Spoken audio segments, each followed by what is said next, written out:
Погромче, погромче. Сделай погромче, да. Ага, да-да-да, сейчас, сейчас, сейчас, погоди, погоди, погоди.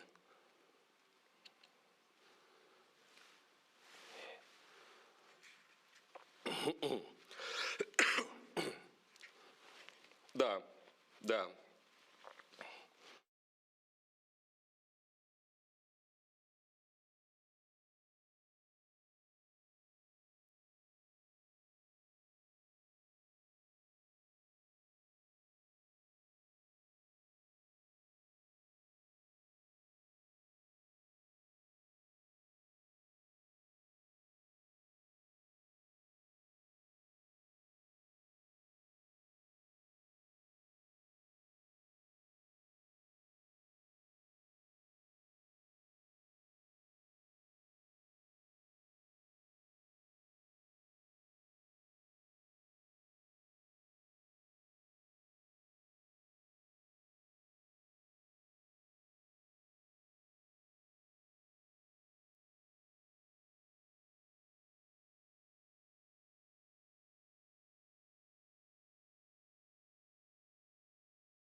afternoon, everyone, and welcome to Yekaterinburg, Russia for 2020 Candidates Tournament. So, to start with, we are very happy to be here, to be a part of this, well, supposedly marvelous event. Let's see what's going to happen. 8 players who qualified for this event, well, very, very strong, obviously, like the best players in the world. And yeah, looking forward to see what's going to happen. All right, as you can see, everyone's gathered in the playing hall. I believe the games themselves will start in a couple of minutes. And yeah, guys were wondering, I could see in a YouTube chat, in a Twitch chat, guys were wondering, who are the commentators for this event? So it will be Daniil Dubov and myself guiding you through this tournament. So let's see how it's gonna work out. Right, so welcome Daniil. Yeah, thanks. Daniil just arrived. Well, it was like an emergency call. Yeah, I want to say sorry in advance actually if I will be a little bit sleepy today. I mean, I promise to be in a better shape tomorrow, but yeah, today can be a little bit slow, yeah. All right, so, well, let's wait for the first ceremonial move to be made, and then well, that's a very, very long tournament with a very, very long time control, so we'll have enough time to talk in detail about the system, the way players qualified, the way the games are going, the prize fund, etc., etc. So, for the time being, let's concentrate on this camera view on the stage. I believe it's Arkady Dvorkovich himself, the FIDE president, who's going to make the first move in one of the games. So we could probably try to check our luck for today. Yeah, let's try to guess the game. The game. Yeah. Well, looks like it's one. No, it wasn't one how. It's Ding Liren, and I'm wondering. Yeah, so Ding Liren is playing against one how. Yeah, definitely. That was a forced pairing for the first and second round. So it seems like Arkady Dvorkovich will make the first move on the board between 2 Chinese players. Yeah, in the game between 2 Chinese players. So stepping a bit ahead, yes, because we have players representing the same country, and I'm wondering if it's for the first time that, yeah, it's definitely for the first time we have 2 representatives of China in the candidates tournament, as well as 3 players from Russia. So those are forced to play in round 1, or in case with Russians in the first round, yeah, sure. They'll play each other. So we have Maxim Vachier-Lagrave against Fabiano Caruana, Ding Liren, as I've mentioned, against Wan Hao. Anish Giri will face Yan Nepomniachtchi, and Alexander Grishuk has the white pieces against Kirill Alexeyenko. Right. Right. Well, indeed, marvelous looking playing hall, fantastic chairs. Yeah, I've been there on the stage, tried it, arrived yesterday. It's nice in here. So let's see. Since I've started to talk about the time control, it's the longest time control possible in the official tournament. So it's 7 hours, right? It's 7 hours of work for us. Well, not every day, but very likely we'll have very long broadcasts. 1 hour and 40 minutes for first 40 moves. Then, and this is really rare nowadays, a second time control. So extra 50 minutes for next 20 moves. So on move 60, there will be another time control and possibly another time trouble. And then 15 minutes till the end of the game with very common nowadays 30 seconds increment after each move. Yeah, so the Tata Steel is probably the only tournament that still uses CTR. I mean, well, the World Championship match, the last candidates, I believe it's like for the most prestigious FIDE events, the candidates and the World Championship match itself. Do you mean the candidates has always been like that? Yep, the candidates, well, as far as I remember. I thought it used to be shorter actually, but yeah. Okay, and well, according to studio timer, the games had to start already.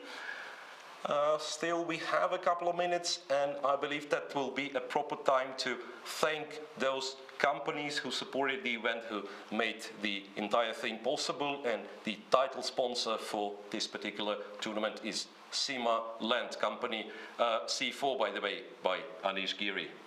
So we guessed it wrong. And it was Anatoly Karp. So we No, will I think have, actually all the four boards are rear injection, so that's the thing. yeah, we'll have the ceremonial move made on all boards, and it seems that Alexander Grishuk's missing, which is a bit of a surprise for me, to be honest. I've seen him; he's definitely there in the playing area. It's just that he's not seated at the board just yet. And I wonder if B2, B3 will be actually played in this game. That was the ceremonial move made by one of the authorities. Yeah, I'm afraid we need Jabava for that. Yeah, I mean, he's probably the only guy in the world who could play 1b3 in the candidates. In the candidates tournament. He needs to qualify to the candidates tournament, though.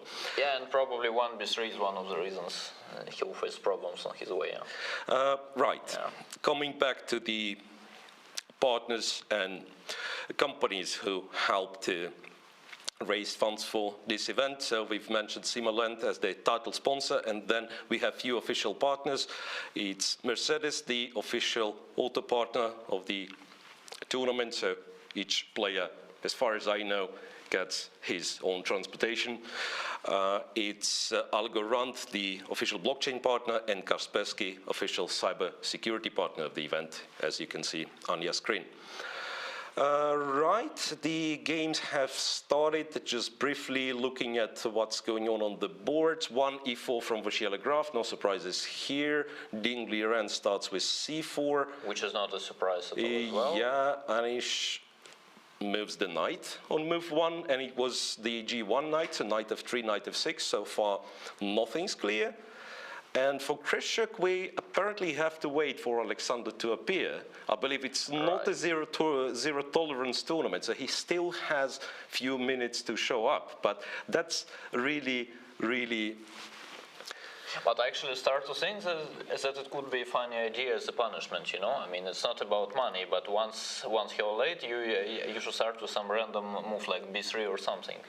Yeah, that's interesting. That would be funny, actually. And depending on a scale of how many minutes you are late, it kind of gets worse and worse. Yeah, exactly. So you are not allowed to play e4 if you're late like 5 minutes, exactly, right? After 10 minutes, no central pawns can be moved at all. No fourth rank, yeah. And so on and so on, yeah. Exactly.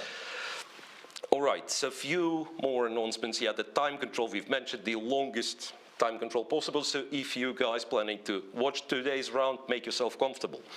It will take a while.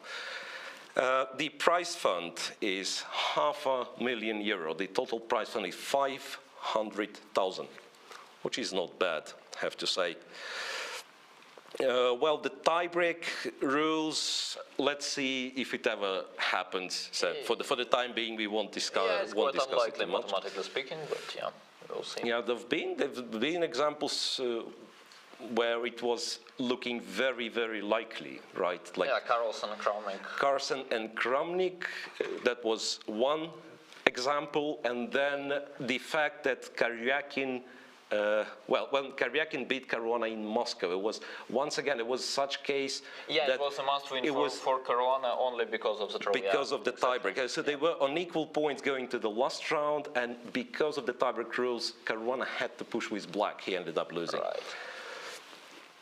So Sasha finally came. Sasha finally shows up, and we do expect B2, B3. Not really. Not really. The digital board, the funny part is the digital board still shows B2, B3. Okay, so far the most advanced in terms of number of moves game is Vasilia Graf Caruana. 11 moves being played very, very quickly. Right. Ding Liren, how are things on move 2? Which sometimes is, an indication of an early surprise, but on move 2, seriously, that must mean something else. Plus 1 c4, 2 g3 from Ding is something you normally expect. I think it's his main weapon, more or less. So. By the way, Alexander Grishuk is still thinking over his move 1. Right. Right, and Giri against Nepomniachtchi, the English opening, the line that recently got kind of sparking in popularity, I believe. Yeah, I think in general it's considered to be like more or less straightforward Well, not draw, but it's sort of close. Yeah, I have actually tried it myself, against Vashela Graf in some rapid game. I think it was the first round of some Grand Chess Tour in Paris. So I thought, basically, if he remembers everything, then it will be draw by force and it's fine. But unfortunately for me, he didn't remember everything, so he was much worse after the opening. But then he ended up winning the game. So I would probably prefer it to be a draw by force. So anyway, I think I have also played it against Jan actually. So Jan should know that. The moment we will be able to show the board, we'll try to explain the details. And once again, perhaps I have to mention that Daniel will be the chess expert of this broadcast, while I'll try to move the pieces around and show you guys, maybe some easy details. You don't need to belittle yourself, so. Fair. So, this line, 4 knights d4 in the English, c takes, knight takes, e6,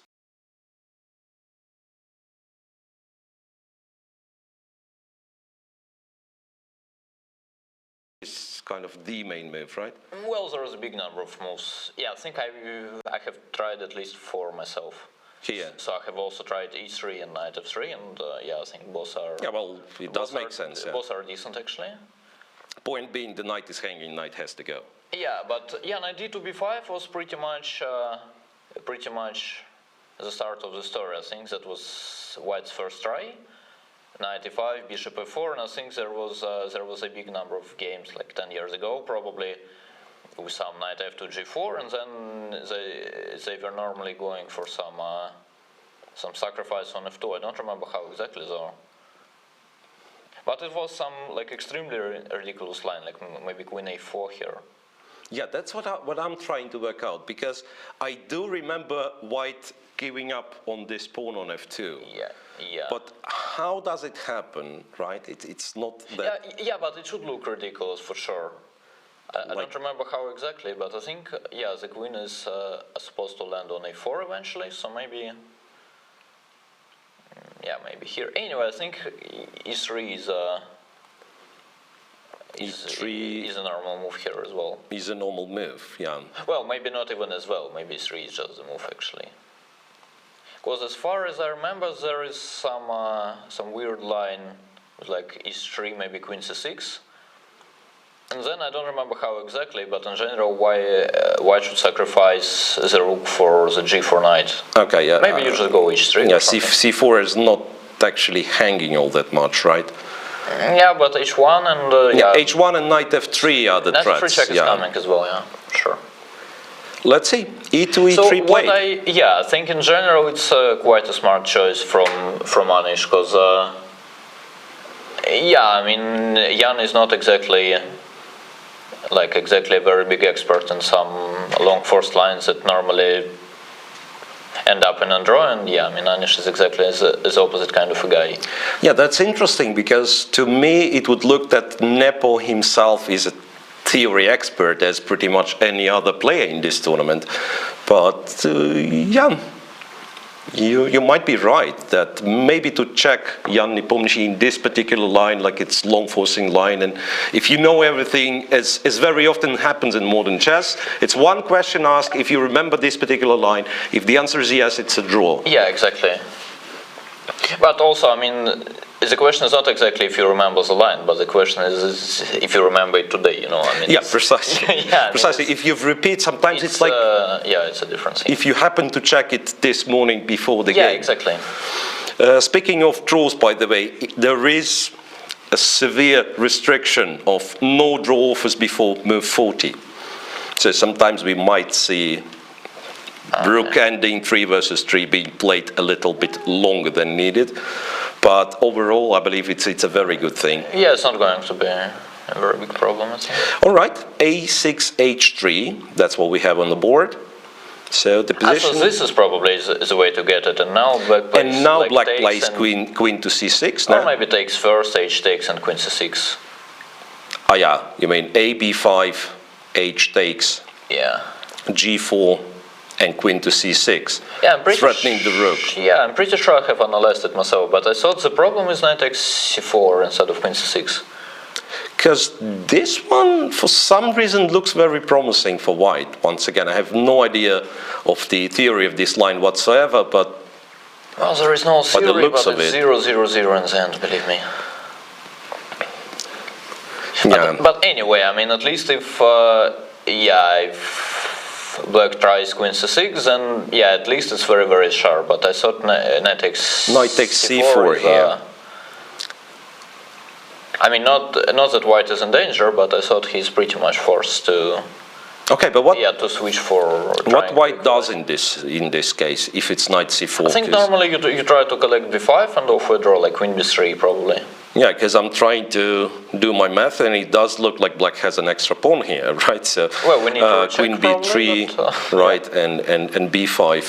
Yeah. b5 will be gone So pretty soon. something Knight takes c4 is on the board. So not only Daniil Dubov in the studio, but Jan Nepomniachtchi on the stage does know that knight c4 is a very reliable move. And rook c1, yeah. Rook to c1.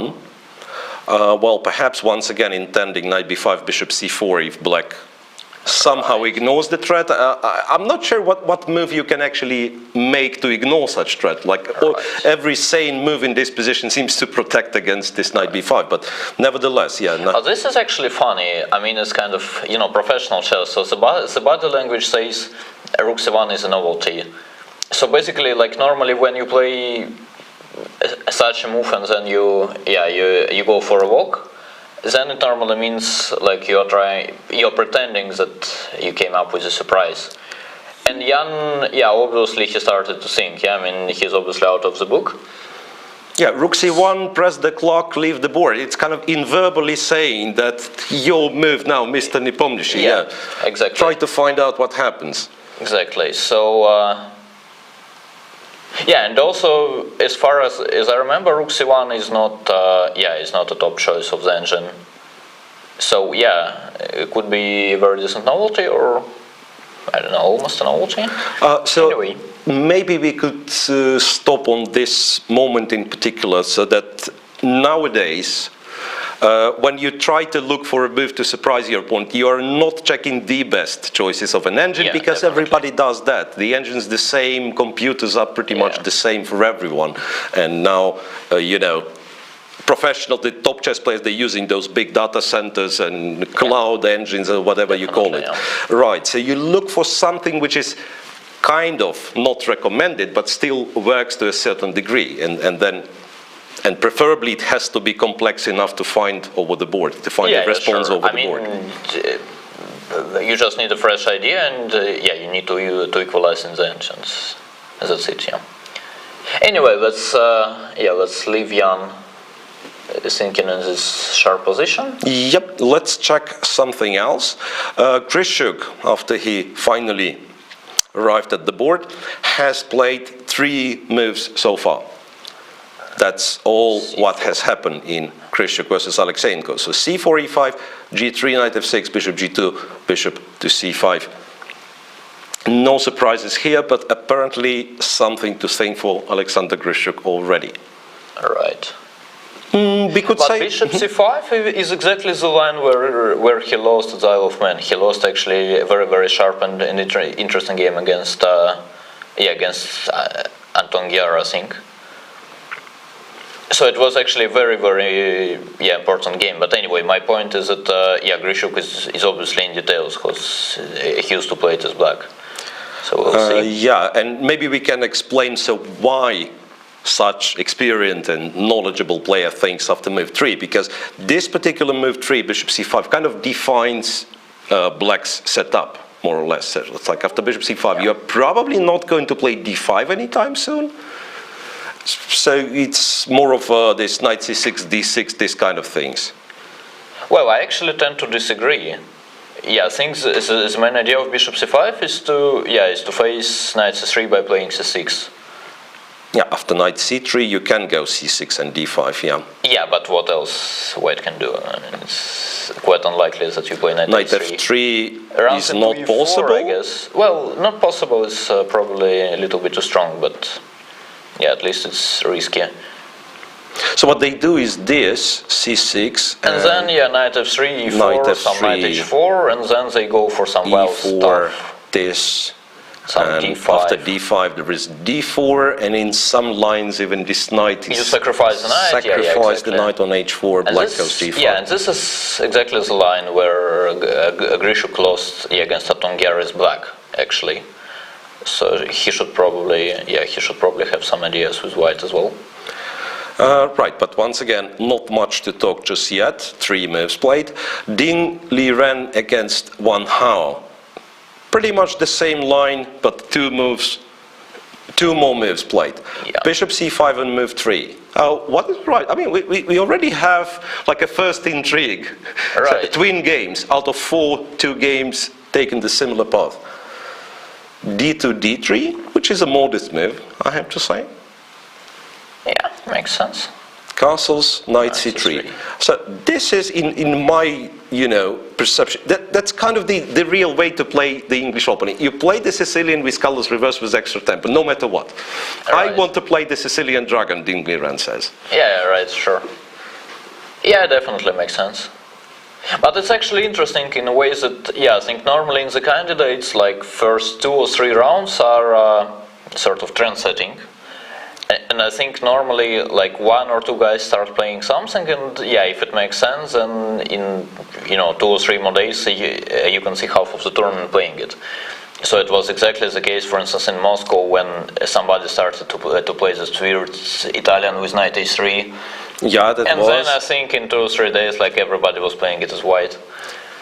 Yeah, so it would be a little bit surprising for me if people would start playing this g3, knight f6, bishop g2, bishop c5 as the main line, but yeah, who knows. c7, c6 played in this game, and in Grishuk Alexeyenko we no longer have the twin games, because after d3 Sasha played the same d3 move, and d5 was pretty quick response by Kirill Alexeyenko, so Okay. we won't have absolutely similar games. And then finally the game that already reached move 14, Vishela Graf against Caruana, 2 theory experts.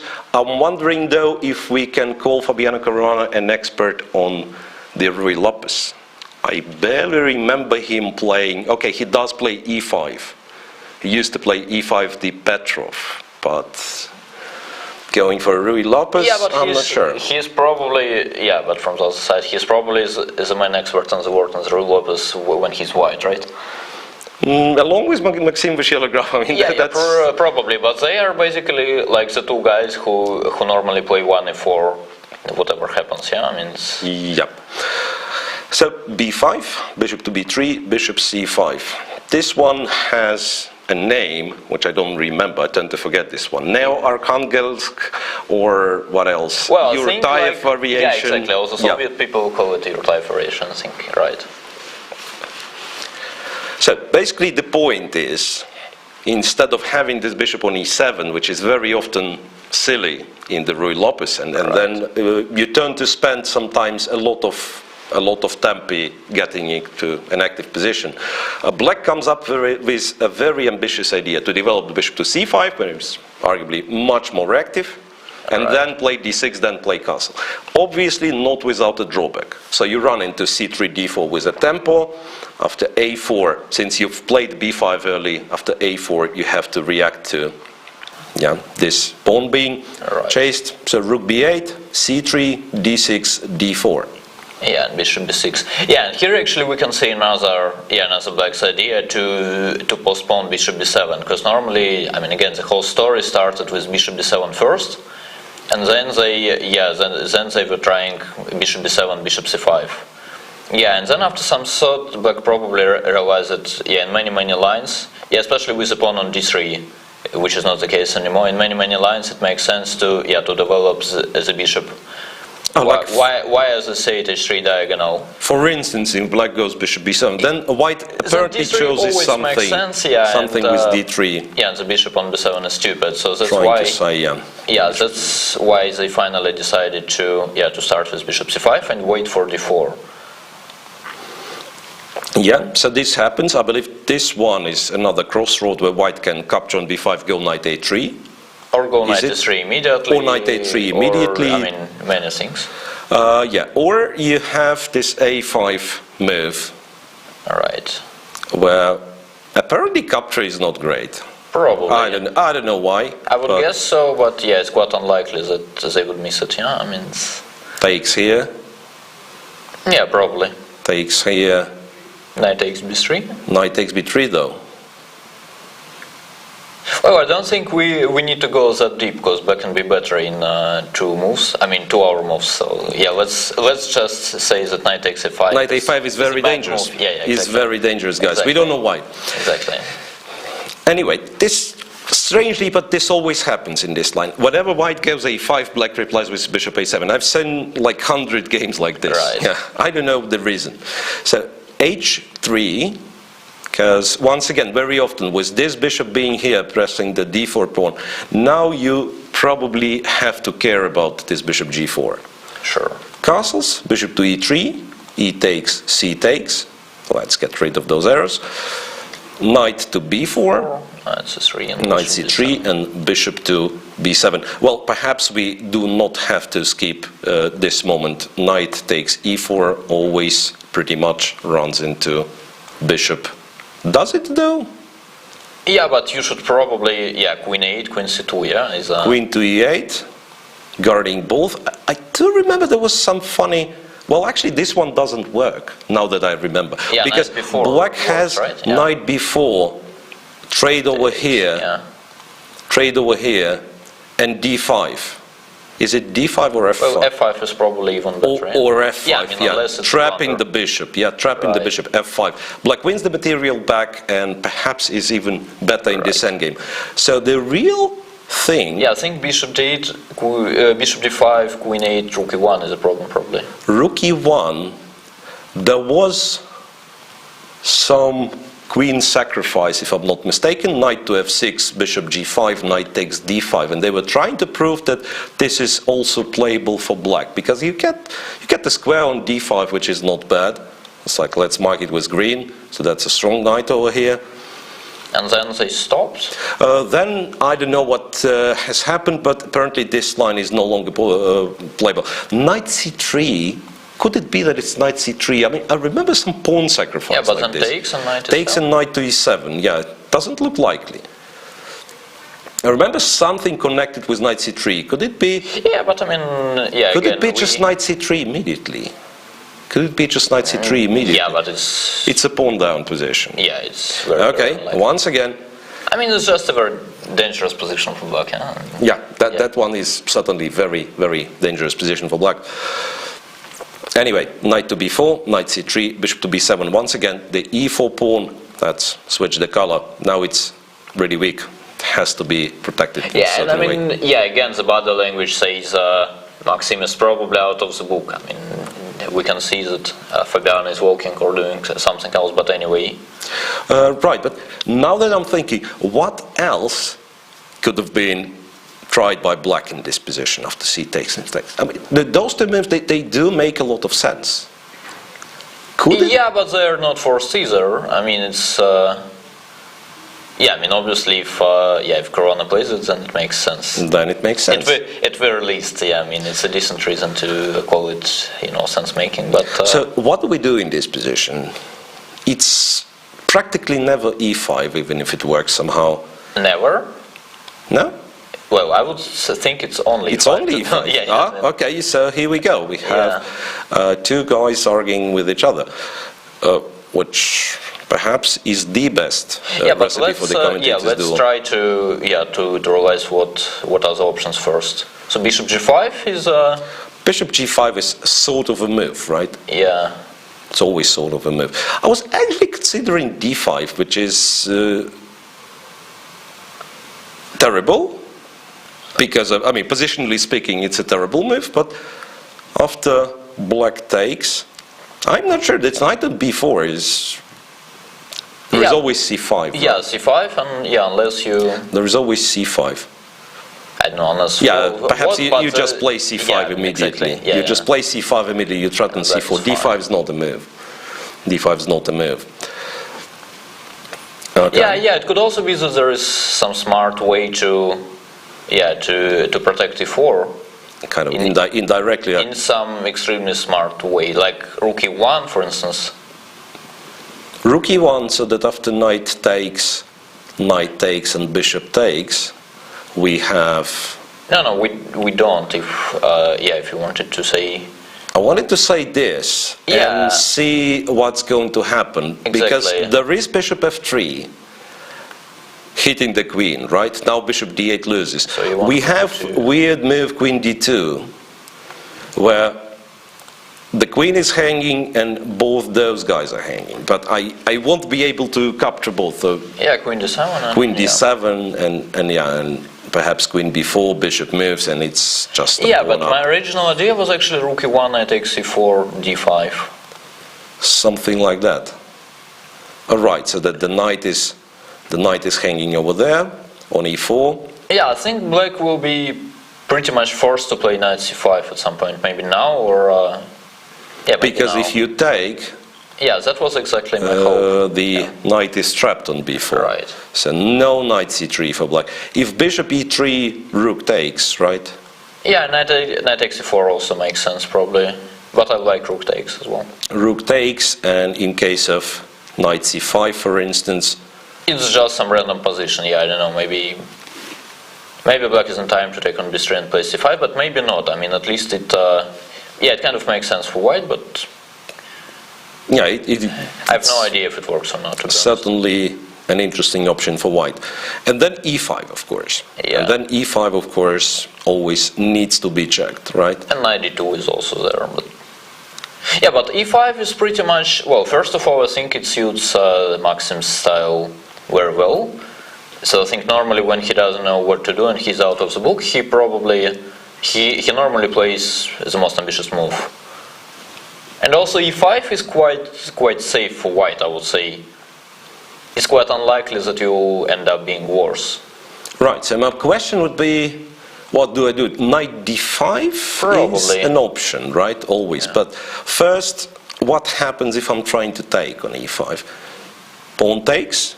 I don't know. Probably. Do we agree with that? Well, knight takes makes sense actually. Sense? In a way, exactly. In a way that the bishop on a7 is sort of out of the game. But yeah, sometimes it happens that we have the isolated pawn on d4. Looks kind of weak, but the bishop on a7, as long as the pawn stays alive, the bishop is out of play, right? Right, and even in terms of mass, actually, the c7 pawn is, it's not less weak. I mean, it's just... Right, so this could be a playable continuation of the d5.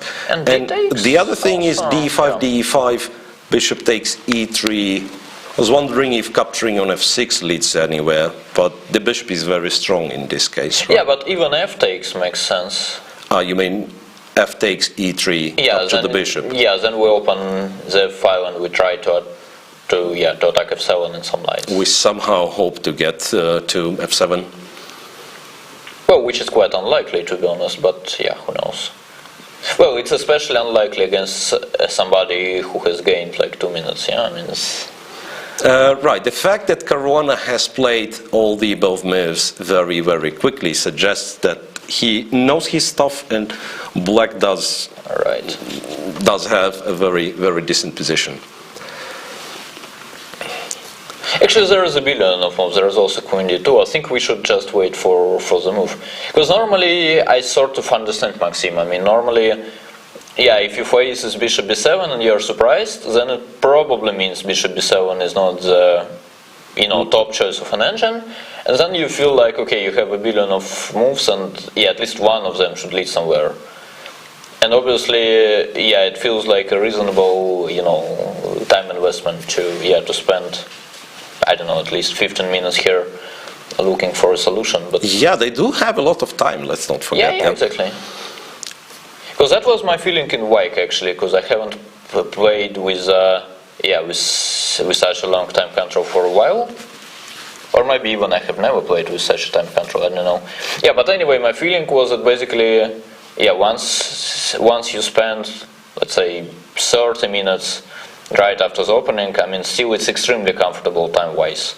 So it's not even close to be with time trouble or something. I mean, even potentially. So. Yeah, right. I mean, it's move 15, once again, the moment the position gets defined, you next Yeah. 10 moves, they kind of logical moves following the plan, so you don't typically you don't spend too much time on, Yeah, on those. So that's very important skill of the top players to identify the moment when you actually have to put something and look for the most precise moves, so that later on in the game you can play good enough moves sometimes. Right.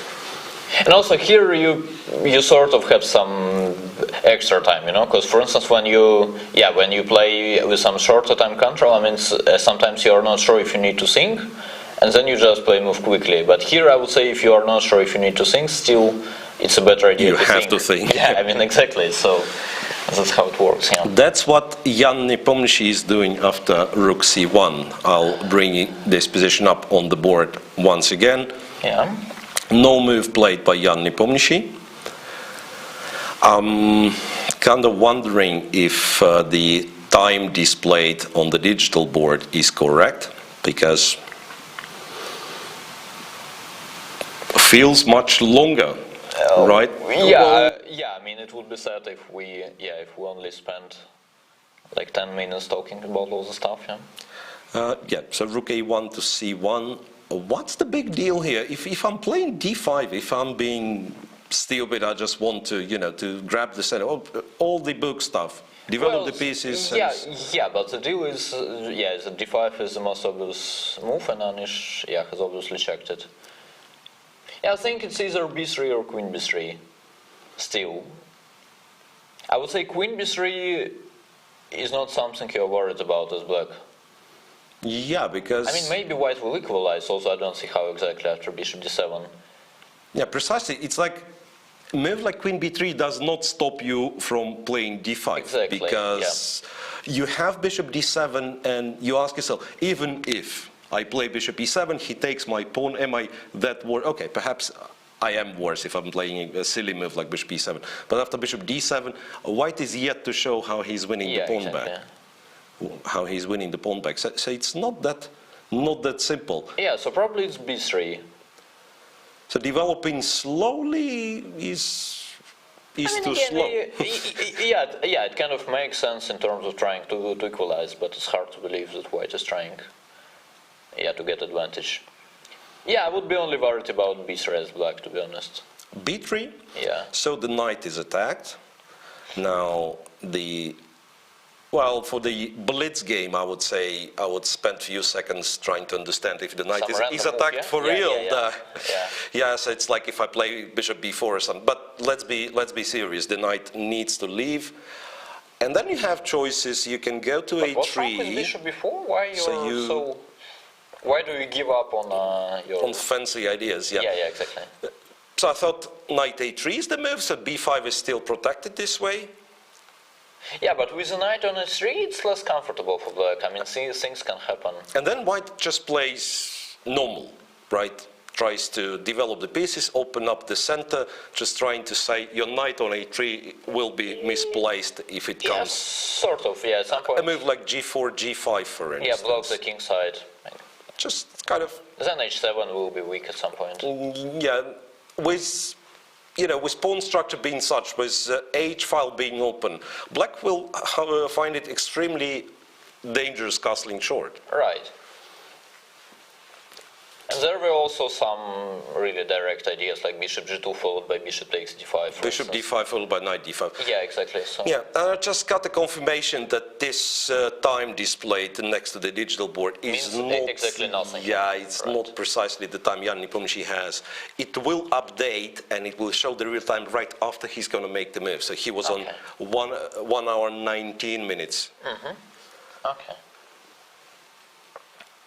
Right, so rook c1, an interesting idea. So what we've started to discuss, d5, b3, and then really to play this move. Well, first of all, it's not that knight e3 is exactly the only move losing. In the position. Yeah. No, I mean, it's not that knight e3 is exactly losing, but at least white has ideas. I would be worried about some, bishop b4, bishop h3, but I would be more worried about bishop b4, to be honest. Bishop b4, and let's say I'm just taking the horsey. Yeah, and then I do something. I can start by playing rook h3. Rook a3, attack this. It's not that easy, happens to be not that easy to protect the knight. Yeah, and then queen e5. And then queen a5. Isn't there? Oh wait, there is bishop. Yeah, exactly. But then e5. f6.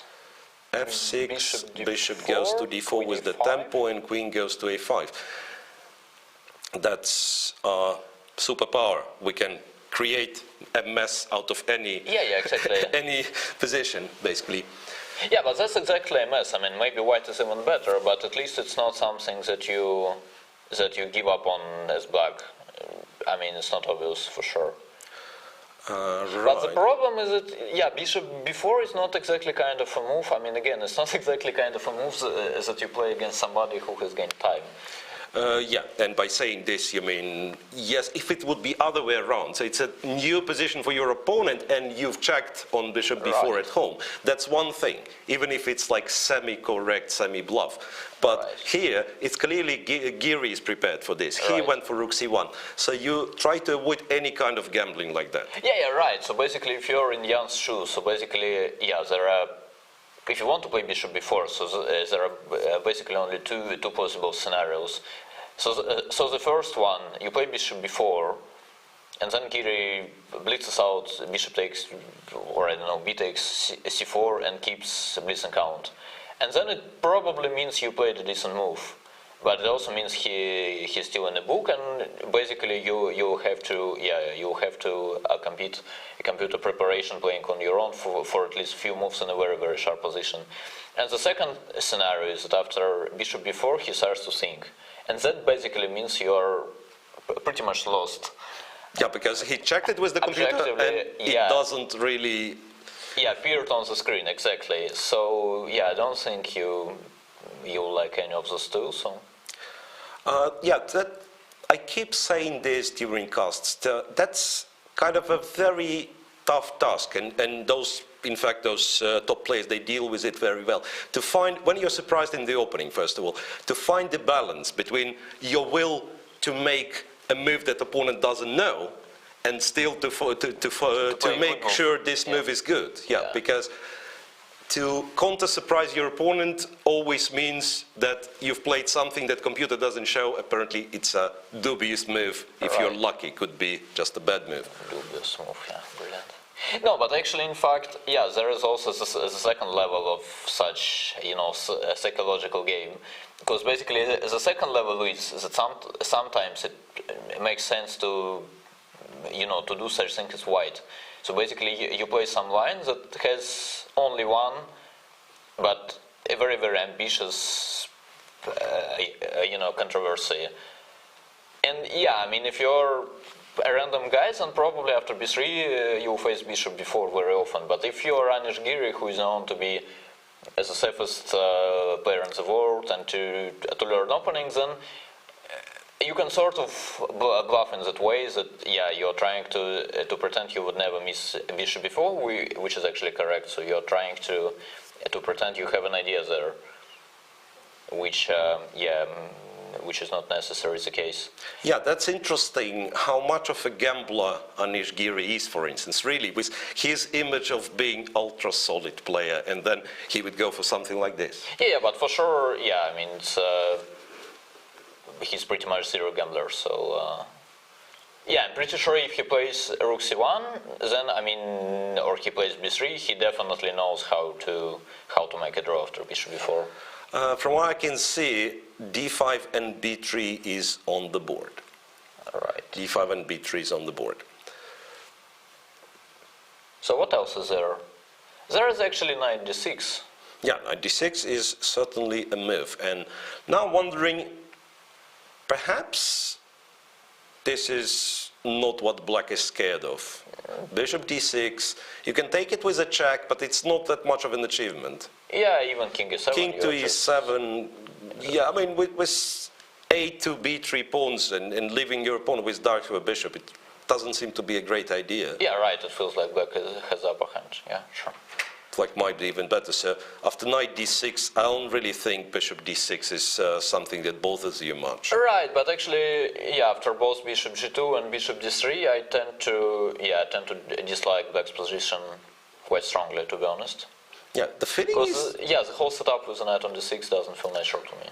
it does seem that white actually has what they describe as a long-lasting initiative. Means you make a decent move, like a random decent move, and you still have the practical compensation Right. at least.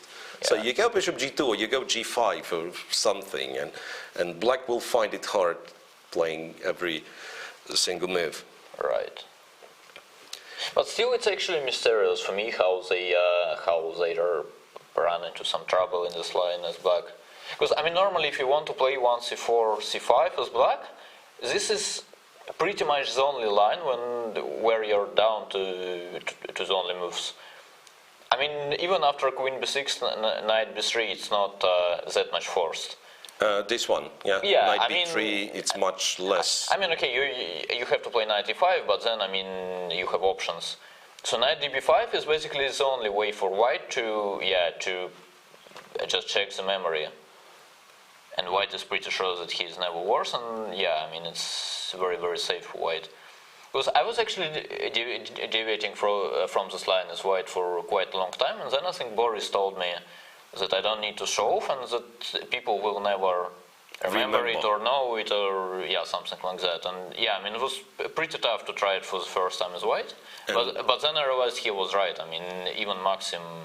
Boris being Boris Gelfand. And you know what? Bishop f8 to b4, the move that we've described Right. as the gamble, but we do accept credit for, considering this move, was actually played. Yeah, but let's see if Gary will play something instantly.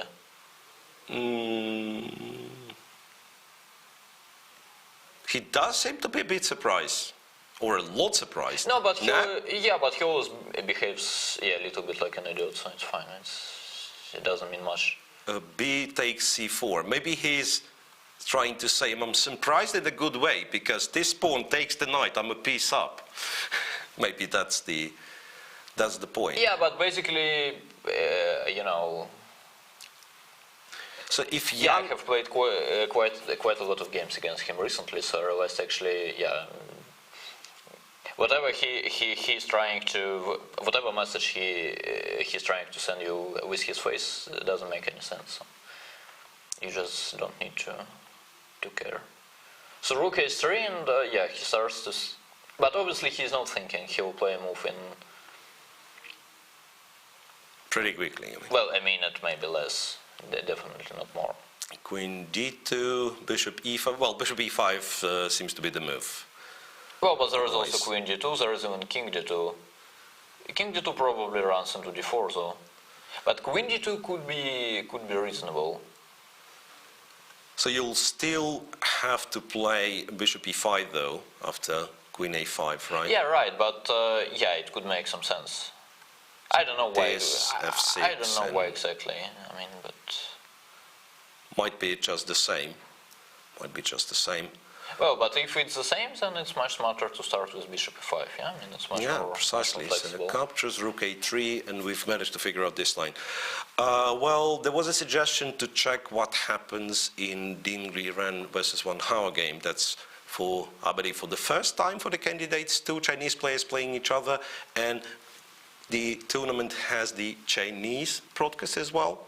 All right. Just to let you guys know, with Miss Wu Yifan being one of the commentators. Okay. All right, so those are the moves I have on my analysis board. Let's see if it matches the actual camera view, because sometimes,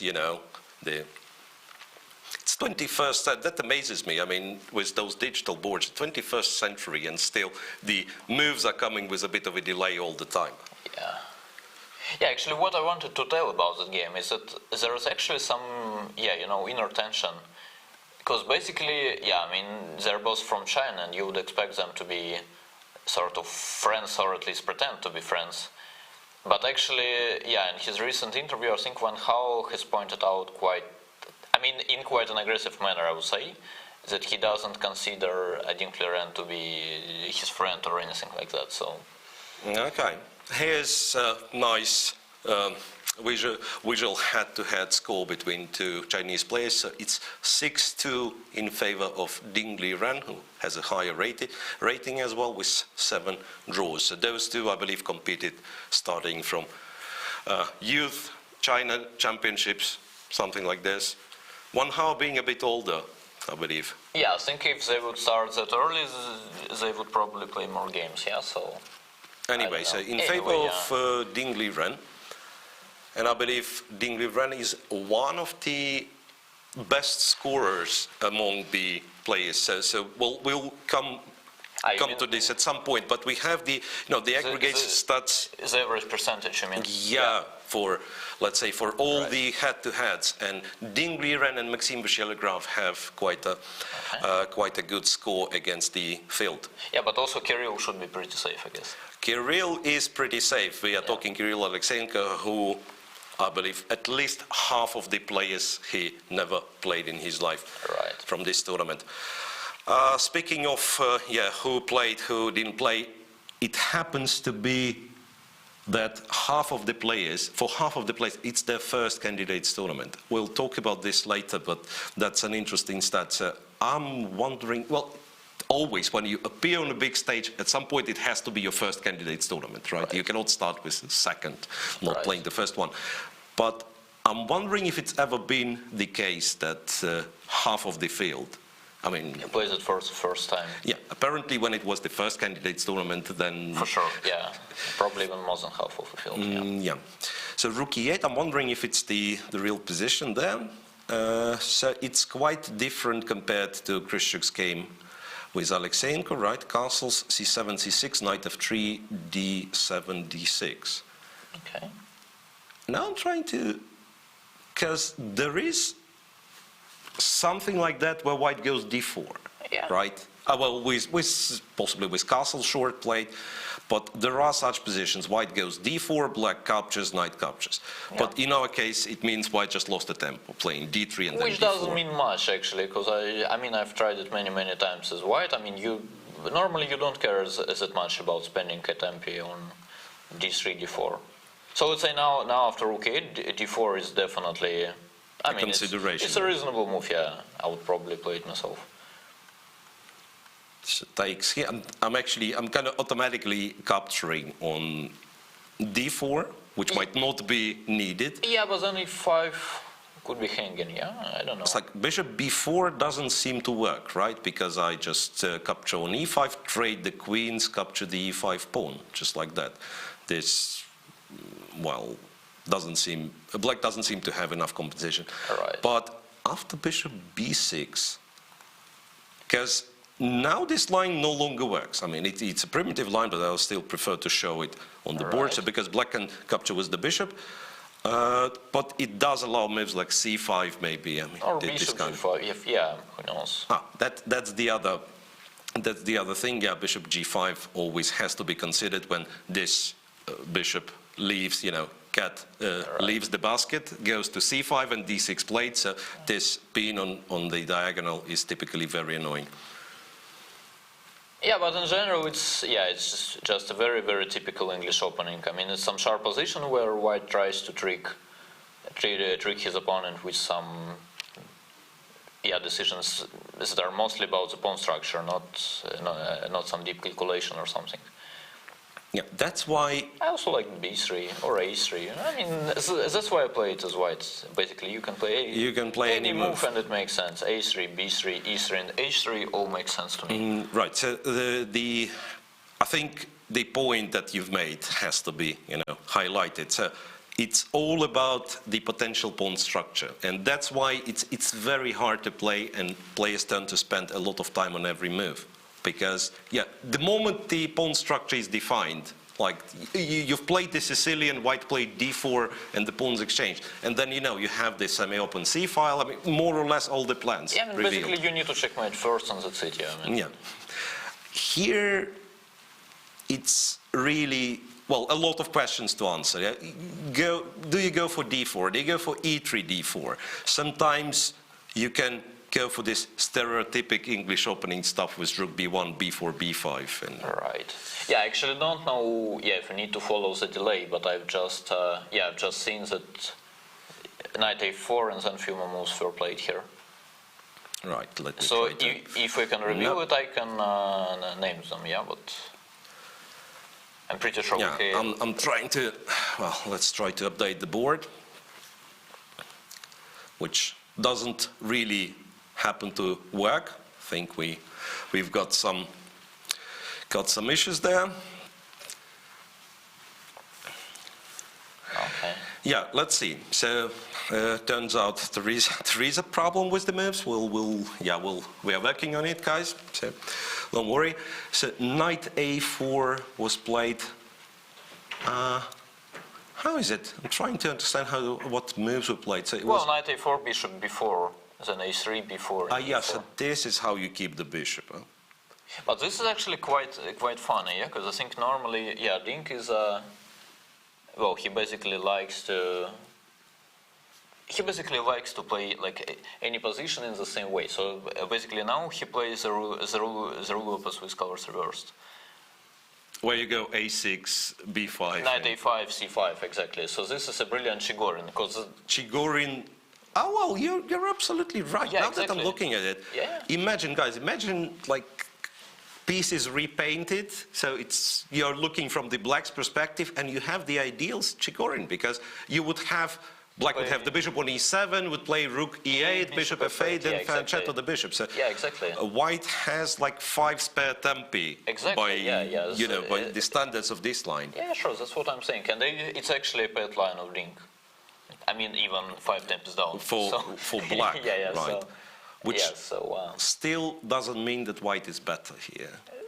He has to be very comfortable having like quite a few tempi up in a familiar position, a familiar structure, but might still not be better.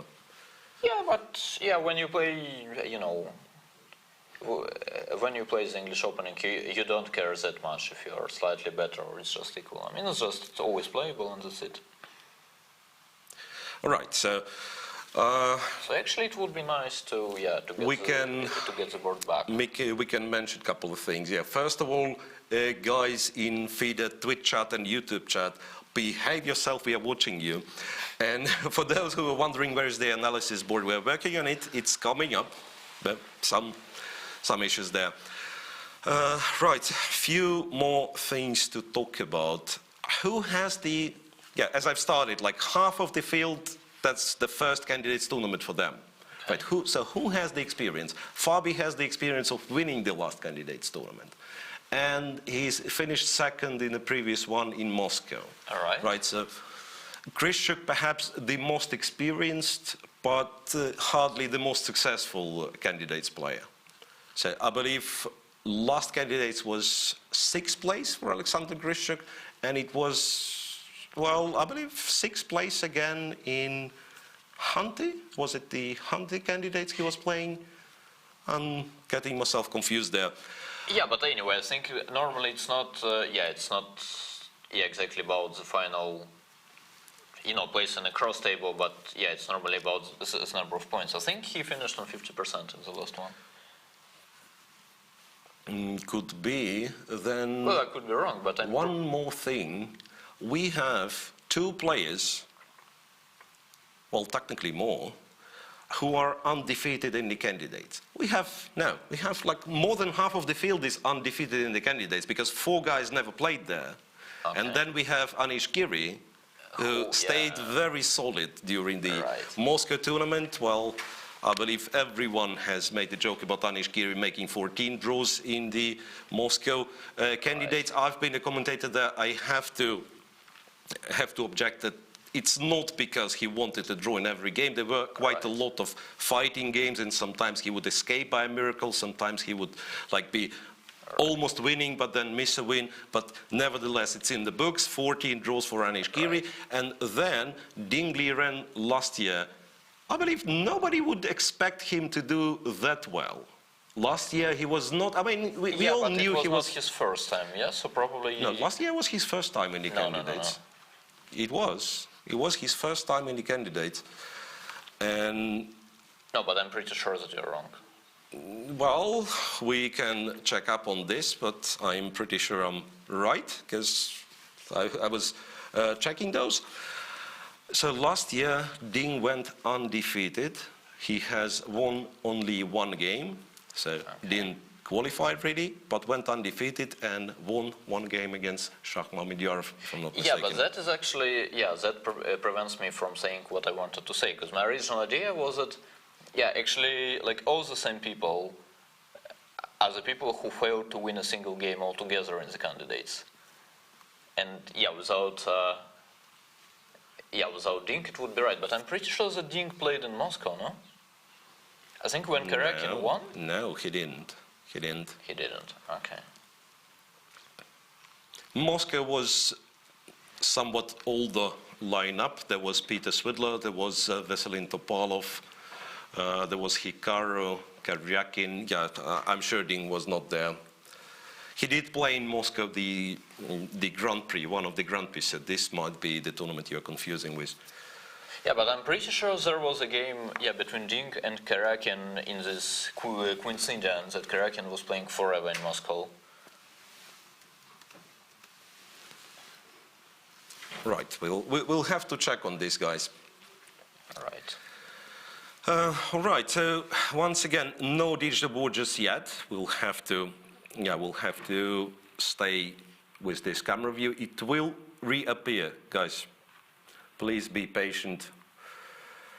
But what's going on in Giri against Nepomniachtchi? I mean, is it such a deep idea, or he simply mixed up?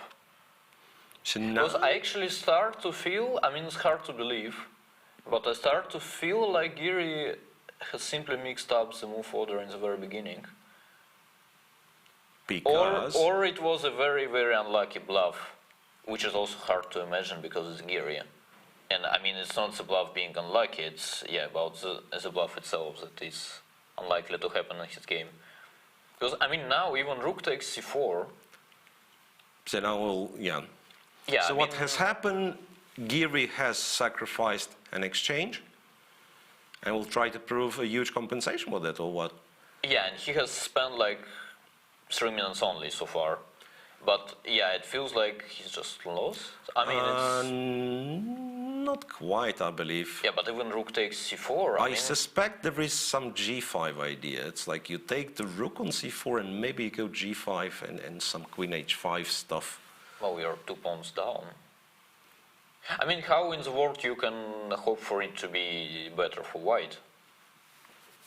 Like with zero knowledge, I would feel rook takes c4, bishop takes, let's say even d takes.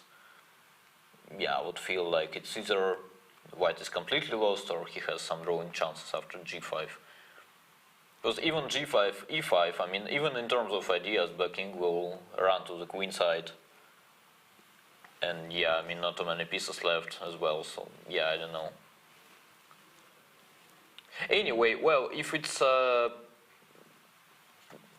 still a prep, it's actually, I need to admire, it's a very, very impressive prep, to be honest. But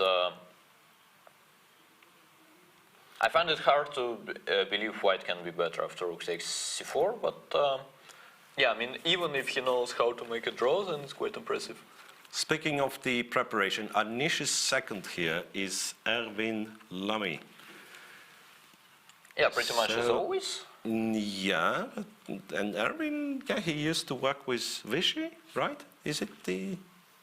I believe at some point, Erwin was on Vichy's team. Yeah, probably. I'm pretty sure Anish was there actually. I'm actually about to finish these Anand files forever. So I mean, I always have it with me, and I have it here actually. But somehow I failed to start it so far. So Right, but look, but Jan seems to be surprised with all that. Yeah, but obviously you're surprised. I mean, you just can't really get what's going on, because it's either... Because, I mean, you can never believe, like, Anish decided to bluff you in such a way. I mean, Anish, give me a break. 40 minutes difference on the clock, but still it means nothing if black's position is objectively good. Yeah, I mean, it's still 1 hour. I mean, it's actually a psychological trap. I mean, I got into it myself in Wijk. So basically, I mean, right, you are, I mean, technically, if you are Anish, you are 40 minutes ahead. I mean, all right, but your opponent still has like one hour for 20 moves, which is in a good position. yeah, I mean, which is what we think is more a good than position. enough. I mean, you sort of feel like basically, yeah. I mean, if he is 40 minutes down, then he should probably end up being in some time trouble. But it's not exactly the case with such a long time control. Well, we can expect the time trouble, no matter the time control, is in Krzysztof's games usually. Yeah. I believe if you give Krzysztof 3 hours for 40 moves, He will manage still, yeah. it'll be spent on first 20, and then Sasha will Right. switch to the comfort zone with 1 minute and increment till the end of a time trouble. Yeah, I think that's a time for us to go for a short break, and let's hope everything will be restored, the digital board and stuff. So very quickly, a quick break. We are coming back in a few minutes. All right.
Simaland is one of the largest wholesale companies in the development, production and sale of the consumer goods. 19 years of steady growth on the market and more than 10,000 employees in a team. 45 private labels, over 1 million items in stock. Every day the online store gets over 10,000 orders and has 252,000 unique visitors. Wholesale and retail sales on 4 continents. Delivery of goods to more than 2,500 pickup locations throughout Russia. There are more than 100 specialists reside and work in the Chinese representative office in EU. Along with that, company has its office with permanent staff employees in the city of Shantou. There are regional representatives of Simaland in every major city of Kazakhstan. In addition, the distribution centers of the company are located in Moscow, Krasnodar, Novosibirsk and St. Petersburg.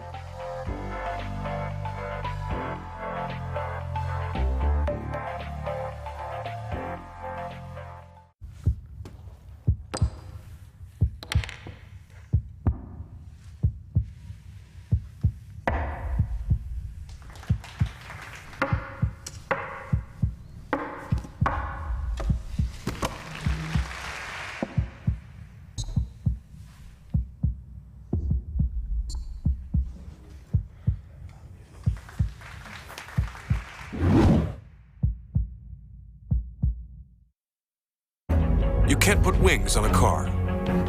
You can't fight gravity. And you can't make one of the world's best SUVs even better. The all-new GLS. Mercedes-Benz. The best or nothing.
Welcome back, guys. Welcome back to Candidates Tournament 2020. The games are on the way.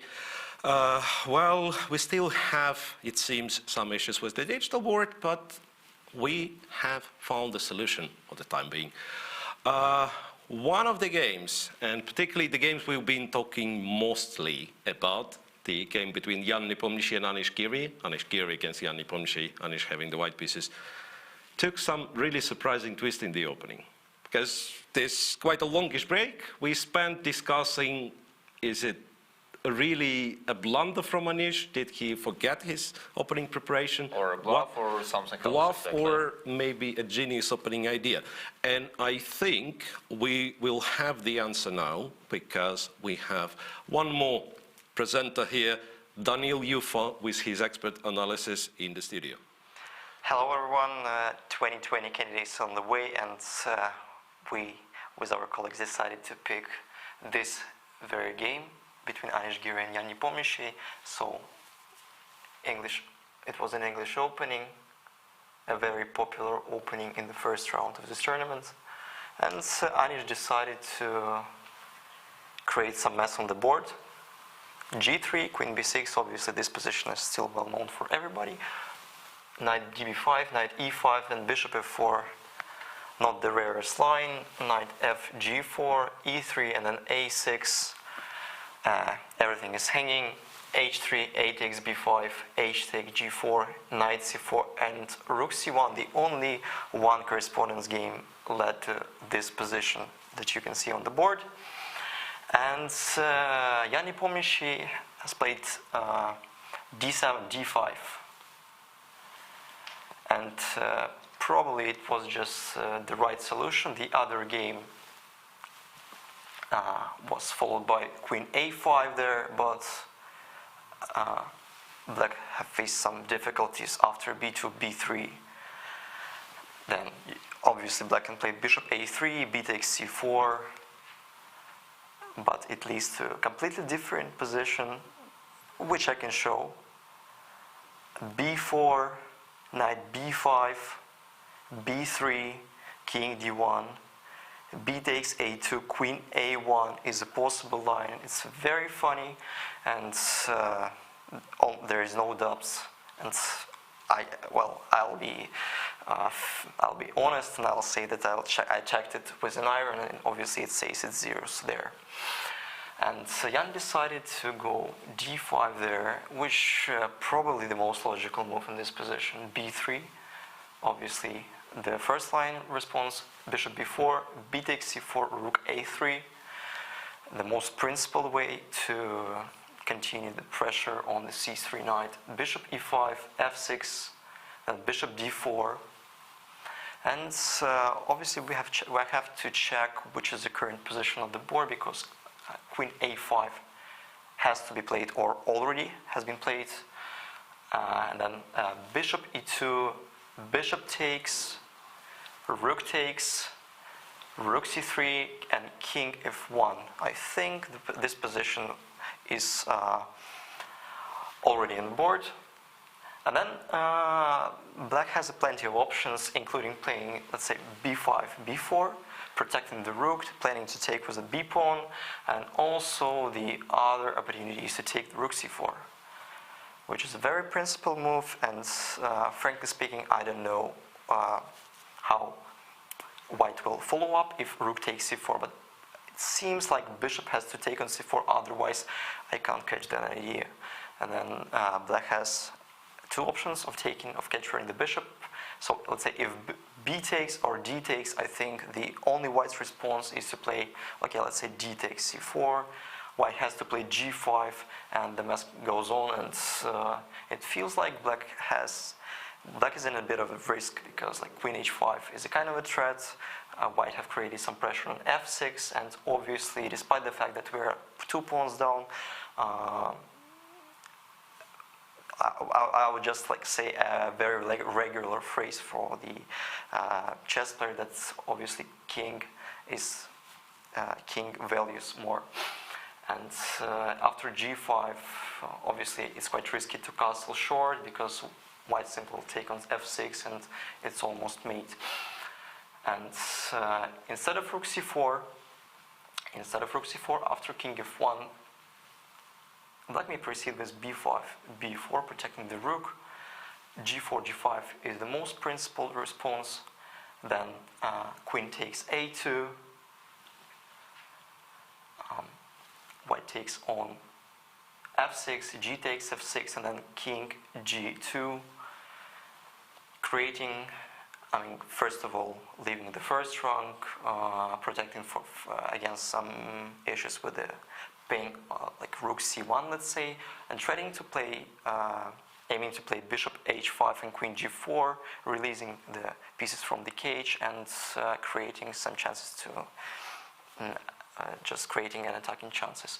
So after king g2, the position is still equal. But black should proceed with a very precise move. I think they have to play queen c2, offering a queen trade, and like it's a bishop h5, king e7, queen g4, and computers say that after queen e4, black is fine. So that's the way how the game may be followed up, and we'll see if Jan Nepomniachtchi, if he'll manage to find all the iron moves, let's say, and equalize it completely.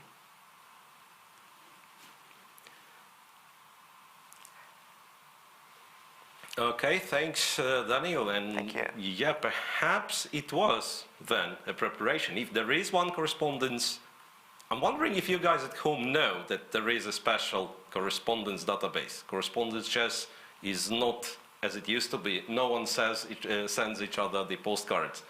It's played on email, and it's played with perhaps the most powerful hardware, right? I mean, the right. better the player is, the... Yeah, right. Also, I sometimes fail even to check the normal database, so I mean, it's not exactly... So, okay, but anyway, that means rook c1 is technically not a novelty. That's a move that's been analyzed clearly by Anish Giri, and yes, once again, we can come back on this subject of Anish being ready to, Right. to risk if there is no risk involved. So. Right, and also a correspondence game is basically quality mark, right? I mean, they don't play random moves unlike we people do. And Yeah, precisely. This, when we say, when we call it a gamble, I'll go for this move. It's a bit of a gamble, but let's right. decide it over the board. Those guys, correspondence guys, Never they gamble, never do exactly. this. They never do this. Or it's like few taking the kind of a gamble few steps ahead. So it still has to be, at the very least, a draw at the end Right. of this line. Yeah. Right. All right, so that'll be it. It's really a test for Jan Nepomniachtchi then. And B4 was actually played by Jan. B4 is on the board. So Jan perhaps so far managed to find all the moves. Well, I think now he actually had many moves. I think now actually Giri sort of got to some sort of a trap that we all sometimes can run into, because I mean, you think, well, I play a very sharp line and I force him to play a very big number of his only moves, but then sometimes you actually fail to come up with an easy way of forcing a draw at home, and you think, okay, first of all, it will never happen, and secondly, I know I'm not worse, I know it's 0-0-0, but then during the game, once the guy manages to find the right sequence of moves, then you sort of start to be, well, basically you would prefer to know how to force a draw. I mean, how exactly to force a draw. Right. I've been in this situation myself, like precisely you've prepared the line at home, and then your opponent think, and you remember the right move for him, but you think, and what happens if he does this or that? And Exactly. the answer is I have no clue, because I didn't check, and when I was checking it with computer running, it looked so easy, everything is in my favor, but then, Exactly. so working it out over the board might be a bit of a challenge. Yeah, and I mean also, if you're well prepared and you manage to surprise your opponent, I mean, there is such a trend that normally you get used to sitting with a smart ways without a real brain work, right? And then basically, yeah, it always, it's always very surprising, and it's actually very unpleasant surprise that actually finally you have to start thinking in this game. So you're basically praying that you'll not have to do it, as your opponent will play all the right moves, and you will show him your brilliant draw before that you managed to find at home. But yeah, sometimes it just doesn't happen. Yeah, but in Anish's cases, and you still remember perhaps the variation Daniel Jufa has shown us, it's really not that difficult, it seems, right? G5, was it the... Yeah, it was the move. G5, Queen A2, I don't remember the line, yeah? King G2, and then as it very often happens, it ends up being all the pieces traded and some endgame. Doesn't matter how sharp it looked, doesn't matter how many first of pawns were all, sacrificed. obviously we need to understand that, the lines we were given definitely make sense, but it's also obvious that the position is very sharp. And you need to spend much more time to be, completely sure. Even with an engine, you need much more time to be completely sure that your evaluation is correct. So, I wouldn't be surprised if actually, Anish, has a deeper prep, and it's actually like 0-20 in the end for white. Which probably doesn't affect the way things are going dramatically, but still it could be. So 0-0-0 in such a sharp position is not exactly. Yeah, it's not a draw, right? First of all, it's not agree. a draw, and secondly, in such a sharp position, and when the engine says 0-0-0 and you don't check it precisely, it doesn't even mean it's equal. Most probably it is, but sometimes as engine can be wrong as well. That's actually something people tend to underestimate nowadays. Right. It used to be my favorite thing to do. So you find some engine line and try to prove that engine is wrong. Exactly. The problem nowadays that those things they are so strong that it becomes harder and harder to do. I believe we are about to improve our life quality in multitude times. Wow. We've got the board back. Finally. That's great. So let's go back to Caruana probably. Because we right. have spent about an hour in this position. Actually. Yeah. So let's not forget we have other games: Voshchela Graf against Caruana, Ding Liren against Wang Hao, Krysiuk against Alexeyenko. Obviously all 4 games in progress. Voshchela Graf against Fabiano Caruana. Remember that's the moment I believe we've discussed in great detail. Billion moves, we said, but we never considered knight f3 to g5, the move that was actually played in the game. Yeah. I suspect in case of h6, it's knight takes f7, right? Yeah, followed by queen b3 check and then right. So that's the trick which makes this move, well, possible and sensible, right? Knight g5, otherwise knight g5 f6, if you have to leave g5, doesn't make sense. So knight to g5, queen to e7, going f7 for one more time, once again attacking e4, and then white goes for e5. D takes, knight f7, e4. I'm wondering how fast all that was played. Because this, it's not... Well, I think our live says Fabi has spent less than 10 minutes so far. And e5, e4 is not kind of a move you play after 3 or 4 minutes of thought. It's either you're sure it is a move or you spent much more time. So. Yeah.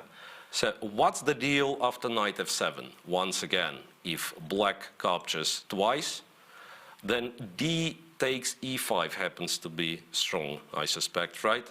Bishop takes. Yeah, but I don't think exactly this way, actually. Pawn takes. Yeah, I think what you did could actually run into queen g6.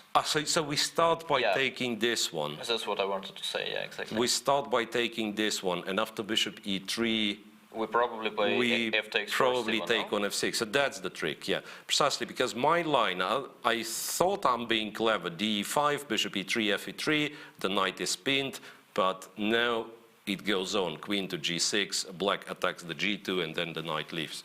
Yeah, moreover, queen g6, one move earlier could probably finish the game. So. Could be. Yeah, anyway.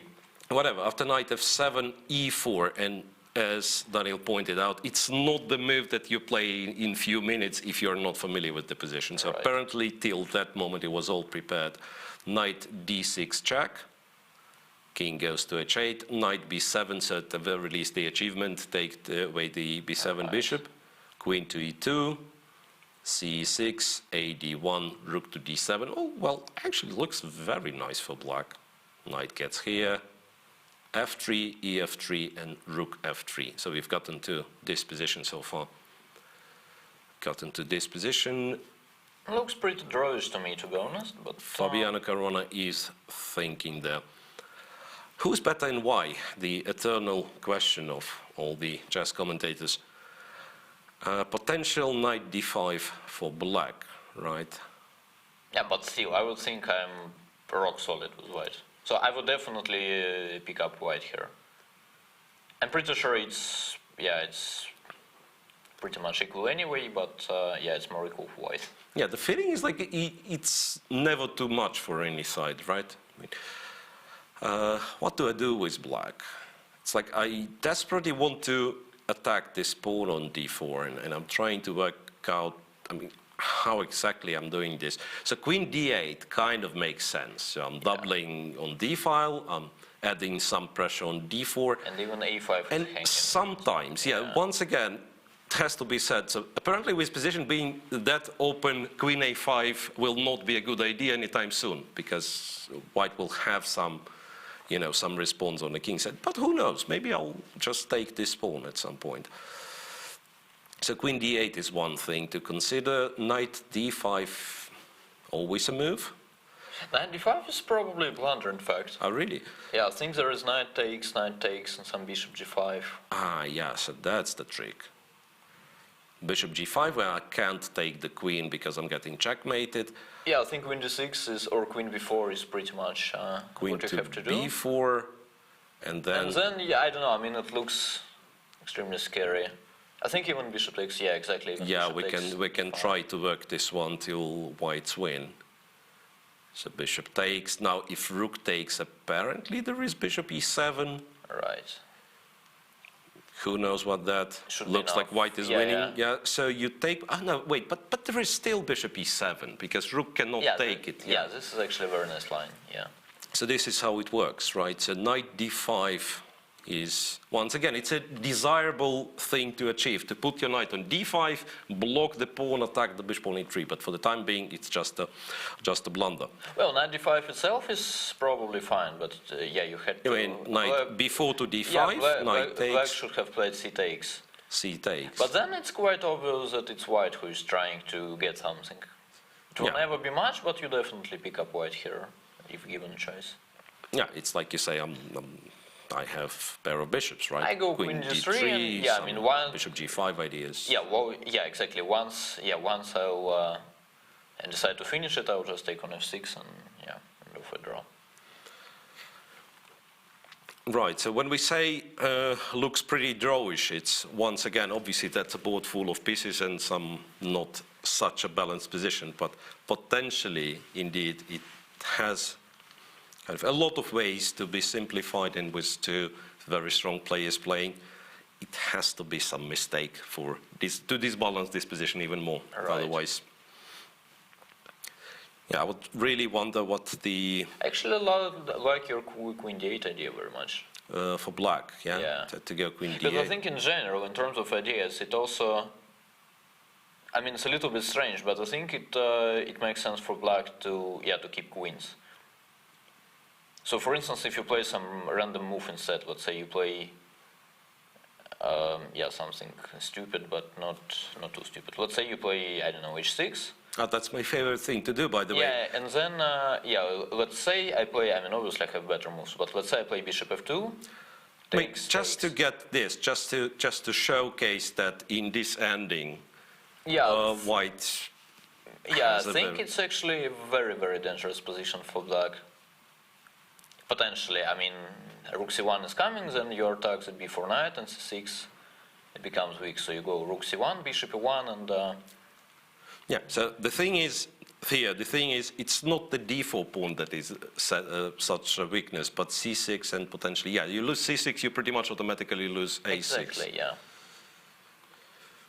Okay, we'll see. But this will take h7, h6 to be made, which is out of consideration for the time being. Yeah, right, but in general, queen d8 followed by rook 8 somehow, yeah, helps Black to activate all his pieces. So white actually needs a clever move after queen d8, because indeed, once again, if something random, because at some point I was considering, let's go king h1, yeah? Right. But then after rook e8, I might find it hard to defend stuff. Right, but then a logical question is, well, I mean, obviously, queen d8 is a very nice move. I mean, especially from the aesthetic point of view, but why don't we start by playing rook 8 first? Oh, rook e8 first. Yeah. Rook e8 first here. Yeah, once again, makes a lot of sense. Queen d8 is still there. And, this one is actually a pin, right? So white can't really move the e3 bishop. Right. And also knight d5 becomes an issue now, because there is no study-like ideas with bishop g5 and rook takes a fake mate. Could it be that I do this still, so that after knight d5 I might still have those tricks? Right. Oh, but first of all, I'm not lost here after queen d6, for instance. Yeah, this time there is no bishop e7. Exactly, tricks, yeah. and secondly, queen d8 is still there. After rook e8, queen f2, queen and d8, queen yeah, e8. I don't think. Yeah, I feel like it's a better version. By the way. Yeah, I think, yeah, exactly, it's a better version for Black.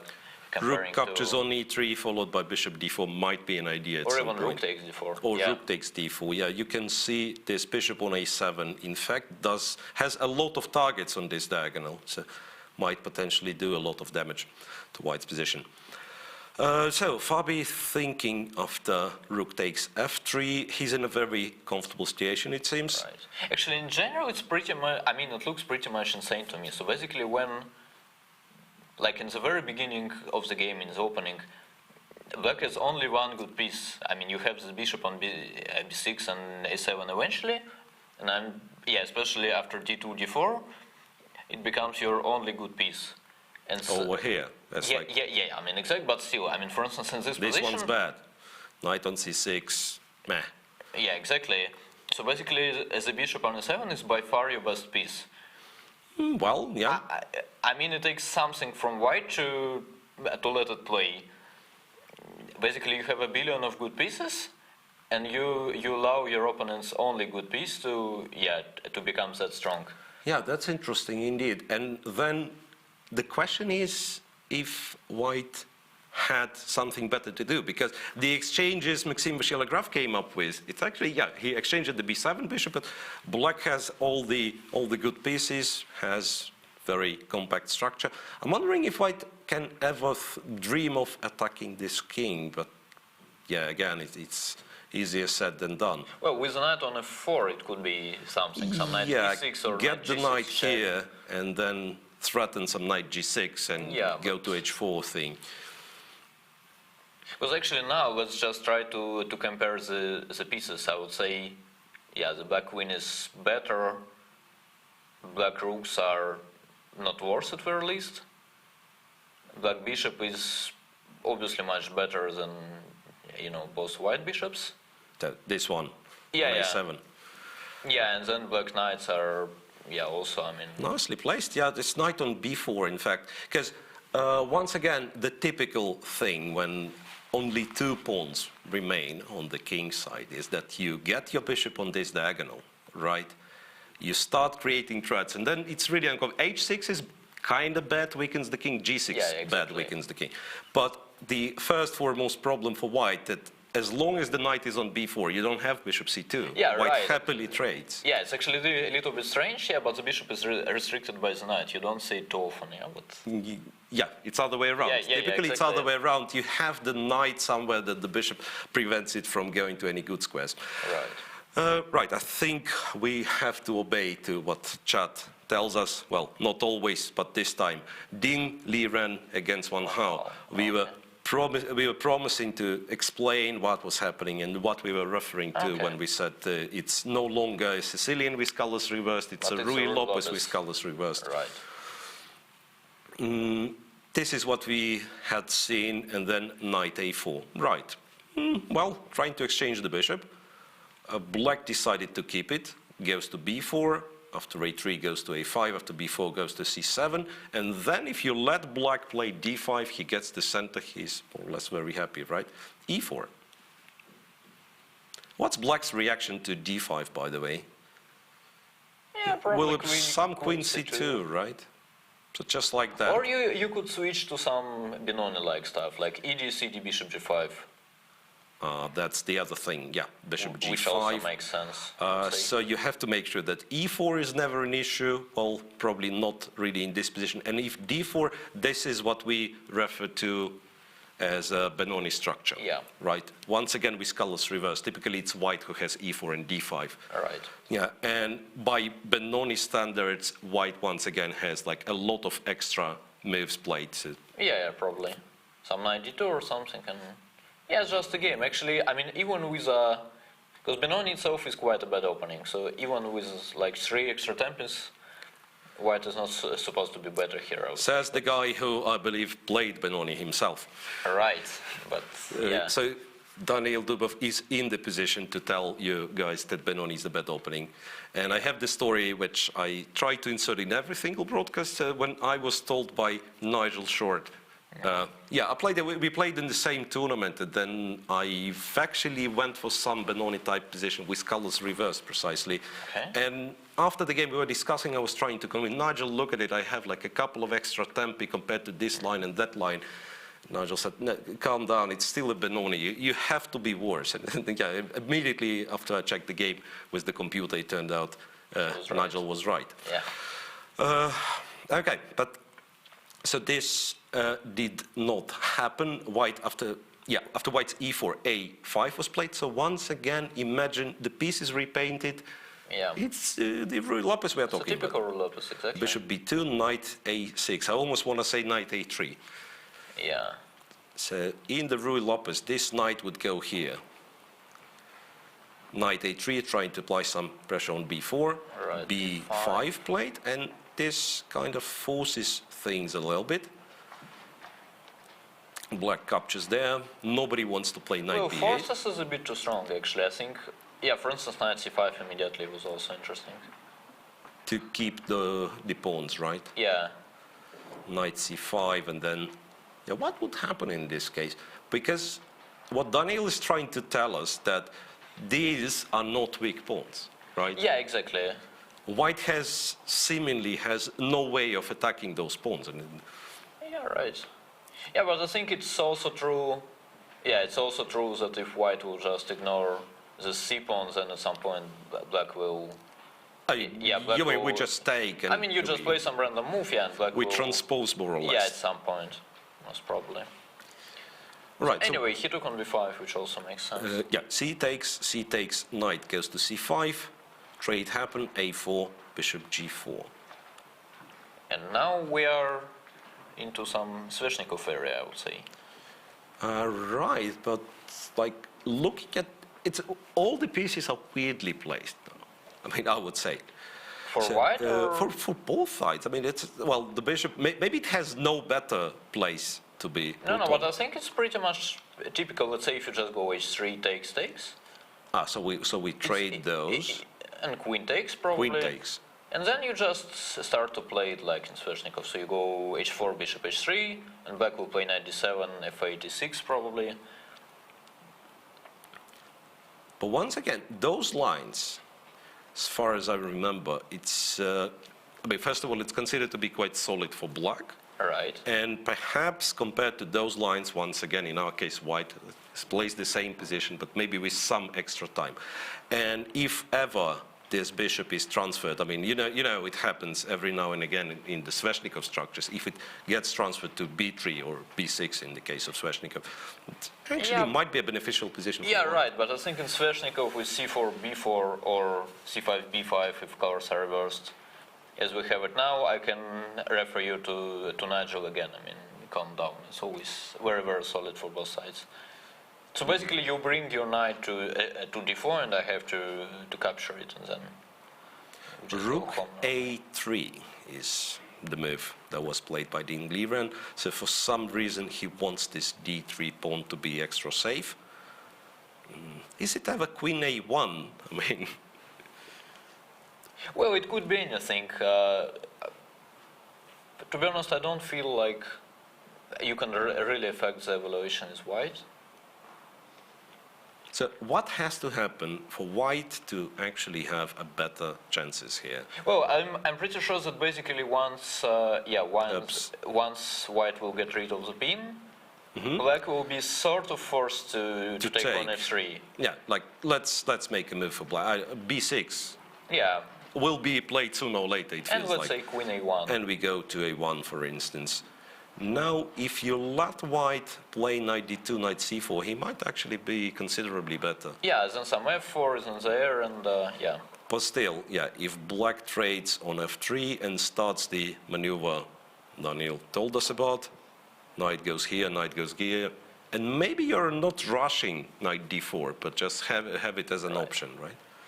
Well, I think theoretically speaking, white is kind of better. You can try your, yeah, exactly, you can try your bishop d1 idea. Yes. But still, I just put the knight on 6 This, somehow, and knight e6, and then it will all depend on me being or not being able to play f4, right? Yeah, by the yeah. way, what's with this pawn on e5? I don't want to take it. yeah, I thought I'll take on this 3, which could be wrong, but I don't want to take this one, yeah.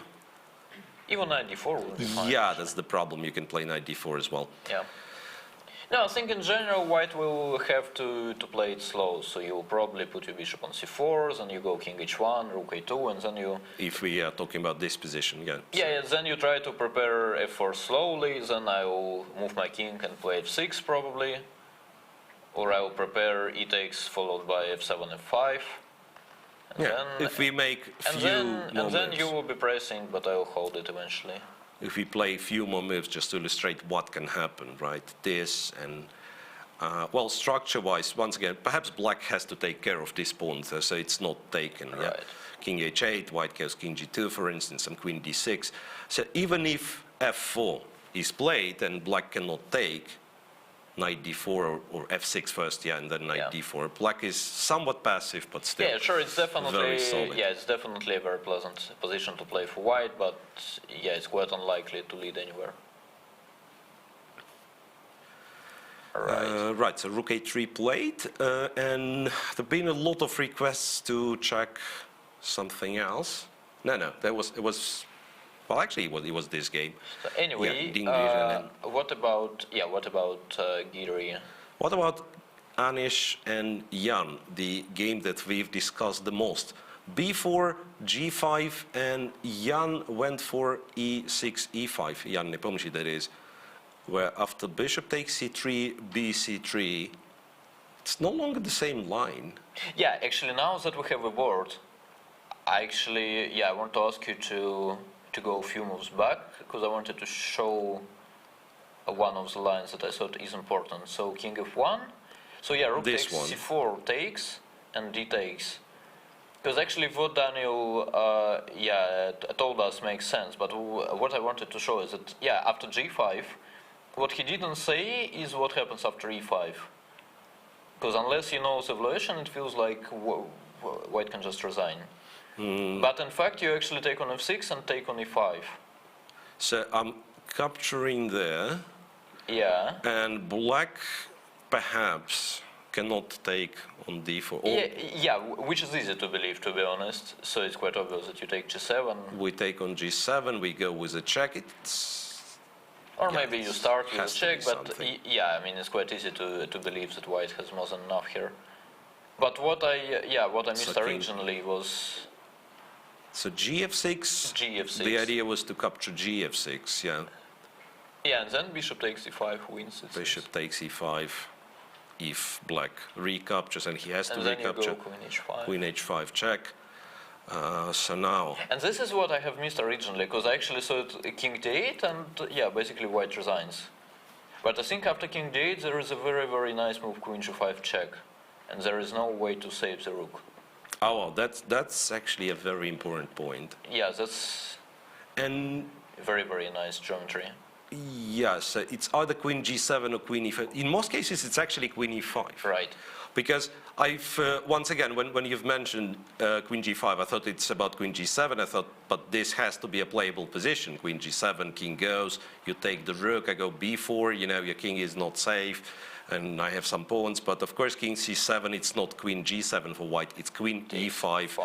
And you might as well just get mated some rook h6 to add to this. When white runs out of checks, well, yeah, right, but sadly, he takes the rook on h8 and wins exactly, anyway. So indeed, that's a very important evaluation, very important line to evaluate the position properly. Right. After king f1, so Jan went for this, g5, and what was the original line? It was something with queen takes a2, something that was, well, looking very computery. Yeah, I guess so, yeah. And that's why we easily believed that. But Jan went for e5, bishop takes, pawn takes. So the king Which is... also looks natural to me. Well, it could be bad for black, but yeah, at least it's very, very natural. So So first of all, you prepare bishop f5, is what I wanted to say. Yeah, no, but the thing was, once again, in this other line with queen takes a2, there was something white was taking on f6, going queen g2, preparing a check and queen g4. Right. That was what Daniel Yufa shown us. So now, with black having e5 played, this is no longer the case. So the feeling is the king is safe in the center. Black doesn't need to castle, short anytime soon. He wants to go bishop f5. He actually wants to capture on a2, maybe, go c2. Yeah, but again, what I want to point out, I mean, I don't know what the evaluation is, but what I want to point out is that, I would say, intuitively, I would feel like black is fine. I mean, in general, my point is that, probably both they feel like black is fine. Well, and look at the scoreboard. Anish Giri leads against Jan Nepomniachtchi 3 versus 2 wins with 9 draws. And one of the... Not sure if it was the last game, but the game... Rook ending with 4 against Jan 3, lost right. at Sinquefield Cup last round last year. It was unnecessary loss, let's put it this way. Was absolutely drawish rook endgame. No, but I think actually, at least 2 of his losses were sort of random. Because, another one was in this Sicilian with bishop b5 check, where he went for some straightforward lines that is actually, losing for white. So he went for it and resigned. Ah, right, yeah. And Giri spent like 5 minutes or something, so, yeah. Okay, so what's the move for white? With all that being, discussed at... I was actually trying to postpone as a moment of the question, but Do we go g6 ever? I don't know if it makes sense. sense. I don't think we ever go g6, to be honest. We're not forced to take either. The king g2 feels like sooner or later. Well, c takes d5 is also there. C takes d5 is the move. Definitely. Yeah, I would say basically if you're an engine, you probably start with checking g takes, c takes d5. I mean, you don't like this. Yeah, I mean you don't keep your pawn on g5 being unprotected, so you take on f6, you take d5. So g takes was just played. Trying to figure out if this kind of position you can actually play normally.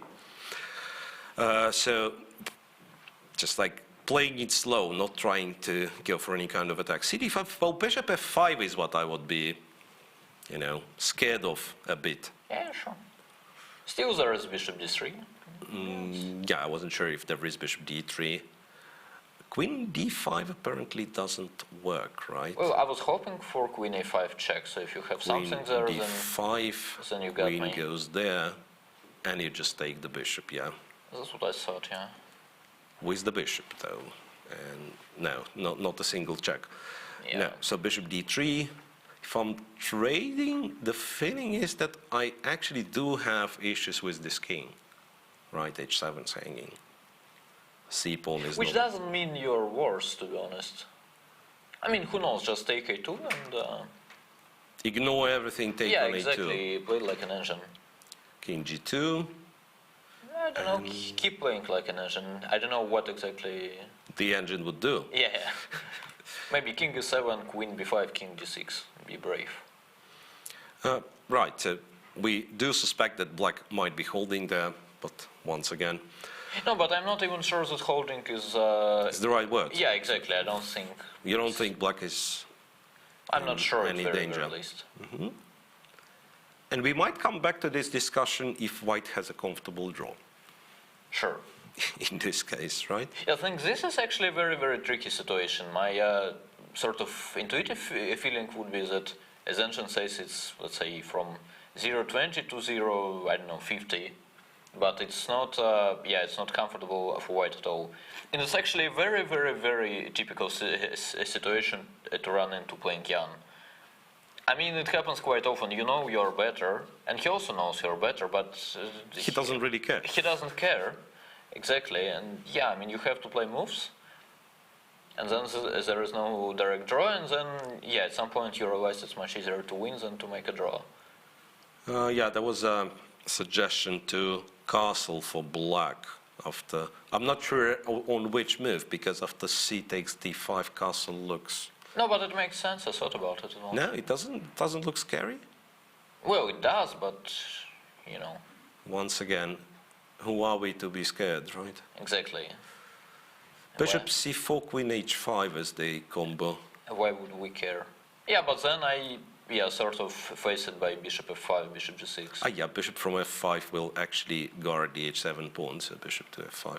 Yeah, that's once again, that's a nightmare for the commentators, because the position is so concrete, I mean, so rich with Right. precise variations. No, I think, I mean, again, in terms of basic ideas, I think if you take on d5, then whatever happens, you play bishop d3. I think, yeah, you're kind of safe as white. Yeah, for instance, castles, bishop Yeah, you go d3. bishop d3, and even if it's not a checkmate immediately, which is not obvious to me, by the way, then you just play bishop, I don't know, c2. I thought it was rook Yeah, some f7, queen the h, idea. Yeah, queen h5, I thought, who knows. Queen h5, and looks like I can capture on d5 in this case. Yeah, and then I Because capture h7. Bishop and h7, king f8. still a mess, yeah, bishop g6. And Yeah, but now that I'm looking at this position, it feels that black did something counterproductive. He castled short, and now he's trying to bring the king back to e7.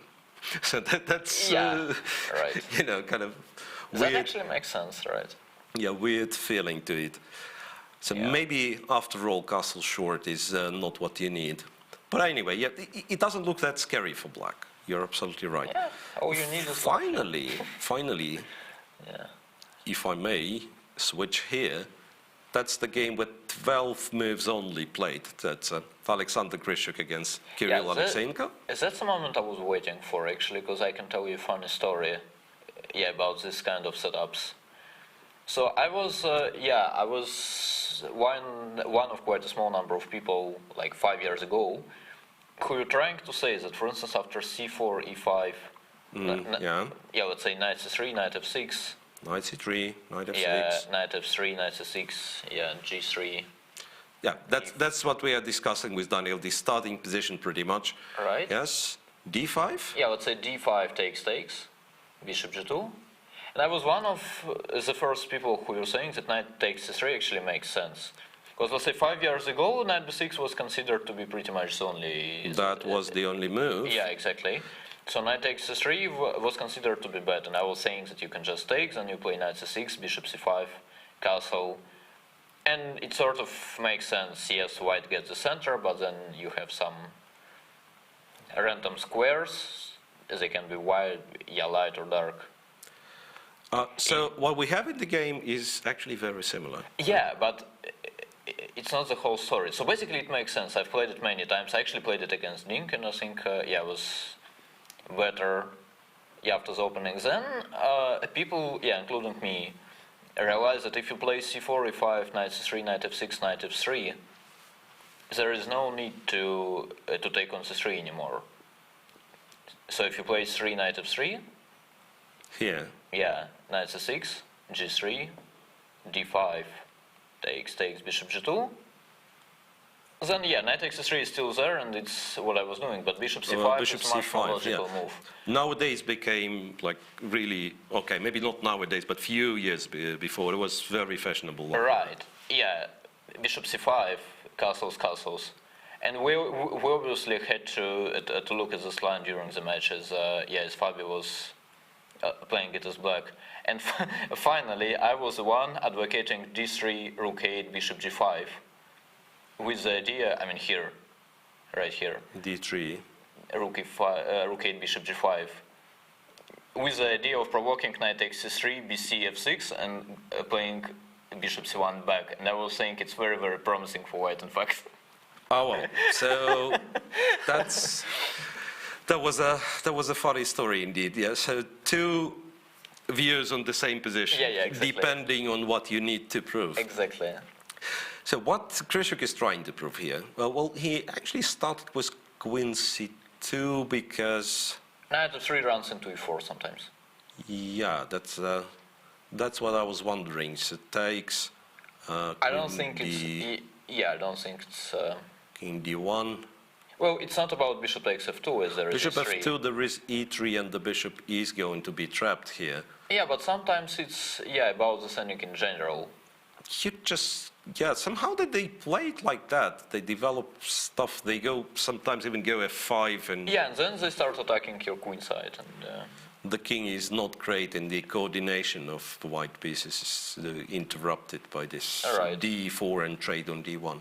So queen c2, kind of a smart way to start with, smart move to start with, knight f3, castles, rook to b8, so which that is, black will be able... which is a very, very typical move, and that's exactly what I did against Dinkia. So basically, like once you get b6 followed by bishop b7, I think you're completely fine.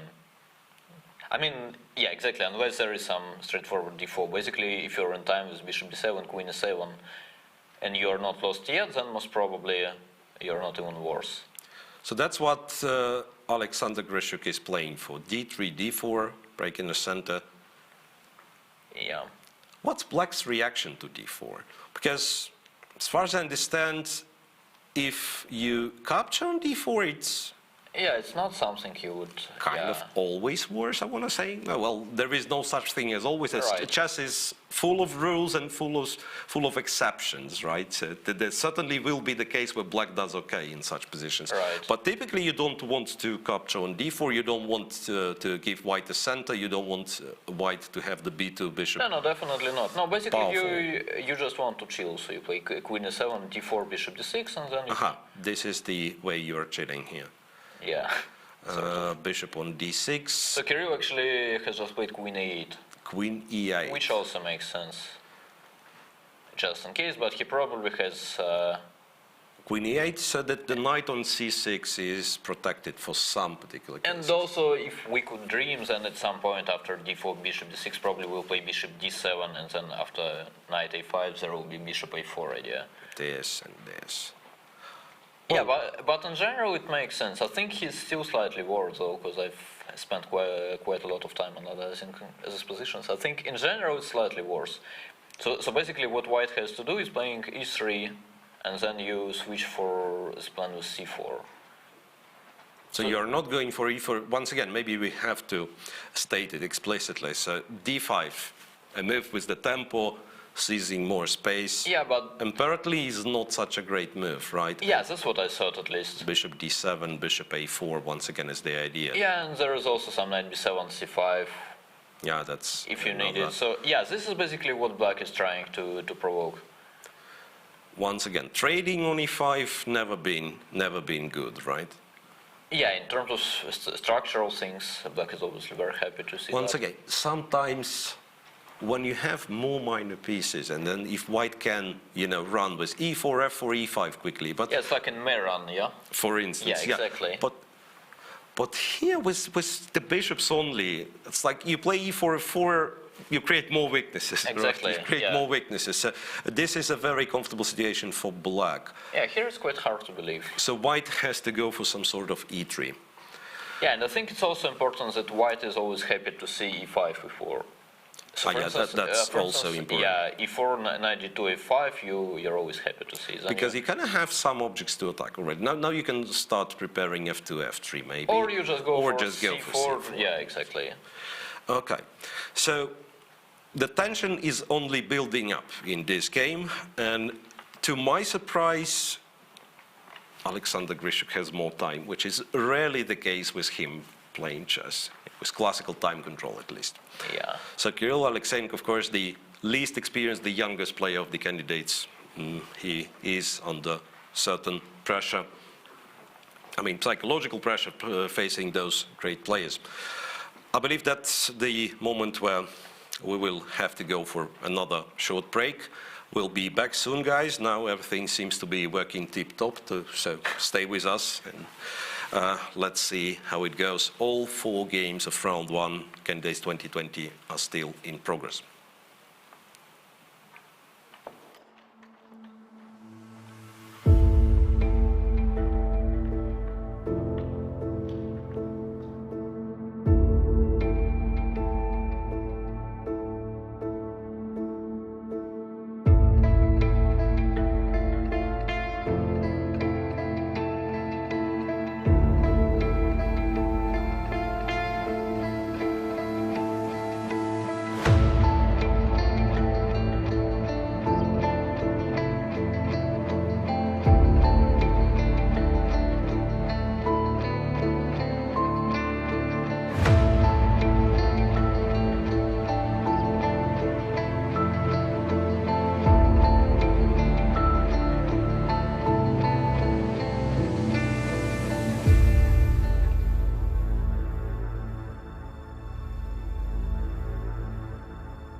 Simaland is one of the largest wholesale companies in the development, production and sale of the consumer goods. 19 years of steady growth on the market and more than 10,000 employees in a team. 45 private labels, over 1 million items in stock. Every day the online store gets over 10,000 orders and has 252,000 unique visitors. Wholesale and retail sales on 4 continents. Delivery of goods to more than 2,500 pickup locations throughout Russia. There are more than 100 specialists reside and work in the Chinese representative office in EU. Along with that, company has its office with permanent staff employees in the city of Shantou. There are regional representatives of Simaland in every major city of Kazakhstan. In addition, the distribution centers of the company are located in Moscow, Krasnodar, Novosibirsk and St. Petersburg.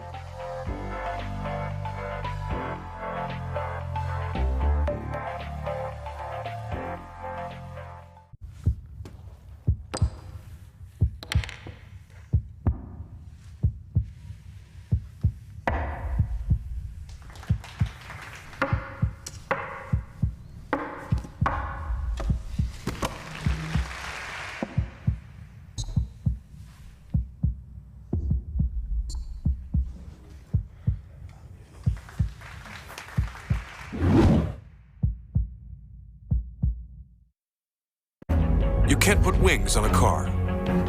You can't fight gravity.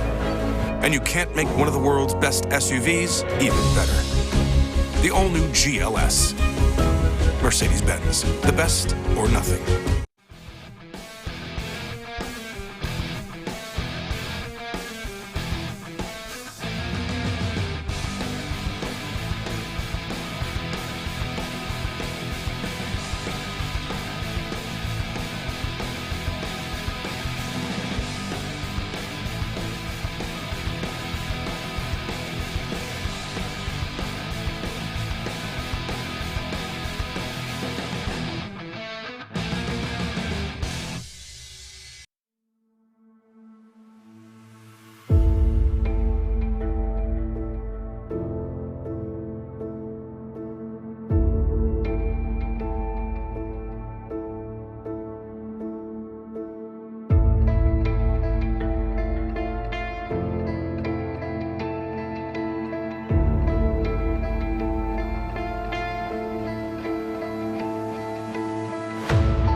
Welcome back, guys. Welcome back to the Candidates Tournament 2020. After 2 hours of play, all games are in progress in the first round. Well, why don't we check Maxime Vachier-Lagrave, the last moment entry to the candidates, and his game against Fabiano Caruana. During the break, I was checking the YouTube chat, and I can see a lively discussion about how well Maxime is, or rather a doubt of if Maxime is well prepared for the tournament. When you get like 10 days to prepare, it's not the same compared to the other guys. Yeah, but as Sasha Grishuk has once pointed out, you should be preparing for your whole life. So. Fair enough. Then you're always ready. That's what Alexander Grishuk is apparently doing. But yeah, let's waste no time. Let's check Vachier-Lagrave against Caruana. Yeah, we are reminded of all the pairs. Oh, Fabi is on 28.42, by the way. I tend to forget how high his rating is. He's, well, don't remember for how many years already Fabi is number 2 in the world. And yeah, he's for quite some time. Yeah, and there is this weird dynamic that Fabi almost hits Magnus with his, I mean, they become very close, and then all of a sudden it's once again 50 points gap. So now that's, well, this spin when they are actually closer. Yeah, 28.42. Not the lifetime maximum for Fabi, but very, very high rating indeed. Yeah, but I think, it was pretty much what happened during the previous cycle. He was probably missing like 25 or 30 points, and he won the candidates, and I think, before the match, the gap was really small, yeah? Yeah, I think it was about 1 game, probably. Yeah, right. So there were discussions during the match that if Fabi wins he overtakes Magnus on rating, right? Yeah, so. Okay, let's see what happens there. We've left this one after Rook F3, I believe, discussing all the possible things, and C6, C5 wasn't the move, I believe. We were not looking at C6, C5. But we still liked our Rook E8, right? So which doesn't make C5 any worse, to be honest. D takes, trade on D1, Bishop takes C5, Queen F2, and interestingly, not a trade that I would actually consider the most. I mean, I want to trade pieces, so the... But why? Well, I mean, you're simplifying, but white has a bishop, yeah? I mean, it's not that you're... I agree. Yeah, I mean, it's not that you're equalizing, you're just Bishop E3, simplifying. yeah, for the simplification's sake. Knight E3, I suppose. Yeah, and then, so. You seriously improve white's knight position, yeah? Yeah. So therefore, Bishop D6, planning perhaps to use this bishop one day on the diagonal, plus white is nearly not as comfortable as the previous line. Right. The knight on D1 has to be put in the game. Yeah, in knight general, C3. it's a little bit weird setup. There's some knight D3, knight E5, hitting the rook. Yeah, in general, white has too many pieces on the third rank, it feels. Yeah, so there might be some tactical tricks available, right? Yeah.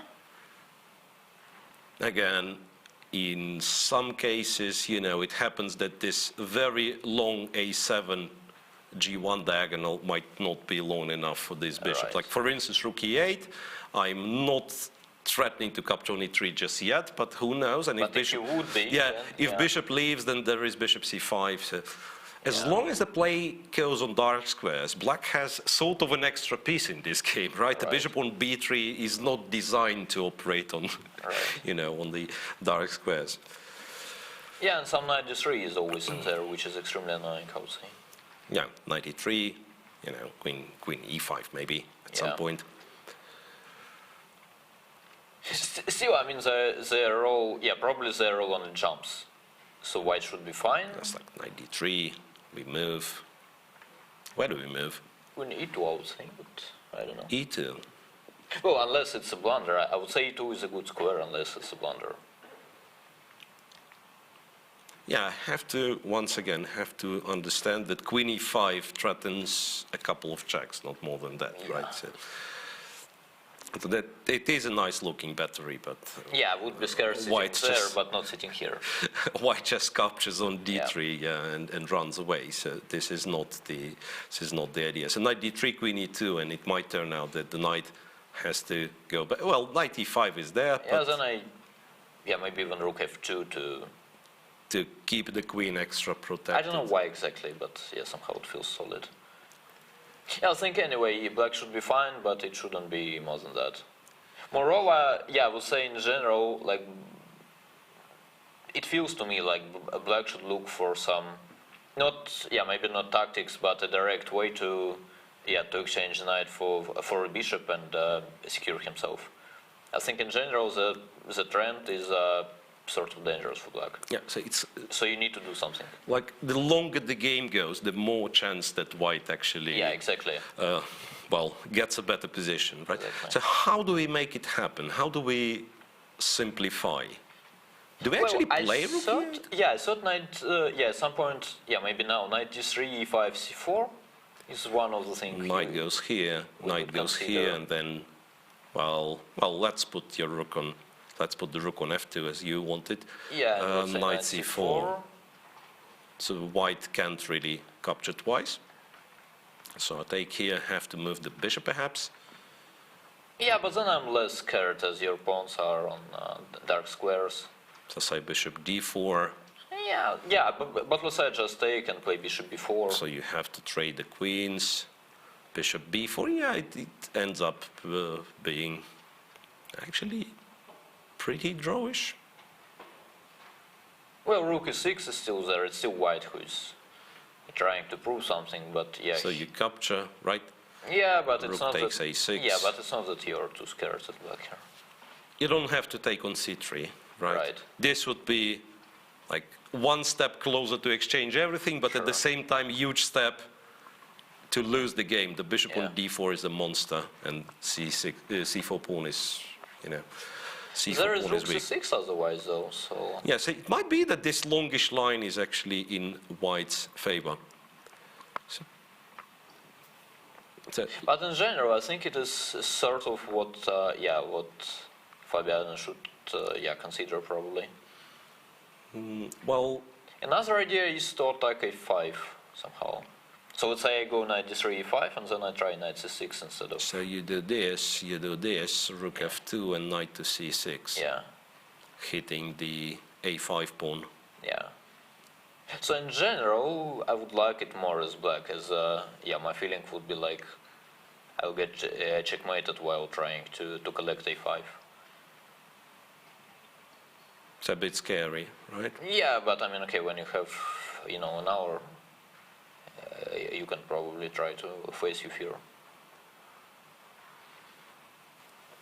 All right, knight c6. So wait, I actually played knight b4 to d3 to e5 to c6 instead Yeah. of knight c6. Wow. And chat is absolutely right. Yeah, well, I thought it's like it's a strong way to play it, but something with this maneuver It could be smart actually. seemed to be, but knight c6, we are informed in the chat, but by one of our constant followers who never disappointed me so far. So knight c6 was the best move according to computer, but Fabio likes your way of playing. At least he goes in this direction, he goes knight d3 first. Okay. But once again, the feeling is like it has to be equalish, right? Yeah. So, with precise play. But it has to be very straightforward.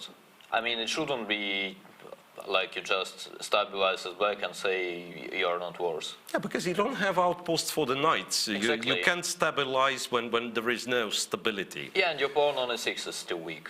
The a6 pawn is weak indeed. Yeah, so you have to do something. Okay, so knight d3 played. Now it's up to Maxime to decide where he wants his queen to be. Ding Li Ren Van Hao, some developments there perhaps. Or Anish Giri against Nepo, what do you want to see first? Well, let's start with the Chinese pair, because I don't think... he actually didn't take on f3. So rook a3 was the last moment we've seen it. Knight to d7, which is still okay. The bishop, there is no rush in capturing on f3. But after h3, bishop h5, queen a1 and queen b1 pawn and b6. Turns out that how allows this knight to move. Knight e2 and knight f8. So he wants to keep the h5 bishop. Perhaps he's right. Yeah, then he'll play f6 followed by bishop f7. So the knight on c4 is of course a great piece, but so is... Yeah, but this is, yeah, it's much sharper position comparing to what we were looking at. So I don't know if, yeah, if it's white or a black who has gained something comparing to our lines, but it's definitely much sharper. No, once again, but here I don't actually see the way to stop f4. Yeah, but do you really want to play f4 with the rook on h3? Let's say I go f6, f4 takes knight e6, so who is attacking? For instance, we trade the knight e6. Or even knight g6, but I like knight g6, yeah. Yeah. The fact that you've played f4 does not necessarily mean you are the one who's attacking, right? Exactly. So, very important factor, this rook, right? Yeah, I mean, again, in Sveshnikov, you have it on f2, more or less. Yeah, it's like one of the patterns I've developed during those coverages that I really like to show impossible, like, you know, moves. So rook g3 would be a real improvement to white's position. It's just that regrettably the FIDE rules do not allow us to move like that. Right. No, but with all seriousness, Yeah, but it could be f4 is meant- weak. Yeah, it could be meant by some rook 8 to g6 or something. So, Yeah. So rook on a3 is seriously misplaced, and black not only he attacks the f4 pawn, but also knight, if it gets to d4 once again, would return black to controlling the thing. So Daniil is right, f4 has to be like seriously considered before At very least. playing. No, my bet is actually something like knight e3 to d5. Knight e3. Yeah, and the knight on d5 is nice, but once again, what's the follow-up? Let's say black does this, There is no you go follow-up. to d5. I'm wondering if I do play knight d4 or not. What's that, for instance? No, but then I take and I'm, You take on d4, right? yeah. This takes. So once again, you might be not on time to get to c6. Because again... Yeah, but, yeah, let's say I wasn't sure I'm better originally, so... Yeah, it's like a weird position where even if one side is better, it's really hard to imagine the way you either prefer- white or yeah, black yeah, makes sure. progress, right? Sure. It's the fact what separates it from the Sveshnikov line, I think, is the fact that the queenside pawns are stuck, because in Sveshnikov from time to time you do have the possibility to open up some more files. Here it's like Yeah, in Sveshnikovs they're normally stuck in a different way. You get to play a5, a4, a3, and then white plays b3. But then you have, yeah, weak pawn. So here it's even more comfortable. okay, Dean goes for bishop f3. Which actually makes sense, yeah, so... So it's either the bishop, well, if black keeps the bishops, then the bishop is going the usual way, Yeah. the usual route, or if the bishops are traded, bishop f3, knight f3, then of course white will have to spend some more time. The knight on f3 is still misplaced, so this is the possible route for the knight. But if it's ever ends up being on d5, that will be a very, very strong piece indeed. Yeah, and there is also this very, very, you know, random childhood thing, yeah, that we learn at a very early age. So basically when the pawns are on e4 and d5, so the, yeah, white slide square bishop is sort of bad, and black slide square bishop is good. So basically it's sort of good exchange for white. Also, yeah, I could never really get it. So let's say I take on f3, I don't know, queen d7, how in the world I can be worse? I can, Second use here. I don't know, rook a to d8. Now at least my rook on a3 is put to some good use. No, It no, but I protects mean, the pawn. no, but I mean in general, how in the world? So let's say you play knight d2 to d5 here. I would Immediately. yeah, I would just play knight g6, knight d7, and so what? Yeah. Or you could even run into some f5, f4. Yeah, perhaps the true idea is not to rush with knight d5, but either have it on f4 and somehow try to play f4 under favorable circumstances, if such exists. Once again, I don't know if it's ever possible. Or you put it on e3, and then once again, so you control it. You're kind of speculating on jumping to d5. Yeah, nothing. Is there a strategy is to play fast, play confident, and play for tricks? Yeah, play. Hello, Peter Svidler. Play fast and play good moves. Yeah. That's what I was told. Yeah, okay, so bishop f3. But it's actually a very interesting moment if he will take on f3. I'll probably take on f3.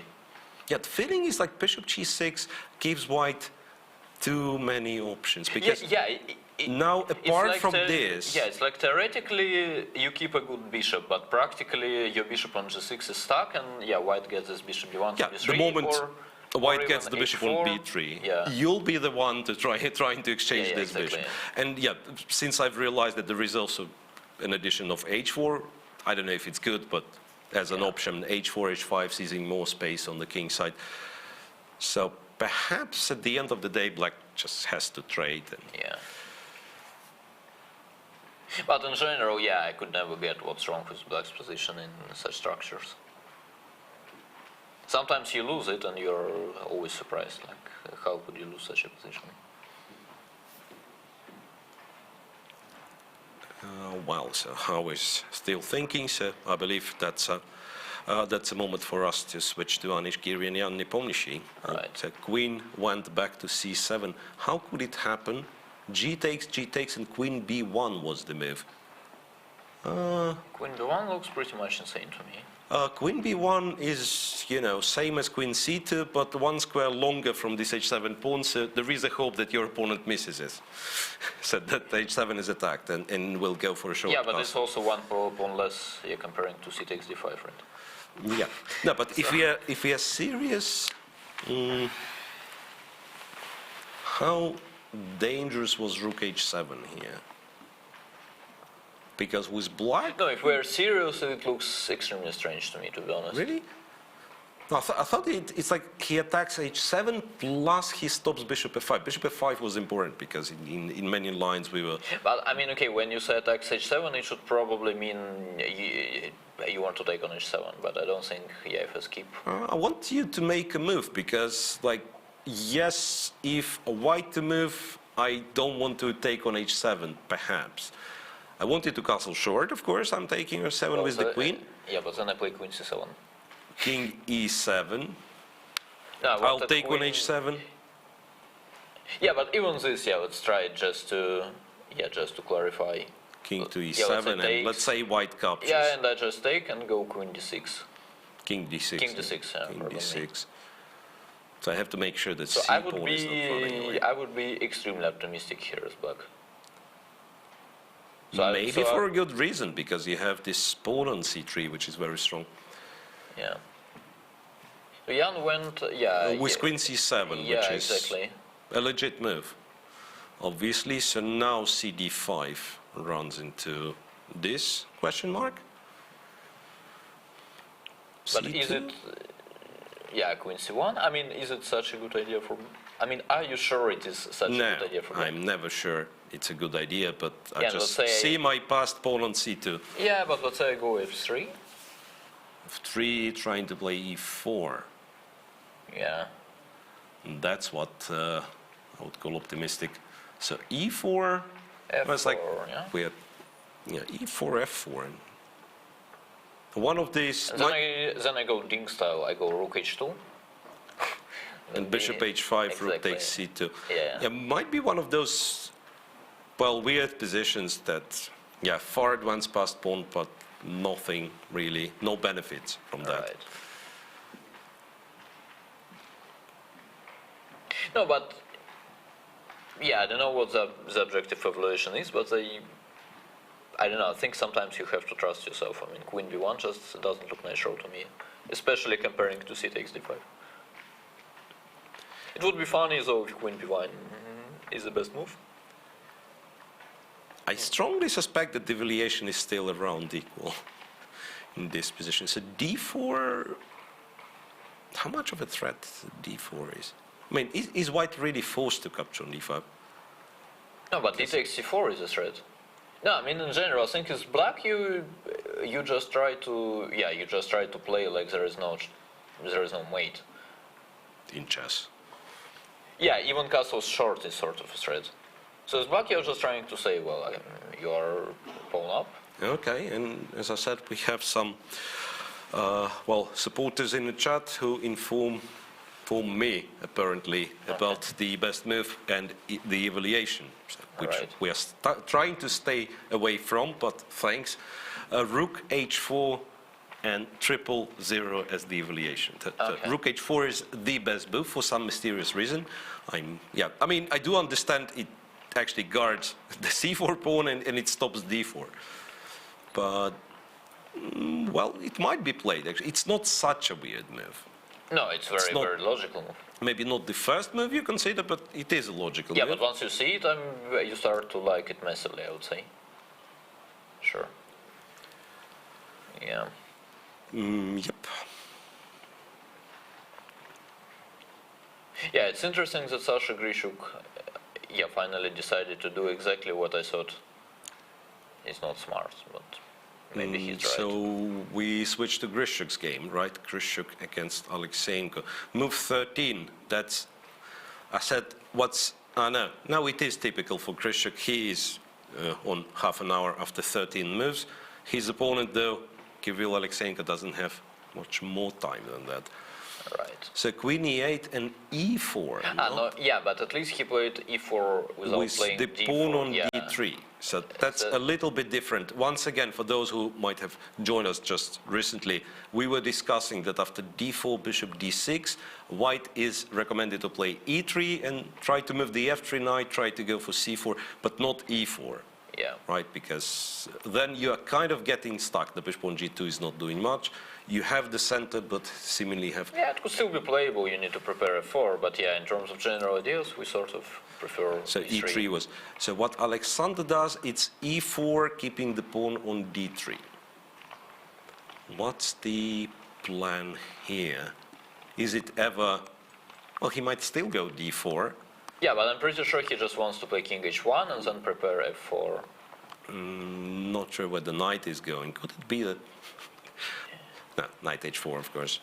Knight h4 and then trying to go for f4. But let me show you a funny, well, not exactly funny thing, but yeah, pretty much similar thing. So yeah, Vladimir Kramnik was playing pretty much the same line during the recent World Rapid and Blitz Championships. So he was playing c4, e5, let's say d3. D3. Yeah, knight f6, knight f3, knight c6, knight c3. With this move. Okay, whatever the move order is. d5, takes. Then what he was doing was e4. Then some people tried taking on c3, bc, let's say bishop c5. And I think, yeah, his game against Nakamura, for instance, was like bishop e2, castles. Black played some, I don't know, random logical move. And Vladimir came up with king h1, followed by knight e1 and f4. Move the knight, go f4, right. Which looked extremely strange to me, yeah, at first glance, but maybe it sort of makes sense. It did make sense. Okay. So, after e4, bishop c5 to d6, preventively moving the bishop so that d4 comes without a tempo. Question is... That looks very strange to me, so it feels like a loss of a tempo, more or less. Yeah, that's not the... It's kind of not the move I would like to play in this position, because it might run under some attacks with, say, knight d2 and potentially knight c4, And there is knight no- h4. Yeah, and there is no need to play king h1 anymore as well. Yeah, precisely. That's the biggest issue with bishop d6. So if white goes for f2, f4 plan, Right. he doesn't need to waste tempo on king h1. So for instance, knight to h4. Because I suspect landing the knight on f5 would be a decent idea. And then f4 very next move, it seems. Yeah, and also a knight f5 is much more tempting idea with the bishop on d6. I would say, I don't know Yeah, why. so Yeah. bishop d6 feels to be a bit of a misstep. So once again, perhaps, I mean, I do understand how you come up with such moves psychologically, like e4, and you've spent previously like half an hour thinking about d4, so you try to, to transpose the game to familiar. So give bishop d6, go d4, so we enter the variations I've just calculated. Yeah, and also, I mean, just to start with, it's only move 13. So you are down to 30 minutes and you play one of the best blitz players in the world, and you are still down on time. So basically you just understand that at some point you just have to play moves and play them quickly, and probably bishop d6 is not such a big mistake if it's played almost up tempo. Right, so that perhaps is the only game we have that potentially can go to a time trouble. Well, at least the clearly by far the slowest developing, and it's already a fresh position, and it's only move 13. Well, fresh position is in terms of obviously in terms of forced variations in opening preparation, because nothing is fresh. It seems nowadays, like every single structure was analyzed already. And people in the chat discuss knight h4, and white seemingly is better after this one, which is easy to believe. That's a very logical move, with once again with the idea both to go to f5 or just to play f4. But I mean, again, what do you guys call better? I mean, let's just 0.70. 0.70. That's a lot. 0.70 is better actually normally. 0.70 is a lot. And perhaps for those wondering what 0.70 is, it's when you analyze with the computer, or we call it an engine, right? Just look at the screen. That's beautiful. Minus 0.7 would be the evaluation, but actually it was. It's not. It was a different number. Right. When you analyze the position with the computer, with the bot, it tends to provide the evaluation in numbers. So it won't tell you white is slightly better, marginally better, much better. It will give you the number, which is the number of pawns or a fraction of a pawn. And 0.70, it's quite a lot. It's more than half a pawn. So we could probably revisit Maxim and Fabian, as I'm sort of curious about the route the of knight knight. d3 thing. Exactly.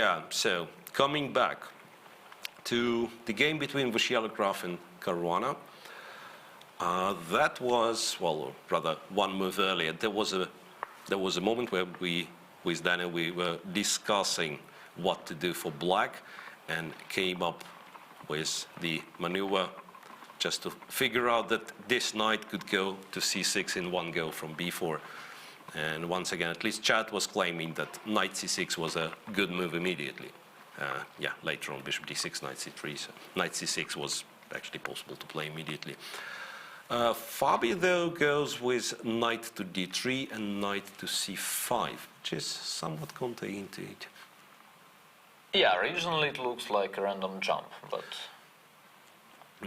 after bishop's 2 b4, we start to realize it's not exactly random. b4. Yeah. Because the bishop on c2 is, as I said, that's something I wanted to achieve, right? But now it's awkward with the knight on c3. It's not clear where it's going. Right. Does it have to go? Yeah. No, I mean, you have moves, but you don't really like them. To d1? Yeah, probably.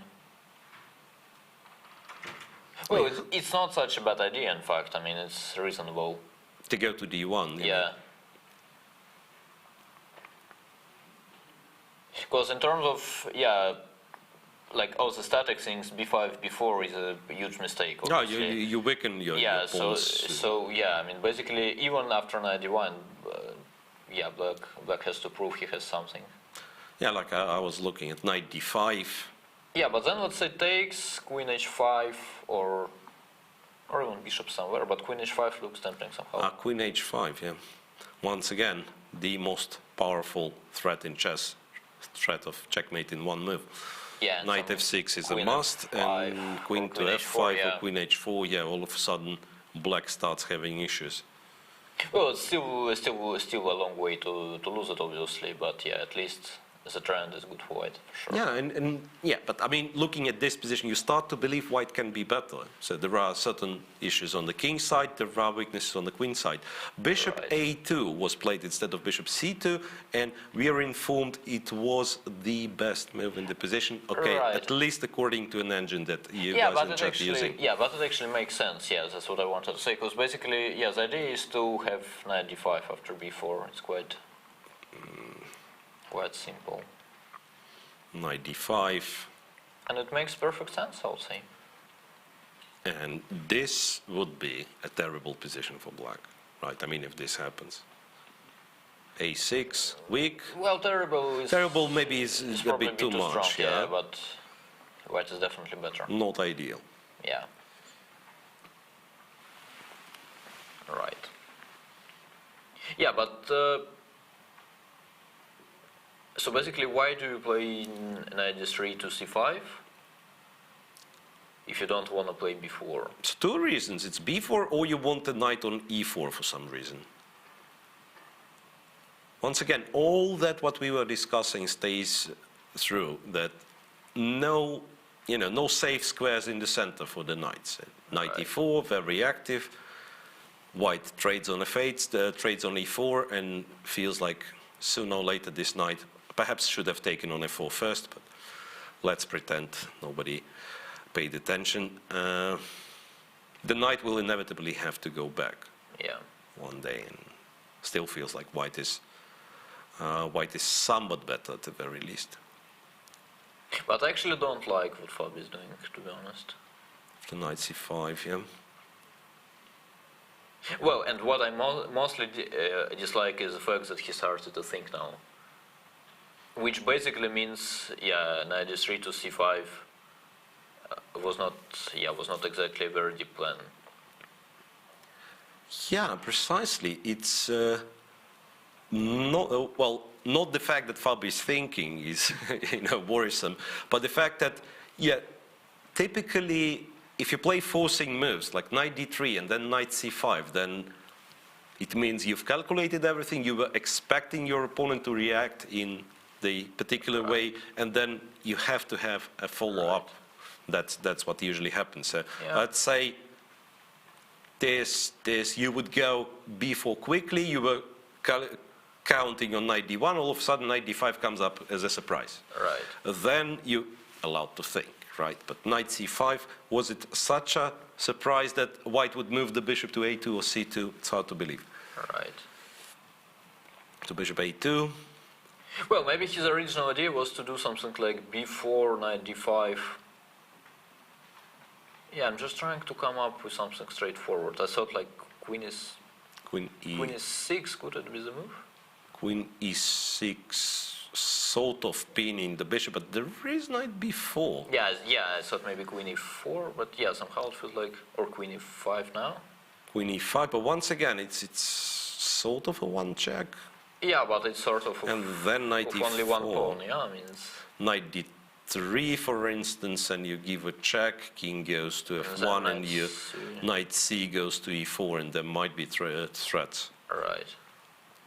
So as you can see, we always can find the way to mess things up. No, but actually, yeah, queen e6 could make sense. After knight d5. Yeah. But first he has to go for b4, which is not played just yet. Well, basically, even if he doesn't, yeah, I mean, obviously it's a long way to lose it as black. Well, I mean, even if you play some random, I don't know, what random move, but something like rook e8, I don't know. I mean, it's still a long way to lose it. It's only about the trend, but, I mean, okay, it only means black will have to push himself at some point. Okay, some funny variations. Blunder alert, there might be some blunders involved. Queen takes, knight takes.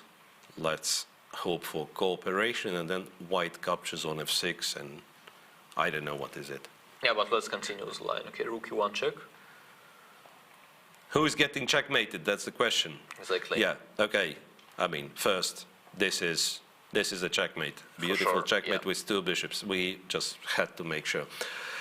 Rook check, and then this would be... Well, actually, this might work. Because originally I thought it's bishop h2. Yeah, me too, yeah. But then white captures one thing and then the other thing. And if bishop h2 is impossible and black has to trade, then... Then it's exactly, yes, it's exactly what white was trying to get for quite a long time. Yeah, if white is ever better in this position, Yeah. it's in this position. Yeah. Might still be not true because knight b7 and Yeah, he's sure. hunting this silly pawn. Right, we have to go back to the actual position. Right. Because now we have something in move 34. No, it's not. Is it? It's move 34. Not so far from reality. So after bishop a2, Fabi has a choice, right? Has more or less any Well, move. he has many moves, but yeah, I mean, in general, I think... b4 or anything else. Exactly. Right? Because all the other moves, they are yeah, exactly, I think... of the same nature, kind of. Yeah, and I think, yes, the instinct of any strong player here is to... Yeah, is to spend some time trying to make b4 work. Because, I mean, yeah, as you pointed out recently, yeah, as black, you don't want to play a long game here. Yeah, the more likely white somehow to establish the coordination Yeah. and then to play for this 2 bishops advantage. So Exactly. b4 is certainly, it's like even the logic behind it is like you try to make b4 work and you say to yourself, well, if it doesn't, I'll find a solid move, and there Right. should be a solid move for black. Sure. Well, the discussion about taking or not taking risks in game 1. It's hard to say because yes, chess is not as sharp as it used to be, at least it looks like, right? Like a lot of very solid openings and so on. But at the same time, if you're not taking any risk, how can you win a game? So they definitely will be taking risks. Well, you can face somebody who will take risks. Who takes risk, Yeah. and then you collect his stuff for free. And, Exactly. Yeah, well, that makes sense. It also will be, if we speak about the tournament in general, it's a very long tournament, and sometimes it's kind of a matter of getting lucky. Because not only, well, there are a few ways, as we know from the history, a few ways of winning the candidates. You can dominate and just crush the field. Sometimes you need a bit of luck. You need to face the right player, or, well, on his bad day, so to speak. Right. Half of the field, sometimes, well, not half of the field, there certainly will be players who lose interest after the first leg. I mean, if you are on -3 after 7 games, That well, is true. it's very normal to lose interest, and then your opponent's kind of getting an easier game against you. So that the tournament strategy matters. And speaking from the tournament strategy, once again, depending on your feeling, someone feels that I have to force matters, I have to win Right. fast. Someone says, no, I'll be solid and wait for the guys to give me ropes and right. stuff. Yeah, but I think it's also fair to say that most probably these candidates will differ from the previous ones very much. Well, it's basically the first time, when we have so many guys from, well, not from top, I don't know, top 10 or even top 20 probably. So yeah, I have a feeling this time you have to crash to win the whole thing. So you expect a lot more action and a lot more score percentage from Right, the winner. and I also, I mean, exactly. I also expect the winner's result to be much more impressive than normally. Right, but at the same time, it could be the case that while, you've mentioned the guys not from top 10, but it's not necessarily that they will be the outsiders. No, definitely I don't think not. so. It only means they're not that consistent. Yeah, and it kind of pushes you towards the idea that, let's beat those low-rated players. And Exactly. you take risk and then... And then it can go either way, exactly.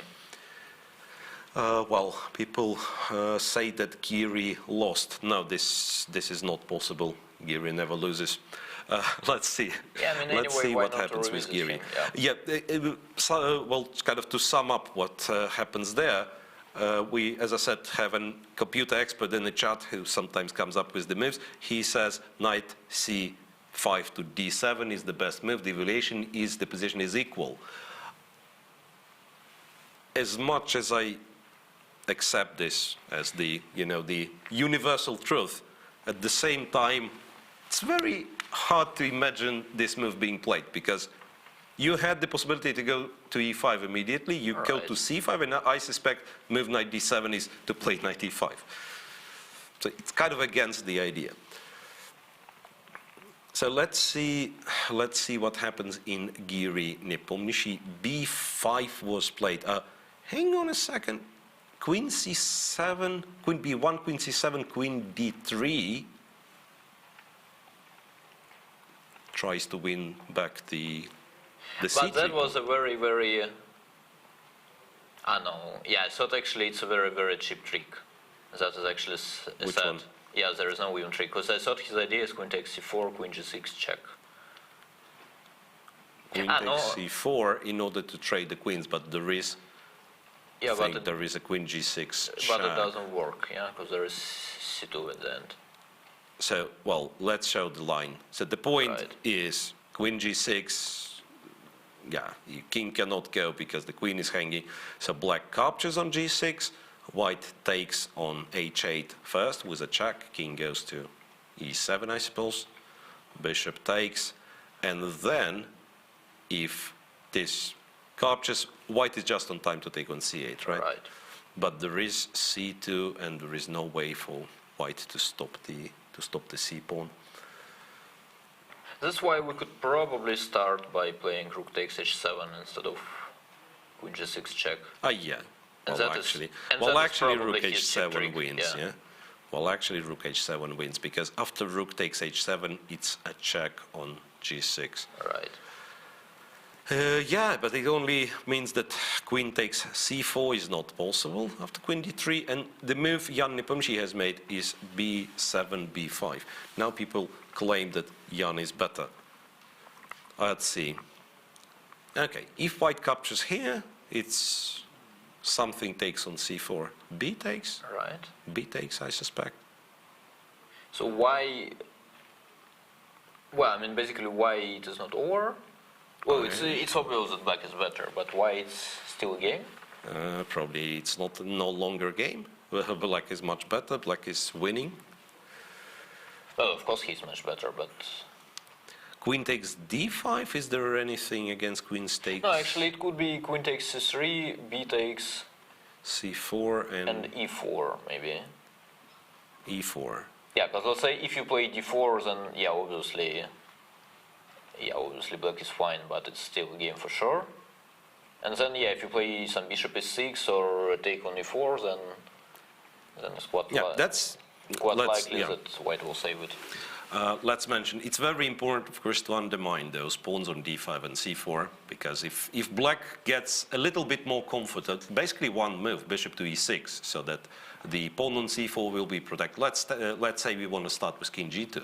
Then black plays bishop e6. Now c4 pawn will be protected. Anytime you try e4, it's answered with d4.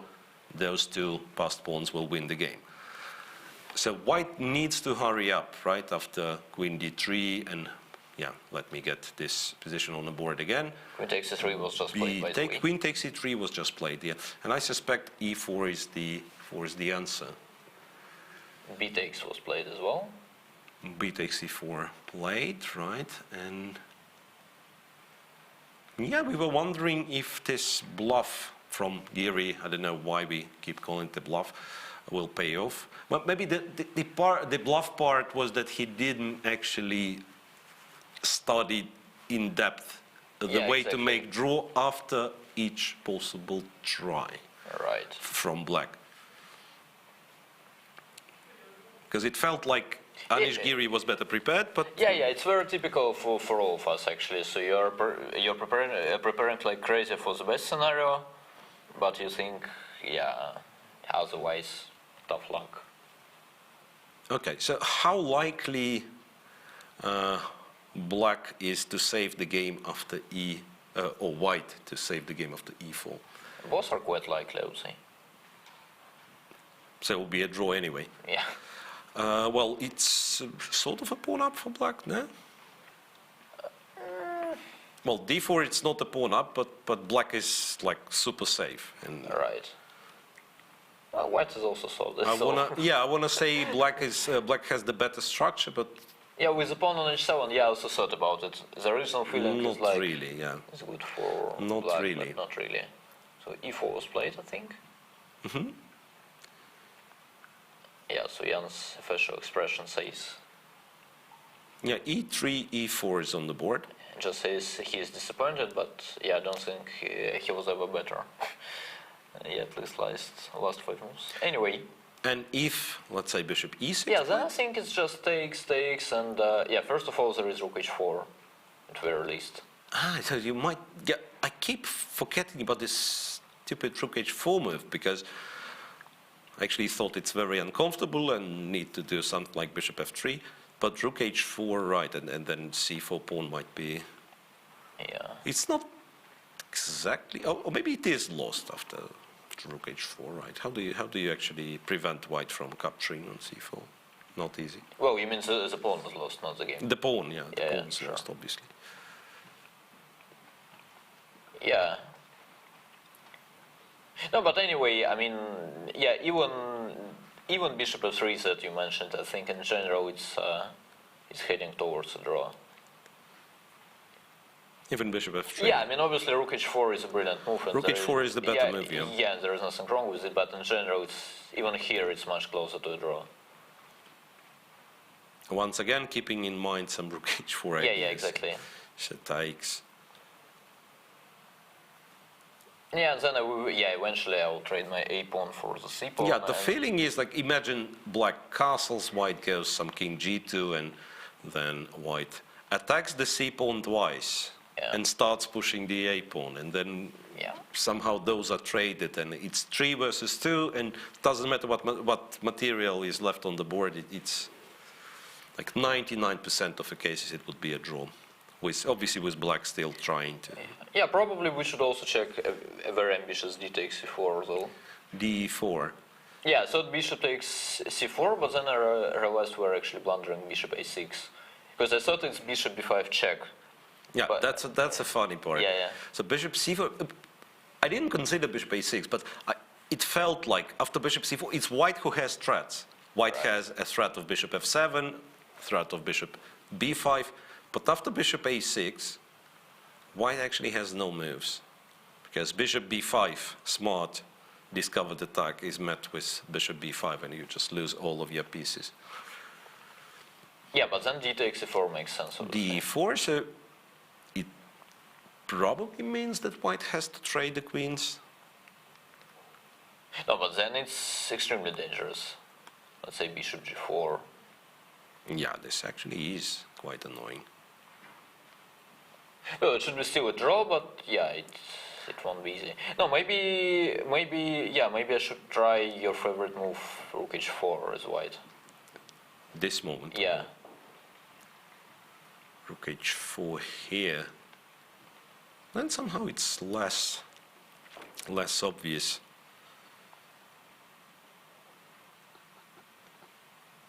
It's sort of the same. If white captures one pawn, he will capture the other. Yeah, exactly. Right, so in order to prove something, I will have to play f5, but that's a bit loose. Yeah. And maybe now capture. Yeah, also here c4. I could also consider some optimistic moves, like rook h6, for instance. So basically, yeah, let's say rook h6, I actually tend to like rook h6. So what is your next move? Because I'm not even going to take, although now I can take. I can just play a4 as well. No, this is definitely, definitely fine for white. Maybe the whole thing is fine for white. Well, I think probably black has some way to get some weird 3 against 2 rook endings. So That is a and dead draw. then some developing move like bishop e6. Yeah, and then you castle and you somehow pray to get some rook 8 takes a2 in the variant, and it's still a dead draw. Right, so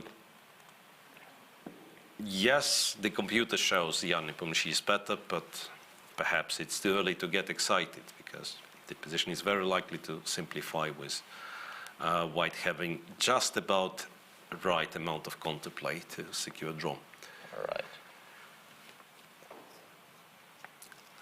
Well, so the most unbalanced so far looked the game between Dingley, Ren and Van Hau. Was it?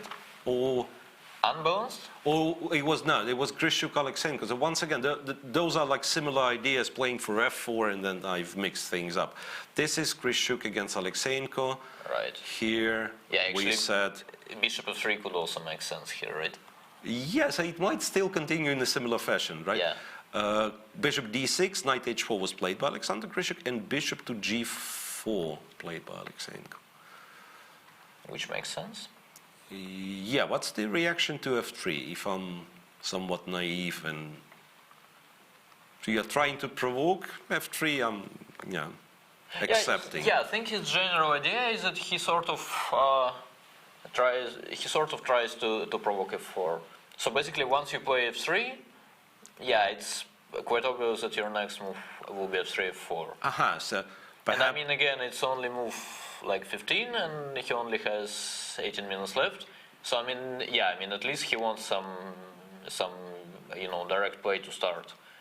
yeah, that's correct. That's another important observation that while when you learn to play chess, at least when I was learning to play chess, they would say the hardest position to play is when you have to find only moves. Right. And only after years and years of practicing you realize that this is not Exactly, yeah. not necessarily true, because well, at least you know what to look for, the only exactly. move. And then if it's a position like that, which pretty much can transform into any given structure, right? So this is what this is what especially tough to play in the time trouble. So apparently f4 is not such a concern for Alexenko. He was more worried about knight f5. And indeed, if you play f3, then somehow f3 and knight f5 do not look that well together. So perhaps you turn to play f4 very next move.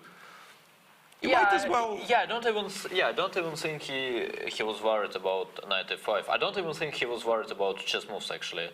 He was mostly worried about being down to 5 minutes at move 25, and then both f4 and knight f5 will be good enough to to set one trap and win a game immediately. So yeah, I mean, at least he wants to enter this tricky area of complications, having some time, which makes sense. So And rook to rook e1. d to e1 is actually a very smart answer to these terms. Once again, It's a very decent reply. Like you try to provoke f4, but there is no f4 So no- response, and then king h1 or even h3. so look, it's not only kind of a good-looking, objectively seems like a decent move to play, but also, once again, following this pattern, I want you to have a choice. I will not give you an easy play. So Sure. keep the options open. Knight f5, once again, h3, f4, f4 immediately. Yeah, and there is also something pleasant in playing such moves, yeah. Because I thought in general, basically, when the guy obviously plays bishop g4 to provoke me to play f3, and I play some moves that is not f3, then basically he feels like an idiot. Even if f3 was better, but I mean, you don't like that feeling. No, but it does seem to be a decent move, really. Yeah, sure, Rook but e1. I mean, in general, after rook d to e1, it would be pretty logical to play, I don't know, bishop g4 to e6 or even c8, if you don't know what was your previous move, yeah? But after rook d to e1, I mean, you just played bishop g4, and you sort of try to Well, it's to make it work, yeah? I mean, more psychological pressure as well. Because exactly. now, your next move, once again, you have to look for something. Bishop e6 kind of makes less and less sense, because after knight f5, it's very likely that you will have to take one day. So Right. you spend the move on bishop g4. White enjoys his rook on e1, which arguably is better than d1. Yeah. Okay. And also, rook d to e1 is very much Grishuk style. Keeping the tension. Well, I think in general he really likes it. So basically, once you try to provoke him to do something, his nature is to do something else normally. So the guy who likes to play on like tiny little details on exceptions. Right. Yeah. Right, so this game kind of approaches the, I mean, it's a weird thing to say about the game, which is just 14 moves long so far, but it kind of approaches the time trouble stage. Right. Alexeyenko down to 18 minutes, Kryschuk, well, our board shows 23. I suspect he has less already. So once again, let's go for a quick break and then we'll stay to follow all the time troubles possible. I believe in some games we are much closer to move 14. So a quick break, we'll be back shortly.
Simaland is one of the largest wholesale companies in the development, production and sale of the consumer goods. 19 years of steady growth on the market and more than 10,000 employees in a team. 45 private labels, over 1 million items in stock. Every day the online store gets over 10,000 orders and has 252,000 unique visitors. Wholesale and retail sales on 4 continents. Delivery of goods to more than 2,500 pickup locations throughout Russia. There are more than 100 specialists reside and work in the Chinese representative office in EU. Along with that, company has its office with permanent staff employees in the city of Shantou. There are regional representatives of Simaland in every major city of Kazakhstan. In addition, the distribution centers of the company are located in Moscow, Krasnodar, Novosibirsk and St. Petersburg.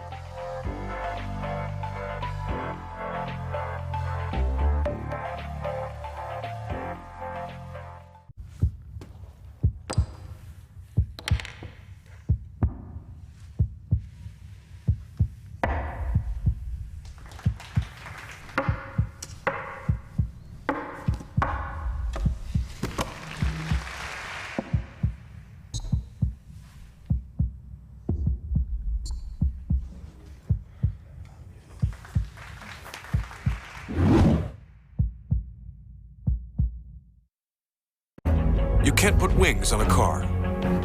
You can't fight gravity.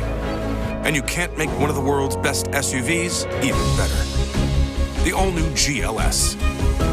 Mercedes-Benz. The best or nothing.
Welcome back, guys. Welcome back to the first day of Candidates 2020. Still 4 games in progress after 3 hours of play, and logically they are not allowed to agree a draw before move 40, unless threefold repetition, of course. Well, there are some games that are heading towards this. I mean, not the threefold repetition, but simplifications. There might be some draws, of course. Every day we'll have some draws, but nevertheless, tension is still there in nearly all of them. Right. So during the break, we agreed with Daniel that we will try to look at the other games before the start of an actual time trouble in the Grischuk's game. Because, well, when you have a time trouble, you don't want to miss anything, and it is coming very, very soon. So I suggest we start with Vachier-Lagrave and Caruana, perhaps. The position we've seen, what was the last move? We've seen bishop to a2, and the discussion was if it's b4 Or something else. any other move. Finally, he preferred something Yes, else. so the other move happened to be rook to e8, where white went for queen d2, knight e4 played, knights were traded, queen to d3. Yeah, queen d2 was probably a little bit inaccurate as, well, I have a feeling knight g5 now pretty much finishes the game. Finishes the game, In a draw, I thought. well, and if, do I blunder something by doing you don't, but this? there is a You check. give a check, that's important, yeah. So you give a check, after king goes, black captures on g5, and the opposite colors, the king, white king is It could only be, arguably, yeah, exactly. It could only be dangerous for white, but somehow, yeah, I think it's, yeah, a matter of one precise move. yeah, it's like, I have to be careful that, well, maybe queen d5 just to, you know, trade the queens, make a draw. Right. Also, some queen c1, yeah, who knows. No, but yeah, in general, it's quite obvious that, yeah, white has some accurate move, and yeah, probably a bunch of them to secure himself Yeah, there. knight g5, right, I mean, knight g5, because white is forced, right? It is forced to capture. The Well, unless I'm blundering something, but I don't see what... rook is hanging with a check, so this, once again, bishop to c5 with a check. I could actually blunder rook f2, by the way. Over here, No, I mean after knight g5, but it doesn't work. g5, Yeah, because then, yeah, queen takes c3, queen takes d6, queen takes f2. rook to f2, Because in terms of geometry, it could be a nice idea to prevent a check in advance. so black captures, there is no check, so white can capture on d6, Then queen takes f2 or knight e4. queen takes f2, king takes f2, Yeah, knight this is e4. quite convincing, I would say. So sometimes, you know, you suffer because of being too smart, because, I mean, I would never consider rook f2, right? I would take and probably would make a draw, and then rook f2, it actually is a decent idea, right? But Yeah, sure. doesn't work because of this sacrifice. Right. Yeah, it's a little bit artificial, so obviously. Right. So capture here, right? So could it be that so suddenly now it's Fabi who is looking for a way to continue the game? Once again, let's first try to understand. Well, maybe if I want to be, maybe bishop e3, strangely enough, is kind of the more comfortable way. Well, first of all, as I'm not playing this tournament, let me try queen takes e3. Well, we are obviously safe, but I'm just trying to realize if it works in terms of forcing a draw. Rook takes, and Yeah, I think it does actually. it probably does secure a draw because I cannot save my queen, right? Right. But I can go to d5, for instance, if I'm, well, Sure. if I'm a boring yeah. guy, which I actually am, yeah, just go to d5. Just in case, yeah. You win the queen, yeah, and yeah, it's still a dead draw. Yeah. So pretty much forces a draw indeed. And perhaps it's Fabi who's looking for an alternative, because Vasiliakrov is, well, it's not such a terrible time deficit, but still 12 minutes, less than 12 minutes for 8 more moves to play. Right. So if there is a way for black to apply some pressure somehow, and we have a feeling that black starts having those nasty ideas. Yeah, I didn't like Queen this, here, this maybe. Queen D2, to be honest. Queen D2, then Queen D3, yeah. feels Yeah, like- because he played it during our break, but I don't know, I have a feeling. Because actually now black has a lot of tempting moves. This one's tempting move, right? Yeah, or actually, yeah, we can also, we can also set the battery other way around. You can start with Queen C7, which also, Queen C7 hitting the pawn. and Bishop H2 is still there. Bishop H2 is still quite an annoying move, right? Bishop So B6, actually- there is some check on C1 as well. So actually, what do you play here as white? I actually start to. So what do you play here as white? After Queen C7. What's the threat? Queen A5 could be a threat. How serious is Bishop H2? For instance, I don't know. Yeah, I mean, it's like not that easy to make a move for white. No, I I mean, understand. yeah, well, yeah, exactly. What is significant is that, yeah, I think both will have a feeling like Queen C7, yeah, probably it makes sense, but it doesn't feel like the best move. But even here, it's not easy for white all of a sudden. Yeah, let's say here, yeah, Bishop H2. Bishop H2. So are you really going to try King H1? I have to go there, no? That's what I thought. I don't know, I thought your idea is King H1, because, yeah, I thought you were teasing me, but... So it's a knight G3, I'm just taking on H2. Could be this. Yeah, probably. No, but anyways, there is actually a very big number of moves. I actually start to dislike it strongly. Well, let's check Queen E5 as well.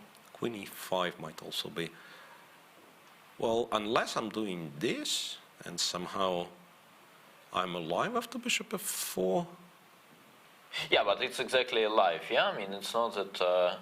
Somehow, yeah. Well, we switch to discussing if white is better. holds. Yeah, exactly. If white holds, because before that it was like, can white be better potentially this way or Right. other way? And so certainly this last couple of moves were unfortunate. If it's such a Right. paradigm shift, so that all of a sudden it's black who is looking for the way to prove the advantage, and Yeah, Maxim has definitely lost the track at some point. to what degree is the other question. I mean, can he still But hold it's his own? normally a process. Yeah, I mean it doesn't finish Yeah. after one or two bad moves. Yeah, I agree. Once again, for you guys at home who constantly look at the computer evaluation, you think, okay, it's shifted a bit, but maybe it's still within the draw margin, but it's not how chess works, because sure. those are brilliant chess players, and if he made a mistake, he realizes something goes wrong, and you get nervous and you make more mistakes. That's typically how the game is lost. It's a rare quality when you can all of a sudden switch back the engine mode and play all the best move and save the game. Speaking of, will Geary save the game? Or maybe... Well, safe is probably well, he definitely will. Well, he will save it by an offer. Yeah. Yeah, he definitely will. So I'm switching back to Geary No, and definitely- If after Queen D3, But then till the Bishop moment F5. there, Yeah, till the exactly. moment where I've realized there is Bishop F5. So all of a sudden could be, because black is threatening Rook C8, right? Black is threatening. No, hang on a second. There is Queen F3. That's how we do it. Yeah, but then there's Queen bishop takes F3 c4 followed with by... a check. Yeah, exactly. With a check. That Because we I actually wanted to capture you king here, but you're in time. Okay. check on G4. Nah. That's It doesn't seem to work. yeah. We have to, upgrade this software so it would allow me to go Queen G4 and plunder the king on F1. That would be proper should call it- refutation. Call it a counter check.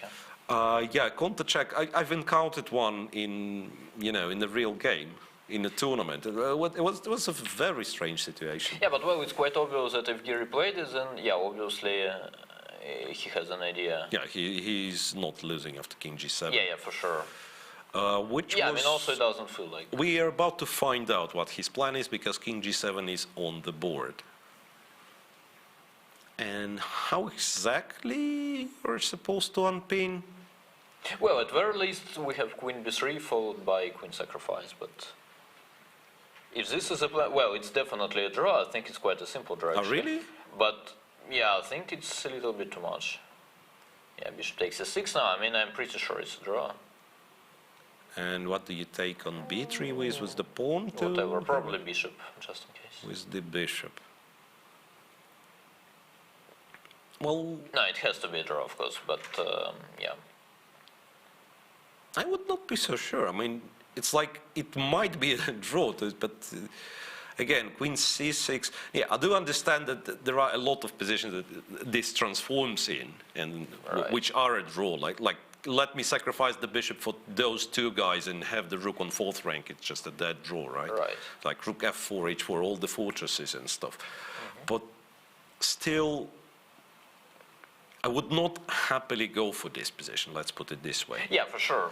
This is what I'm It's thinking. not some, yeah, like 3 versus 2 rook endgame or queen endgame we were discussing. That's fair. Well, That's 100% sure, well yeah. known. This, it's still possible to play for black. It's still possible to lose for white.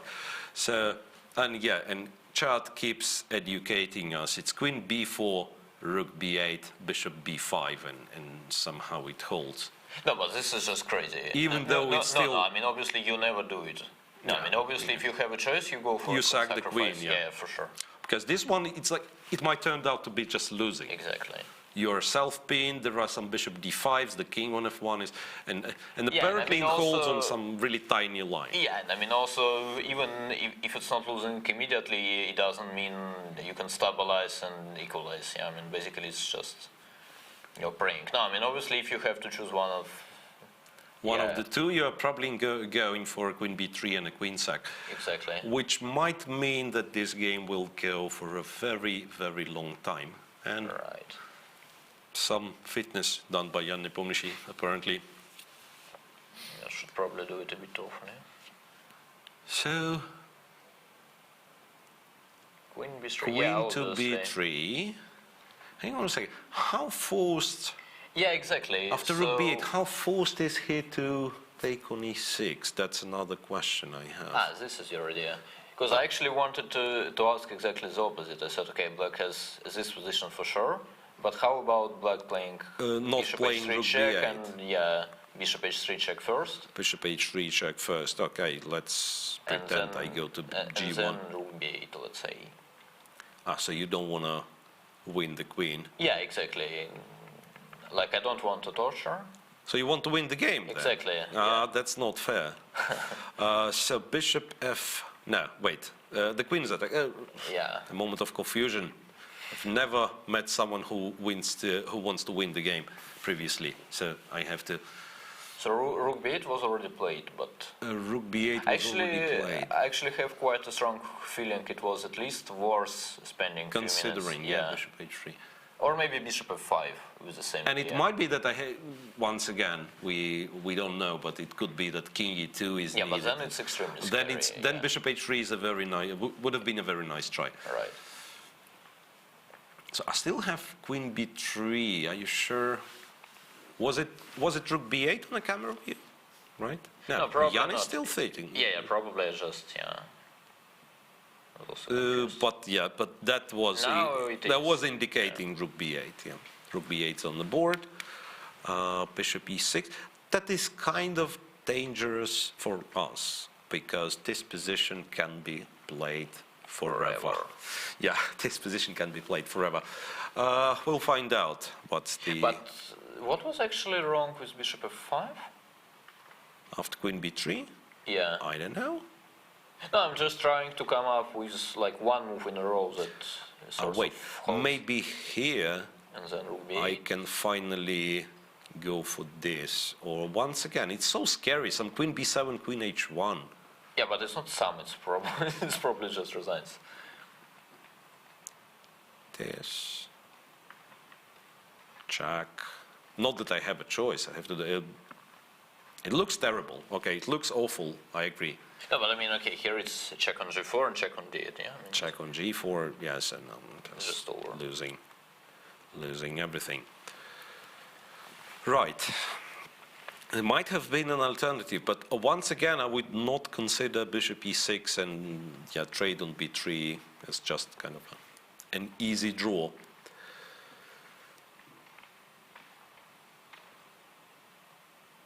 Wait, what? Bishop e6, rook b3. We were told that we are missing a very, very. Thanks very much. That's a very nice remark. Yeah, and the thing here is side. Rook to g4 and rook to g8. But then you go king is7, king d6. Check. King goes to d6. Rook takes c7. You give a check. Check. King goes here. That's a very long line, in fact. King c7, and it Bishop might be f5. important. No, wait, but that's. I'm not sure it's lost, but it's not like what you want to transpose Yeah. to is wide. That's a very long line, and let's go move by move. It's actually a very nice idea. Rook g4 check, and then check from g8. King h6 would not help because it's just a perpetual check in this case. I mean, Well, it's very you have to easy, you have to go back to g7. But this line, when you win the queen back, but it's very important that black has this check from b1 and captures on c7. If you're choosing between two, the position with two pieces against the queen is much better. Or intuitively, you tend to prefer that one and not the position exchange down. Well, sort of here you're already down to a fortress, and then when you have two pieces, you're down to choosing of like 10 possible fortresses. Quite a few, Yeah. So, coming back to this, where he was, bishop e6, rook takes b3, so apparently you have to take on b3 one of the ways. Right. So we were thinking, But it's actually interesting if Geary has blundered or it was his original idea. Because as for me, for instance, I would just, it wouldn't be a blunder. I would just go for it. I would take on b3 and I would feel like, I should be capable of holding it. Although, I mean, sometimes it's... okay, how do you tricky. plan to hold it? It's like where the rook has to be. Because there are still ideas, right? I would probably try to, Fourth rank? No, I would probably keep e file. third rank? E file, probably. E1. Well, e3 is fine. I like E3, for instance. Oops.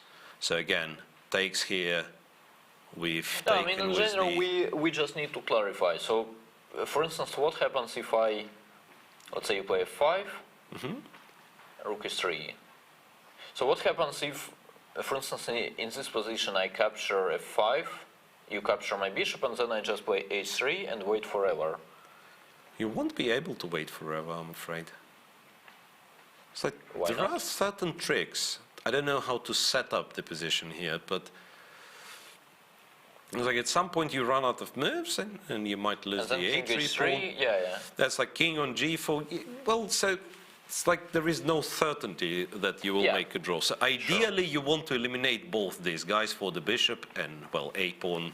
In this case, you don't care. Moreover, even f2, f2 and the rook is a draw, against the queen the and h h pawn, So that's actually why I was originally that optimistic about what's chances to hold. Yeah, but what I thought, black is nowhere near forced to, let's say, to win the bishop for the time being. It's like he goes king f6, he starts pushing the h pawn, speculating, and then you will take care of this h pawn. So. Yeah, actually, in a practical game, it's extremely unpleasant. Precisely. From human perspective, like you don't really have an active counterplay. Your a pawn is not running anywhere. Right. You're passive, and black can torture you for quite some time. That's an unpleasant scenario, but he has to go for it, it seems. So 10 more moves, they'll reach the time control. So no worries in this regard. But actually 10 moves is quite a lot for such a position. If it transforms, so how many moves? Yeah, he takes on a 6. So bishop e6, rook b3. Well, he was forced to take on a 6, in precisely. fact. Rook b3 will be move 32, 33, and then yeah, if you're not certain that there might be some. A b3 is best. We were actually looking at a b3 at some point, right? Rook Yeah, but what b3. do you call, best in such a position? Well, it kind of is better if white stabilizes. I can understand why, because the bishop will be stable on c4, and it's sort of more useful, so it covers the first of all, diagonal. it means after queen c1 check, you're forced to play king e2. Am I No, queen c6. out of There is bishop f5. stubbornness? Wow. Yeah, I just want to. I mean, it's not, once again, not something I enjoy having my rook pinned, but maybe there is no way to. Right.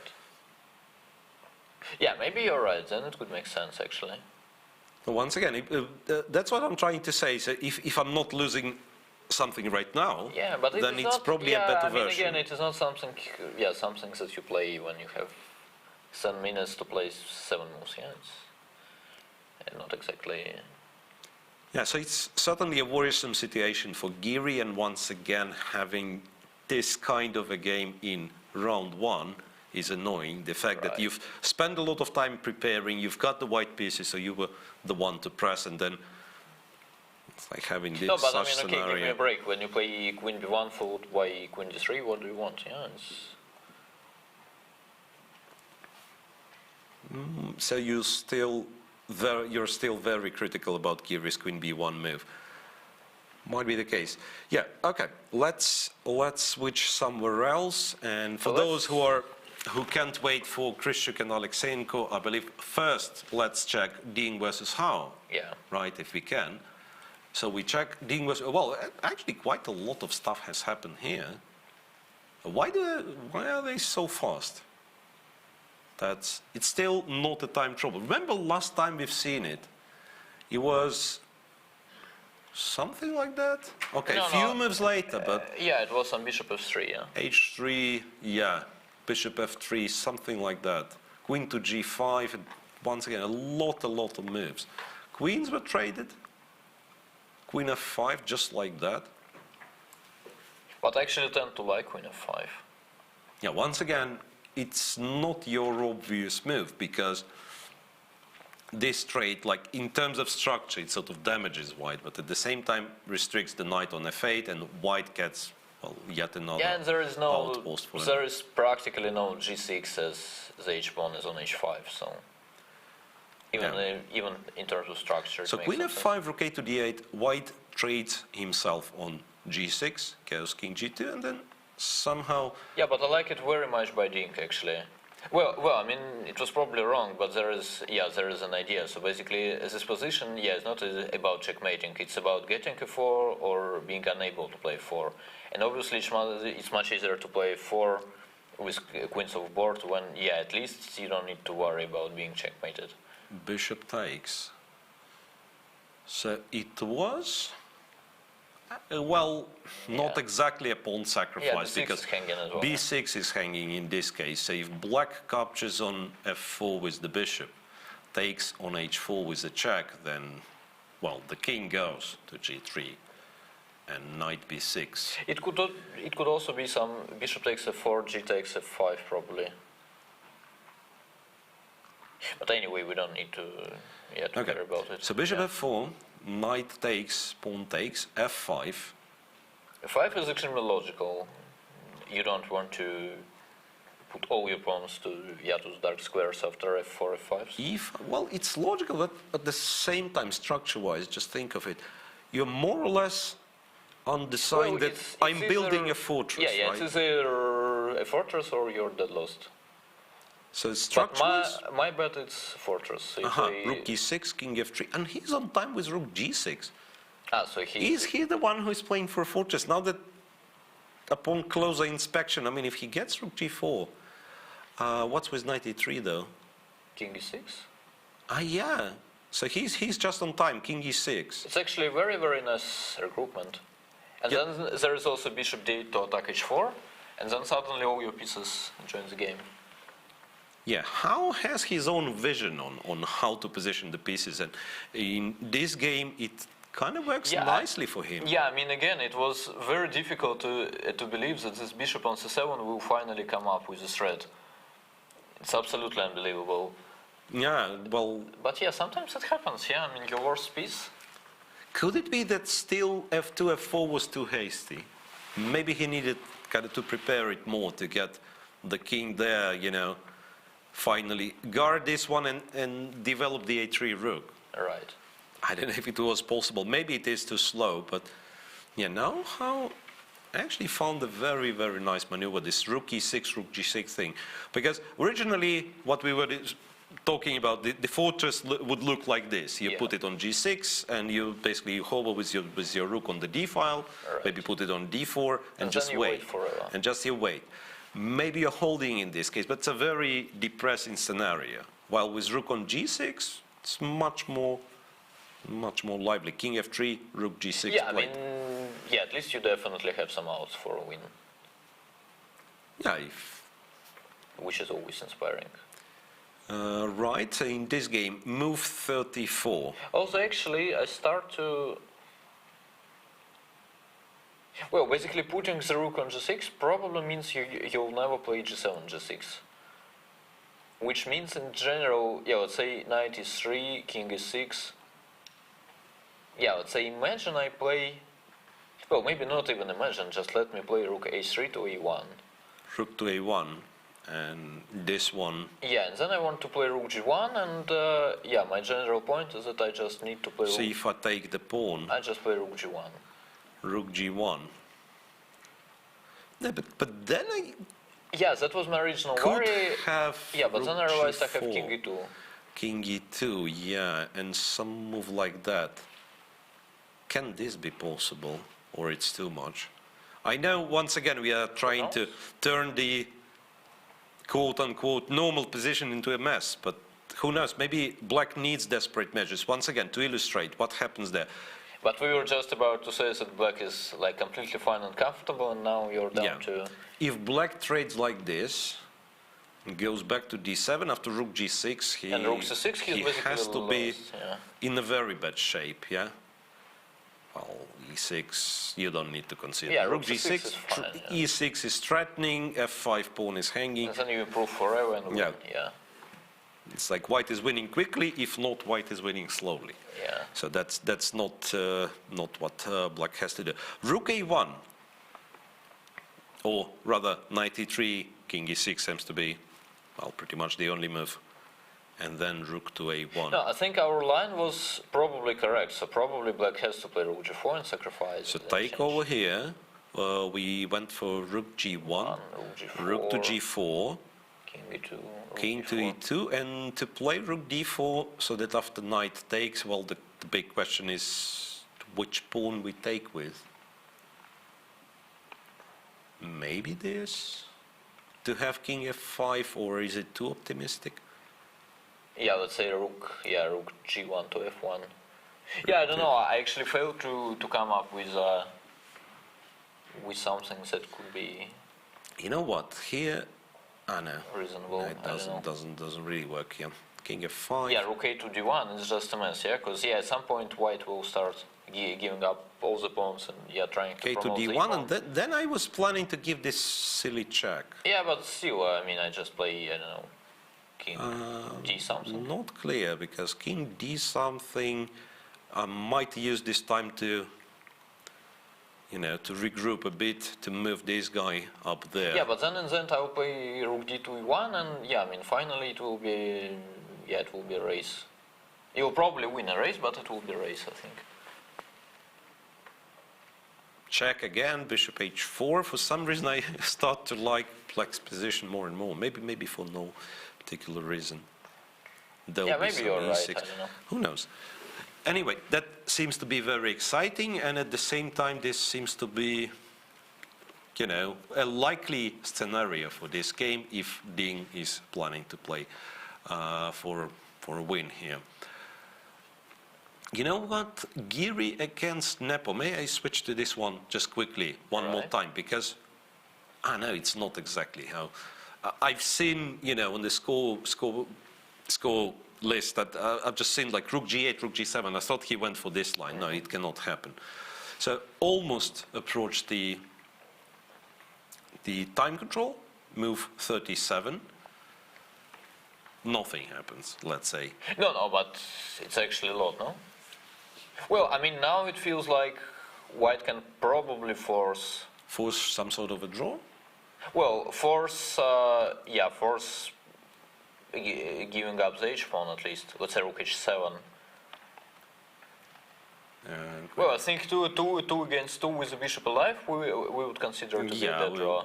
Yeah. So let's say bishop f7 here. Ah, bishop f7, just like that. Kind of forgotten about this one completely.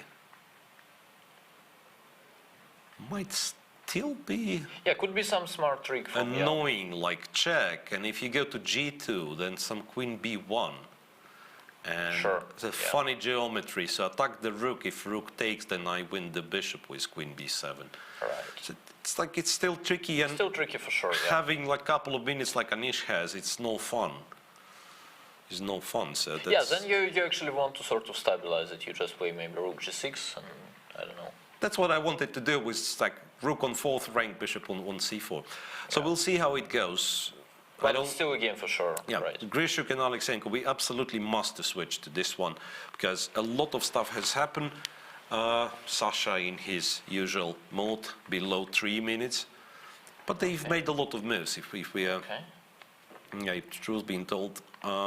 So, here, coming back, f2, f3 was actually played. Okay. Bishop to d7 because Grishuk worked it out and says f4 is the good thing to Yeah, achieve. so yeah, he found no reason to deviate from Knight as a most a5. natural line. Rook d2 e1. So in a way, both moves, rook d2 e1 and knight f, and f4 were played. What black is doing looks very suspicious, to say the least. Queen f2, very, very nice tactical point here. Knight c4. You can't capture because bishop to c5, Right. and black is in very, very good shape, practically winning. Rook e3, extra exchange. But yeah, bishop goes to c1, after bishop c5, d4, bishop to e7, knight f3. White has a massive center here. Really a massive Yeah, I center. mean, basically, yeah, in the books they say white should win, yeah, I mean, f5. once you see such a game in a book, it means white will win it. Well, usually white wins, and then they put the game in the book. That's how it happens. Knight d6, e5, knight e4. So black sort of stabilizes. By the way, I wasn't sure if queen e2 was needed, because an immediate, Yeah, but immediate e5, then he keeps the knight here Yeah, and goes exactly, bishop e6. It's some then he sort of a plays blockade. c6, yeah. Yeah, No, agree. but I actually like what Sasha did. Knight e4. And knight d2 is a brilliant move. And yeah, perfectly timed knight d2, where black still cannot. Once again, white has a massive center, we said, but give black a couple of moves Yeah. to stabilize, and who knows who's going to be better. But knight d2 is very well timed. Black cannot capture on c3 because of a check. Once again, knight's lost. Black has to trade on d2, plays bishop e6, and now it's all about white achieving or not achieving break in the center, right? Would Well, it be that he's on time, actually? black, 'Cause- you mean? Yeah, because my original feeling was that bishop e3 pretty much wins. Bishop e3 'Cause pretty much wins. d5 is coming, and yeah, c5 is also met by d5, but there is b5. B5, that's what I was trying to understand. So B5, bishop c4 is the threat. So you No, I mean, obviously it's pretty much still- you have to go there, no? No, but then you just take and play c6, yeah? What did I blunder when I thought bishop c4 was the move? I've probably blundered something. Maybe not, actually. Maybe you don't need it. But, Yeah. actually, but even c6, yeah. C6 is exactly. good enough, right?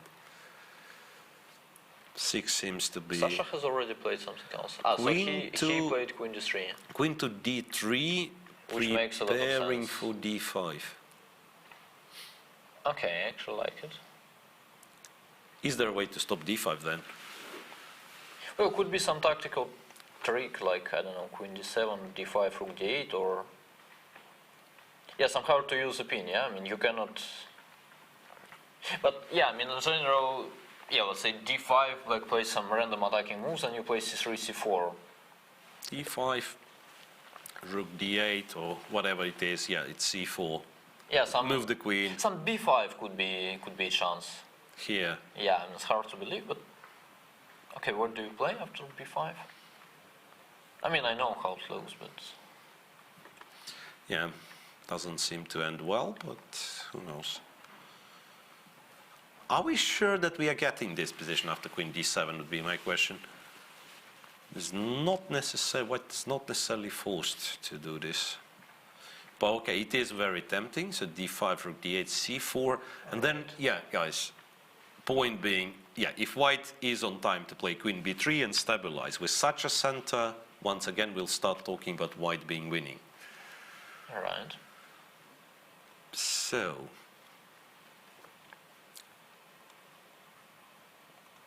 anything to prevent d5?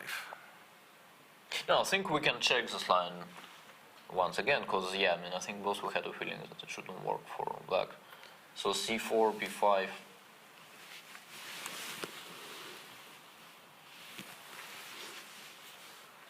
So c4 and b5 once again, kind of the only try, right? Oh, so here is a funny, I know. Yeah, I thought I had a brilliant idea. I actually wanted to play, let's say, rook d1, b takes queen c2, bishop takes d5, and now exactly bishop a5 to prevent c6. Bishop a5. But there is a big number of problems, unfortunately. One of them being a check, perhaps. Yeah, and another one is simple queen b5, which is Yeah. also Okay, that's too much. So Kirill was thinking, yeah, I mean, what could he do? Well, basically it doesn't mean queen d7 is forced, by the way, so Once again. he could also spot something else. No, but if we reach this position, doesn't white really have anything? Well, queen d7 is played, by the way. Actually, bishop c3 probably wins here. Bishop Wow, c3, why actually. is that? And then you go queen g3 and you know. Queen g3 and he can't. Oh, wow, that's a nice geometry there. Unless there is a check.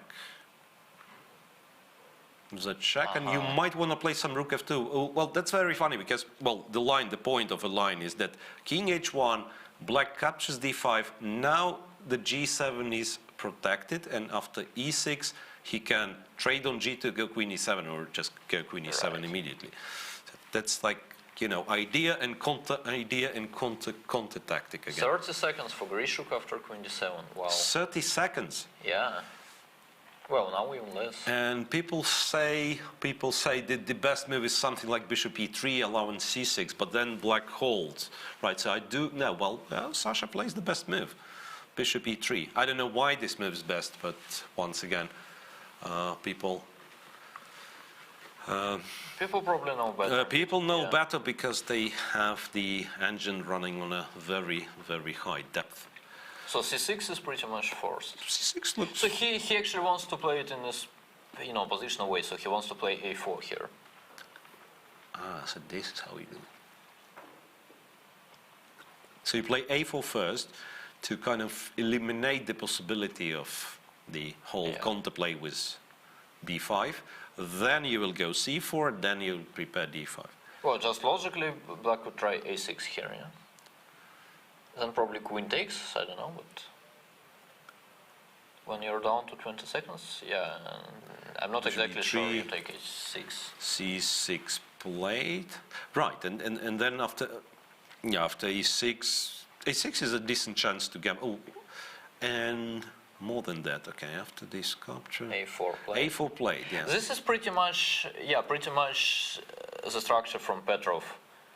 There was actually a brilliant game won by Grishuk against Boris. Boris Gelfand. Yeah, it's a recent Isle of Man, where he did exactly the same, I would say. There is a suggestion for bishop b3 after a4. Seriously? Yeah, but then in terms of human play, you think, okay, c4 and white should win, yeah? White probably wins. Yeah. White probably wins Quite in likely, this case. Right, so, well, very, very optimistic scenario for Alexander Grishuk. Once again, the feeling it all started with bishop d6 back on move 13 it was. 13, unlucky move. Yeah, what's the reaction to a4? So once again, if we kind of slow play it, like we go rook d8, then d5, sooner or later it will happen. A6. Yeah, a6. I'm ready to praise this one as the... Well, it's very logical. I mean, mathematically speaking, you should play it. Even if queen takes a6 wins, I mean, otherwise you're just strategically lost. And here, yeah, I mean, if you have some 20% for Grishuk not taking exactly, on a6. yeah, then you should Let's probably take those. But Sasha is obviously surprised. He doesn't see what's wrong with taking on a6. Yeah, And he does take. Yes. Grishuk is not that kind of a guy you'll bluff out easily, right? Take there. Right. Maybe you need to try to spend some time. But it's not even. It's not clear how do you stop it. Yeah, I mean in general. Yeah, I wanted to say like, okay, we've lost the pawn, but we established some sort Yeah, of but it's not a sacrifice. blockade. But It's- there is no blockade. Yeah, I mean it's the same bad position, just a pawn Bishop down. d5. Yeah, but still queen d3. And Just go back to it's kind of postponing the decision a couple. Well, in this case, wait a second. I give a check. I do give a check on d5, well, and maybe go b5. Well, I don't quite believe it's enough to stop white pawns. yeah, it was probably smart to play queen e2 instead. Yeah, to Maybe not queen d3, right? Yeah, yeah, to So capture. to go there capture with the queen. after this to have the queen on g2. Yeah, with the exchange of those lights quite big. Well, rook a8. Yeah, but it was not bishop. It was not bishop d5. Yeah, rook a8. So he does sacrifice the second pawn. So instead of our bishop d5, rook a8 was played. White has a little choice because if you come back after rook a4, Right. it's a fantastic position for black. This and bishop to d5. But this looks completely random to me, to be honest. I mean, just take d5. Well, you probably should. No, I mean, I'm not forced to. Even queen b2, I think I'm sort of comfortably winning, I would say. Comfortably winning. No, I mean, okay. There should be queen goes b2, back. Yeah, Yeah. queen goes back. Feeling is that Kirill Alexenko just panicked. Well, when you're much worse against Grishuk, it's not exactly panicking. It's just, a very tough spot. Rook takes a4, so Yeah, rook a1 probably. one pawn. Rook a1, well, technically I can try to, fight for the file. Having some Yeah, rook so a2 first of all, idea. what happens if I swap them all? Yeah, that was what was bothering me. Let's say we trade, let's pretend no intermediates checks, Yeah, no sure. nothing, we get some position like that. So black gets to play queen d5 and then say king f7 tries to keep it blockade. Might be Yeah, not that easy to win, this Yeah, particular but one. here, I mean, also it's not some position. Yeah, I mean, you're basically checkmating me. I mean, king g1. Yeah, but queen f3, this is, I mean, it's a very good version for you. So Kirill is obviously about to play rook a8. Yeah, rook what is 8's played. So at least for the time trouble, that's a situation where, both have to be All right. very, very precise. No, I think in general, from the practical point of view, the whole a6 and we'll get rid of concept the... was absolutely correct. I mean, basically, you need to bluff it. I mean, there is no way you hold it trying to suffer slowly. Yeah, it's like after a4, your chances is like suffocate after a few moves or try to go all in and see how it works. So at least this one is really tense, right?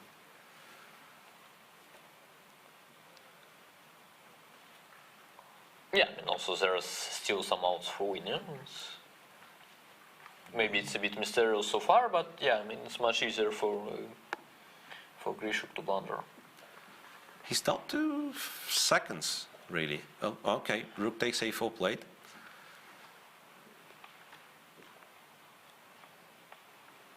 Okay, Is rook a2 an actual threat? I think it is. Why not? I mean, in this position, I thought of Yeah, like, but then probably playing even bishop this. takes g2. Yeah, I thought about it as well. bishop g2, and again, it's awkward. If you take with the rook, it's not like you're attacking g7, right? Black again might just go queen d5. All right. This one is a really bad bishop.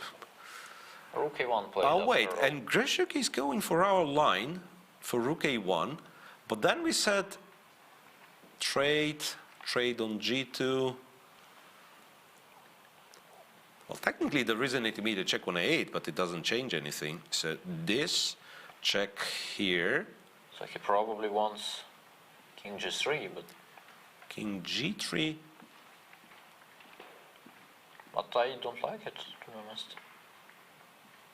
It's almost a checkmate. It's not a checkmate, but No, almost a it's- checkmate. So the reason you are not lost after bishop h4 is the fact that you have queen g1, right? Well, or h3. h3, I would be scared because this one is hanging as well, and the Yeah, king yeah. is, No, I'm scared. I'm just saying. might as well be Yeah, yeah. lost. Could be. No, but queen g1 is good enough. Sure. Yeah, but clearly now black is not without a chance. What happened in the No, other no, but games? it's not even without. I mean, it's Not without a much chance for a closer, win. much closer to a draw. It Probably, might be yeah. just a draw, right? Well, let's just click to the other games, I mean, to see if anything is still in a time trouble. Giri Nepo didn't change much, reached the time control, that's fine, we'll Okay. still have it. Vashyalakraf against Caruana, move 41, opposite colored bishops, should be a draw, question mark. Rook d8, rook d7, trade the bishops, trade the rooks, agree a Yeah, draw. it's black to move, but it's not even obvious who is trying to. Yeah, so that's very likely to be a draw as well. Dean against one how, that's the position. Move 37. H4's hanging. Right. Once again. It's actually not attempting time trouble, but somehow Grishuk on seconds. Is, Yeah, and queen Grishuk e5 on check is seconds. played. And it's queen d5 check. Did Right. Sasha spoil everything with this rook g1? So check here where the king is going. King g1, allowing queen f3. Is this an idea? You know what? King g1, maybe queen f3 is not such a great So thing. you want queen a2? Yeah, I thought queen a2, well, king goes, let's say, and queen f2. Yeah, but it's still. Still, it's like billion checks. So he plays king f2. Wait, what? King f2 allowing, what's going on? King f2, so bishop h4 check. Does this king run away? Yeah, but there is queen e4 in the end. Check here, right? Well, Check. queen g2. Yeah, actually. Queen g2, what's going on? Well, probably he just decided to force King the draw. d3, queen Queen e4 e4, check. Yeah, just. You just have to go back to second. Well, technically you can try king d2, queen g2, king c1. Well, yeah, but how do you know you are the one who's I mean, playing it's for a very- win with this king, right? No, I mean, moreover, after queen f1, queen e2 check, you resign, just to make it life easier. Oh, yeah. So yeah. No, so you can. So Grishuk is trying to save it. King desperate. f2, it's all of a sudden, yeah, it's just a draw after bishop h4, and Alexeyenko, in fact, Well, it's sort of at least a draw for at least a draw. Yeah, precisely. It's at least a draw for black. Can black actually try it somehow? Bishop h4 Well, played, yeah. his logic would be that he's worse otherwise. That could be true, actually. Alexander's. Yeah. So you mean after queen d1, if king goes to g1? Yeah. Maybe he's Say queen f3 and you realize you feel like you're queen definitely not e4 better. something, yeah. Which could Alright. also be true. I mean, maybe objectively it was not something. So the really- king gets to e2, and black does seem to have the perpetual check available, right? So Right. here, check on e4. Hang on a second. So apparently you have to go to d2. Okay, queen g2. Yeah, I was thinking, is it ever black who is trying to play for a win? I know it's crazy, and Yeah, but if I want to draw with white, I can play king e2, yeah? but it would still be g5, no? Yeah, but then I will have like a bunch of perpetuals probably. So again, how does it happen? Check. The king goes back there. Yeah. Yeah, it shouldn't be much for. No, I think it's true indeed that basically you can play like any random move here as black. For and, black. and- You play king h7, you're not worse. Yeah, but it makes no sense. It's not that you're trying to win. Yeah, Sasha plays king d3. So queen is on g2, king d3, that's his move 40, and the last move for Alexeyenko to Yeah. get himself out of time trouble. And I believe we are approaching, like all the time troubles have to finish. Ding Liren and Van Houten move 39 as well on seconds. Okay, so let's see. What will be the first game to finish? It might as well be this one, which will finish in a draw with a perpetual, apparently. Queen e4 played. And I think he will play king d2 to be honest. Yeah. plays king d2. Is there some secret way of running away? Nah. Nah. King c1. This. No, it can't be right, yeah. King b3 takes. No, Paul just started to consider some crazy ways, but Yeah, no, sure, but no, you're piece down. Your pawns are not even faster. Yeah, you're piece down. I mean, with pawn on d6, queen on c6, you might consider this, even though I would not be sure it works. Right. So it was much better. Yeah. It was much better So for yeah, Grishik. the game between Vashila Graf and Caruana finished in a draw. Yeah, meanwhile, So this that is the first result of the candidates. this is the first result of the candidates. Vashila Graf and Caruana made a draw with the line that we were discussing, knight g5 on move 32. Knight g5 on move 32, they fridged the opposite colored bishops and, quite convincingly made a draw. Right. Well, people say that in Ding's game there is some tension as well, or maybe it was a bit earlier. Okay, so that's the position. d1 to d2 was played.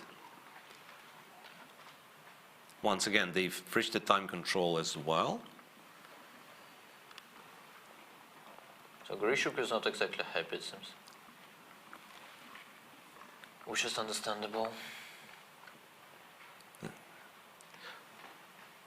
So bishop takes h4 was played, yeah? So what do we? I'm just trying to recollect myself to understand what's going on. So Vashila Graf and Fabiano Caruana finished the game in a draw. We are preparing for the press conference with those two. I mean, just a brief interview.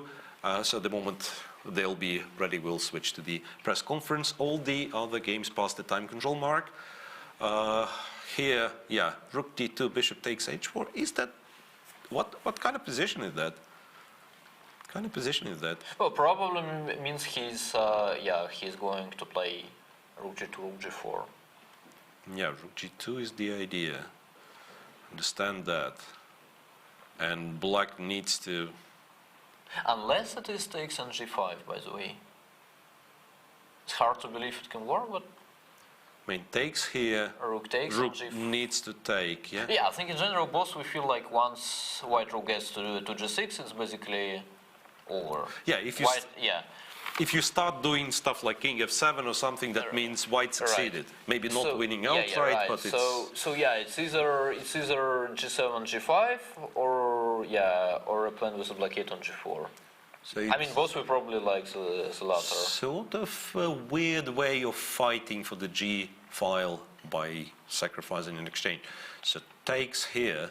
Now even f takes your favorite idea. F takes might be the move. H takes might be the move because now it's not comfortable for white. King e3. There is g5. It seems. Right.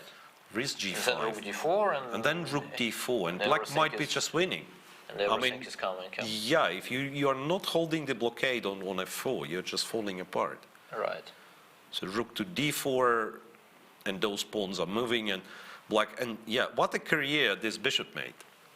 This bishop, which was, remember, it was on c7. Was on c7, very passive, and then now it's on h4. Okay. Chat said there was d3, d4 in some particular moment, apparently on move 40. I don't know how would it work here. Takes How knight was c2. it? Or takes rook d2 probably. d4. Yeah, perhaps you just go rook d2. d4 was mentioned in the chat as the only way for Ding to keep the equality, or to keep the balance in the game. So d4, well, it could be, yeah, like trade the rooks and do this, right? Right. That's the trick.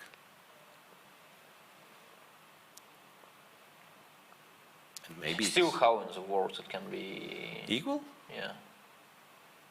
If you capture, right? Or Right. what do you do? Yeah. You capture rook d4, and Bishop you go e7. bishop e7. You want to put it on c5 just in c5. case. Who knows? Still feels like it's black who's trying. You No, it could be some. could have gone rook g3 first, maybe to push the king back, and then go bishop e7, just to have the rook on third rank. Yeah. Yeah, you could play king f2 probably, but okay, whatever. Anyway, so what's going on now? Back to he Ding plays and rook g2. how? Yeah, he does play rook g2. Yeah, I'm pretty sure. And rook g4, we think, Yeah. is the way to continue. And then he will have to think after knight takes. Because f takes actually makes sense as well. Somehow it's probably easier to promote g and h, not g and f. Because it's also comfortable in a way. Yeah, it's So you will have your king on f5, rook on d4, bishop on d7, and then, I mean, okay, just play king f5 so far.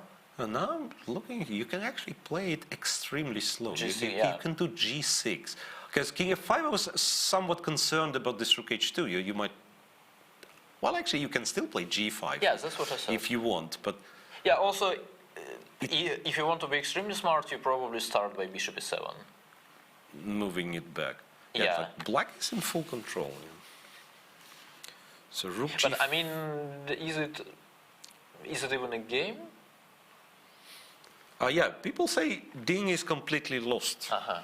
So, well, which is about the right assessment. At least we were expecting some, let's say, some move from him to demonstrate some fine point. If he has to take on g4, and then both f takes g4, h takes g4 look very, very promising. Right. So we might have a really, really big surprise. One of the underdogs, well, technically, at least on the yellow, one of the dark horses, as they say, might start with the win against one of the favorites and with the black pieces. Then Krishuk and Alexeyenko is still in progress. Kirill Alexeyenko thinking, but it can be a draw anytime soon, I believe. Yeah. We don't think there is any sort of, Well, g5, but it would be. G5 seems like a crazy try at first place, and then it's very hard to believe that white will not find the perpetual. Yeah, sure. I mean, black has to be lucky to be fine after g5. Like, theoretically, yeah, I mean, probably black is not worse after g5, but it makes no sense to play it when you have a perpetual. So the only game which kind of undecided just yet is Giri Nepomniachtchi. That's the current position, by the way, where it's not, still not clear if white will be or will not be able to build the fortress. Wait a second. How exactly do I lose after rook f5? Because that's an available move. You take this one, right? You have to take, guess well, it so. feels that you have to take the bishop. So check, king to g2. Even to g2, right. Queen d1, check here. Okay. Don't know where the king's supposed to go. I'm capturing on e4. How do I lose? Yeah. So you have to queen pin me d5. and f3. Once again, it's like for some But reason. why not? I mean, well, why the h pawn matters is my question. Well, without those, that's considered to be a winning position. But once again, very, very, very tricky one, right? Well, it's not exactly. I think normally, I mean, all those positions, I just realized once that they're not tricky, in fact. I mean, I don't remember some of the evolutions, but in general, once you get it, I think, I mean, there is only one plan for the strongest side. So. Yeah, for the strongest side, well, basically how how white is trying to keep it. It's like by doing nothing, you have 2 squares for the rook, right? No, I think you're always. I mean, basically, Yeah, you shift. you always. Yeah, I mean, you always try to skip moves, and then if it works, it works. But there is no guarantee it's going to work. no yeah. smart way to hold it. I think. Yeah. So if we cut down the board, so there is no first rank, it's a draw. Yeah. That's the. Or white pawn is on f2 and rook is on f3, Yeah. which is exactly the same. And like this, black is trying to create some sort of such position, then Yeah, sure. try to hit the From king. behind, yeah, Yeah. sure. Okay, but this will take quite some time. One Hao went for the exchange sacrifice. Alexenko is thinking, but it's a very likely a draw against Krysiak. And we are ready for the first press conference with Shelograph against Fabiano Caruana. And, well, possibly we'll take the short break after that. Time trouble stage is over. And we'll be back to cover the remaining games.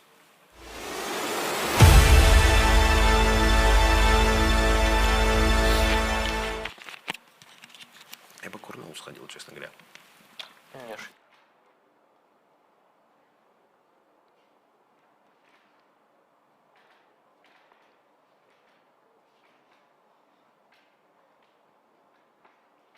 Tournament. And the first game to finish was the one between Maxim Shelograph and Fabiano Caruana. It was a draw. The players are here, and I will make a short translation to Russian because mostly Russian-speaking press here. Дорогие друзья, добро пожаловать на первую пресс-конференцию турнира претендентов, который начался сегодня в Екатеринбурге. Мы очень рады вас здесь приветствовать. Первая партия завершилась в ничью. Это партия между Максимом Вашьелографом и Фабиано Каруаной. Well, these days, of course, we have the coronavirus that affects everyday life of everyone, everywhere in the world. And in some way, it affects our tournament too. There are certain measures. And how do you feel playing in this force majeure situation, I would say? Yeah, it's a bit weird in general. And for instance, it's very weird not to shake hands with Fabiano or with any other players. But in a way, it's very unexpected situation, and I try not to think about it. And any place in the world you can control the virus. So of course, it's not ideal to play under these circumstances, but in general, I feel pretty safe here, and we'll see how it develops. Мой первый был вопрос направлен на то, как коронавирус действует, в общем, на всех сейчас в мире, и жизни людей во многих странах очень сильно стали отличаться от обычной ситуации из-за его воздействия. И здесь также на турнире приняты серьезные меры, направленные на то, чтобы предотвратить заболевания кого бы то ни было, участников либо обслуживающего персонала. И я спросила, каково играть вот в условиях такой форс-мажорной ситуации.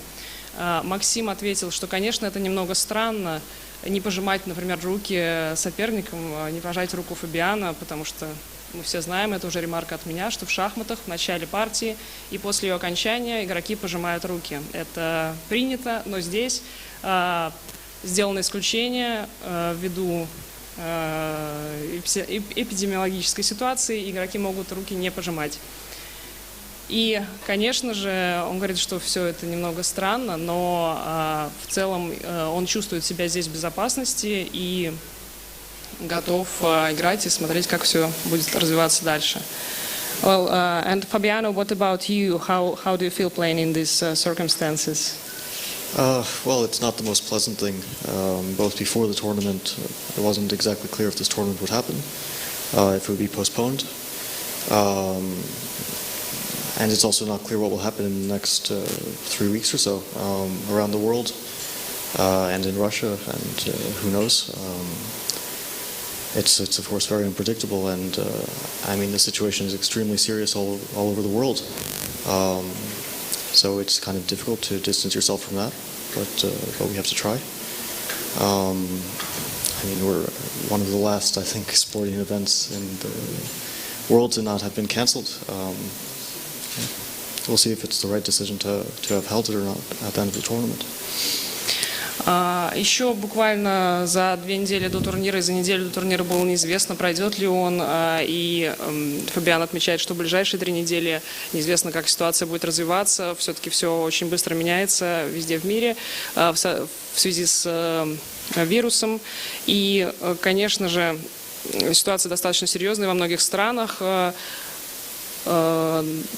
И только после прошествии какого-то времени можно будет сказать, правильно ли было это решение проводить турнир. Это мнение Фабиана.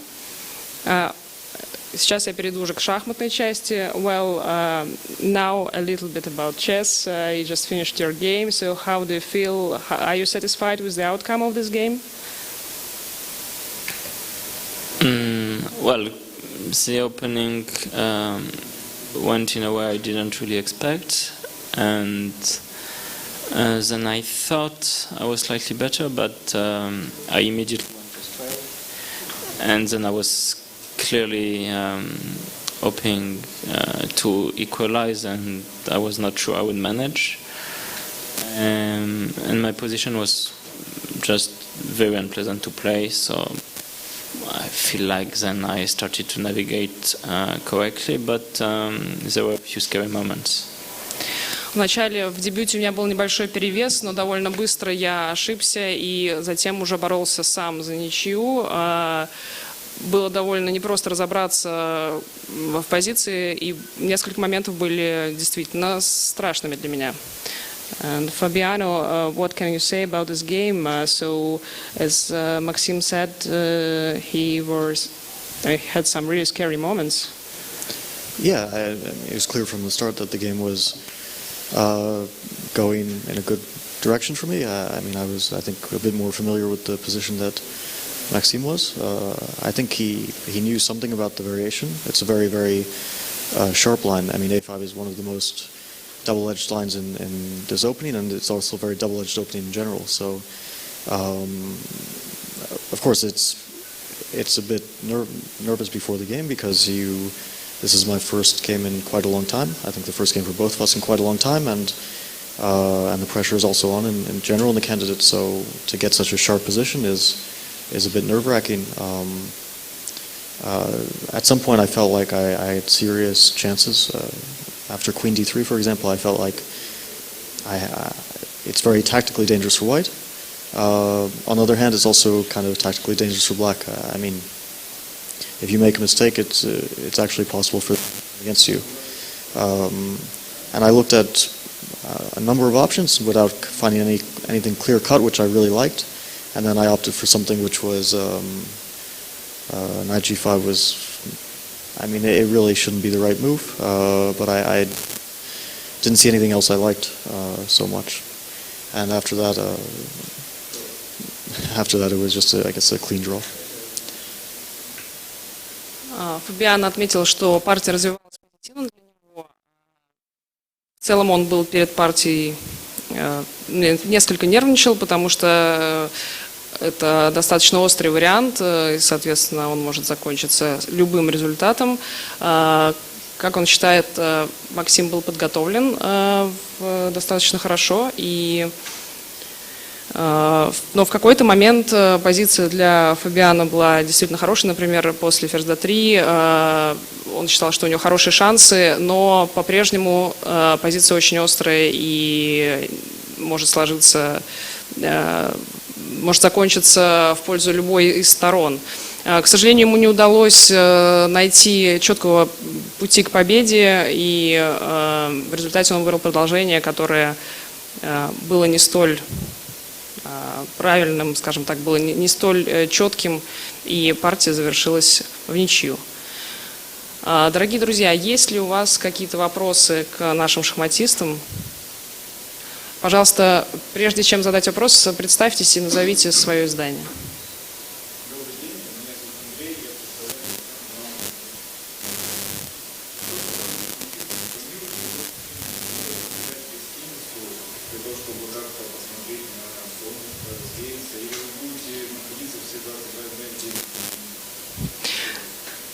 The question from Crest Book Telegram channel. This is a channel of Sergei Shipov, the commentator of our Russian broadcast. Are you planning to actually go out of the hotel during the tournament in these days, or you're going to stay inside all the time? Добрый день. Well, that's all. That is my version. I did go out a couple of times, but for a few minutes, for instance, to get a haircut that was badly needed when I arrived. But now, considering the evolution of the situation, it would be unreasonable to go out at least further than the block outside the hotel and just to get some fresh air. But apart from that, no, I probably will not go out unless the situation with the virus sort of gets resolved, but that's unlikely. Максим отметил, что он в целом уже выходил. Например, он постригся, потому что это было действительно необходимо. В целом он, конечно, постарается минимизировать выходы из отеля, может быть, только на короткую прогулку, чтобы вдохнуть свежего воздуха. Fabiano, what about you? Are you going to go out? I think I actually saw you going out. You went to supermarket or something like that. Yeah, we went out, and I don't see any reason not to go out. Да, конечно, мы выходили. На самом деле я Фабиано видела лично, когда он возвращался из супермаркета. И Фабиано отмечает, что, конечно, мы выходили, и я не вижу причин, почему бы не выходить из гостиницы. Давайте еще один вопрос. Пожалуйста, представьтесь. Вопрос продолжения, по большому счету. Насколько привычно или непривычно играть на турнире такого уровня без зрителей? И какие личные меры безопасности принимают шахматисты, чтобы, не дай бог, NTV, Russian TV channel. Basically, it's the continuation of the previous question. How unusual it is for you to play at the tournament of such level without spectators? Because we must say that there are no spectators allowed, both in the playing hall and at the playing venue in general. Without spectators. Sorry, какой был вторая часть вопроса? Без зрителей и... Личные меры безопасности. Ага. Да, спасибо. And your personal measures of safety that you take to protect yourself from the coronavirus. So the sad thing is there were actually going to be probably quite a lot of spectators.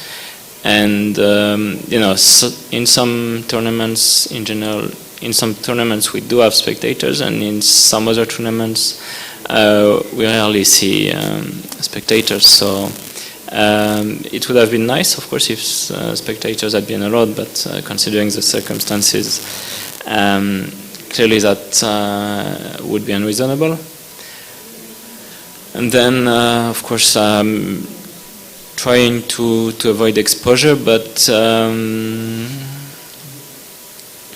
you know, you never know, like if some infection starts in the hotel for one of the hotel staff, for instance, then things can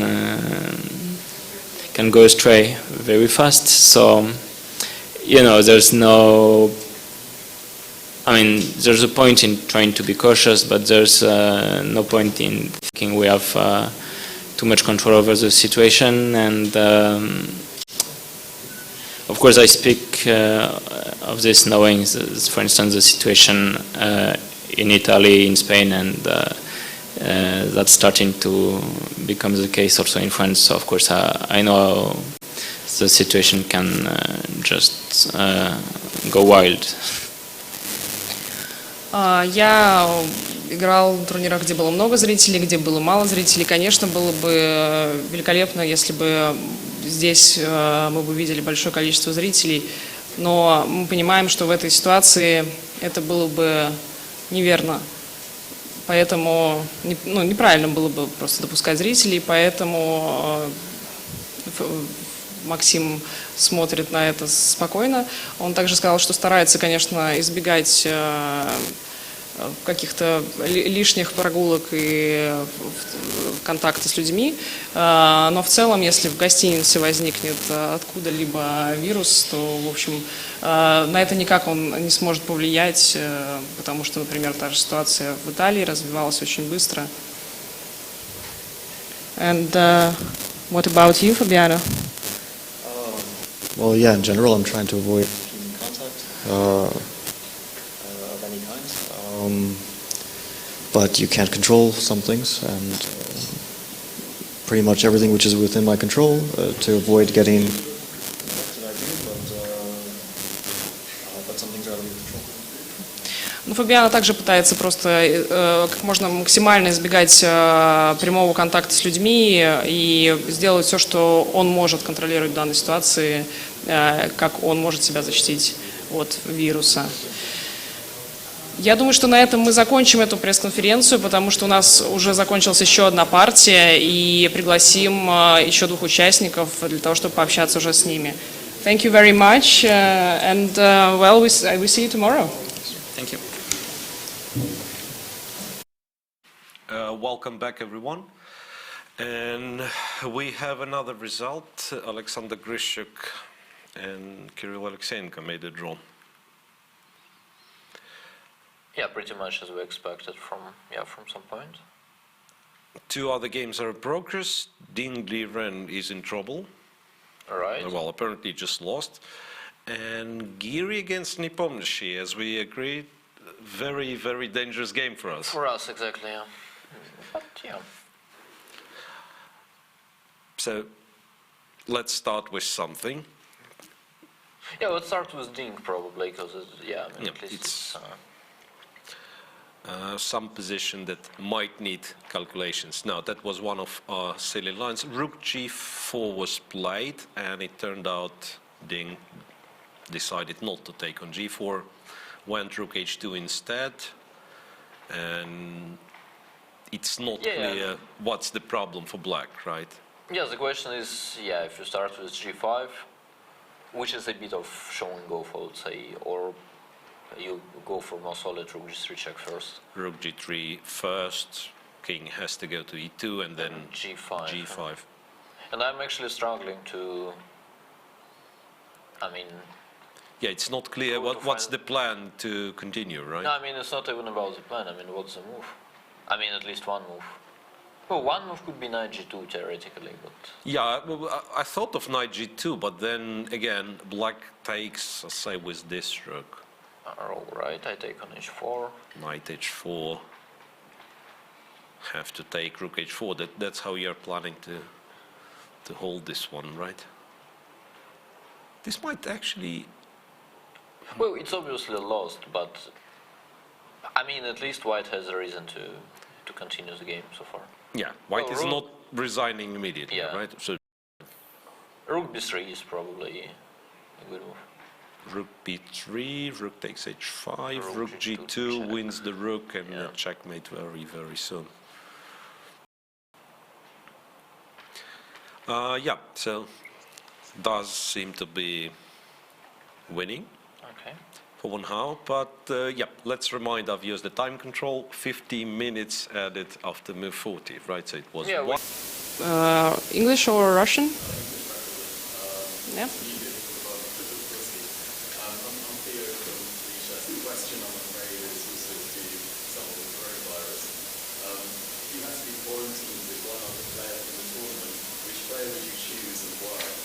Oh, that's a very nice one. I will repeat it in English for our online audience. So this is Theo from Lichess asking excuse me? Yeah, I just wanted to repeat for our online audience in English, and then I will translate it in Russian.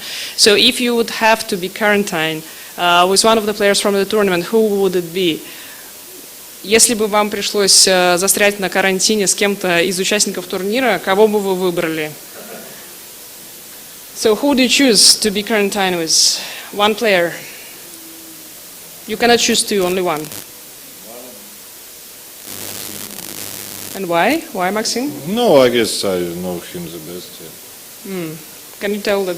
I mean, your friends, close friends, or? No, I don't know. I had this question about Karyakin that okay, there is different meaning between friend in English and drug in Russian. Yeah. So I mean, to say him drug in Russian, definitely no, but friend in English, yes.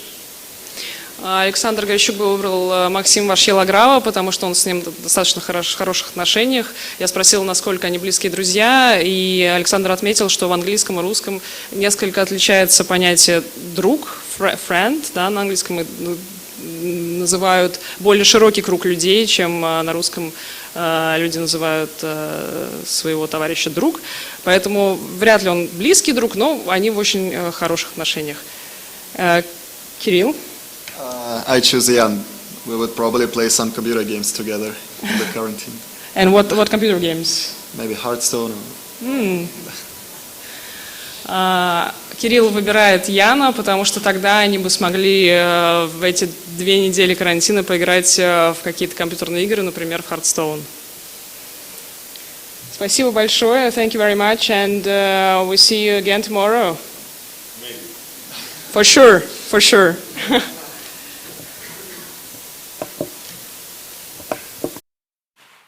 Welcome back, guys. Welcome, and we have another result. While we've been on a press conference, Wan Hao won his game against Ding Liren. So we have the first winner, okay, first decisive game, and a leader, we can say. A sole leader for now might be joined by Jan Nepomniachtchi. Interestingly enough, Hao won with the black pieces, and Jan, in case he wins, well, he has very good chance. That's the only game remaining. He also is going to win with the black pieces. So what happens? What happens, Daniel? Isn't white? It's probably coincidence. When when people feel well, it doesn't happen normally. So. Right. The only game remaining has come to this position on your screen. Well, I believe we will have to go quite a bit back. I think we were discussing some position like that. You can easily tell, how it came from the previous one, or maybe we can go all the way back and once again to highlight. That was the moment. There is no rush, since we have all the time in the world. That was the moment Giri had no other choice but to go for the queen sacrifice. Rook b3, check on g4 was given, and then bishop b3. One of the possible ways to navigate the position. Later on, it came about this moment, I believe, where h4 capture and f5 was played. Right. And white decided to sack a bishop to try to Which go is very natural, yeah. You will have to do it, yeah? F4, F3... after F4, I think moreover, you need some luck to do it. Maybe not to lose immediately. Black is definitely trying to avoid it in general. So rook takes f5 is extremely natural. Right. So rook takes f5 was played. Check. Queen for the rook. One might think it's over, but not yet. White will try to build the fortress, and we briefly discussed this idea. Check, king goes, rook takes, queen d5, important to force f2, f3. Right. And then, well, perhaps white is winning.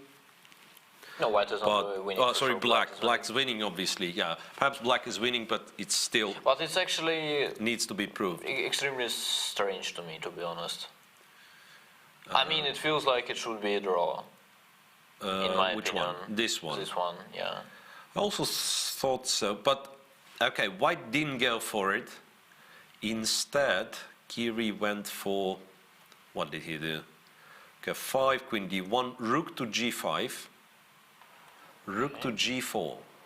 Then again, maybe let's highlight, if black simply captures, it's a check, And white king is goes, entitled doesn't matter to, whether yeah. king goes, rook e3. That's your drawing mechanism. So you keep the rook on g3, e3, black can never put you in a zugzwang, black can never force you to leave the third rank, so you are safe. But this is not what has happened. Instead, black goes queen b1, and somehow it turned out I think Giri simply missed queen b1. queen b1. But yeah, but what would happen in case of a3 is my question. Yeah, I think e3 was a problem. E3, So- now, so E3 is what you're threatening So now. he has checked all the rest of the squares, Yeah. It's a E3 and white because has rook e4 check otherwise. because there is no rook e4 check. That's important. So if you make sure no pawns on the second rank, and apparently e3 pawn will be lost anytime soon after queen e1, this once again has to be winning. Right. So the point is that basically white was trying to get the setup with the pawn on s3 and rook on g3, and he failed to. Right. So rook e3 was. Oh wait, no, that's a wrong one. So rook g3 was played instead. Yeah. Queen takes a2.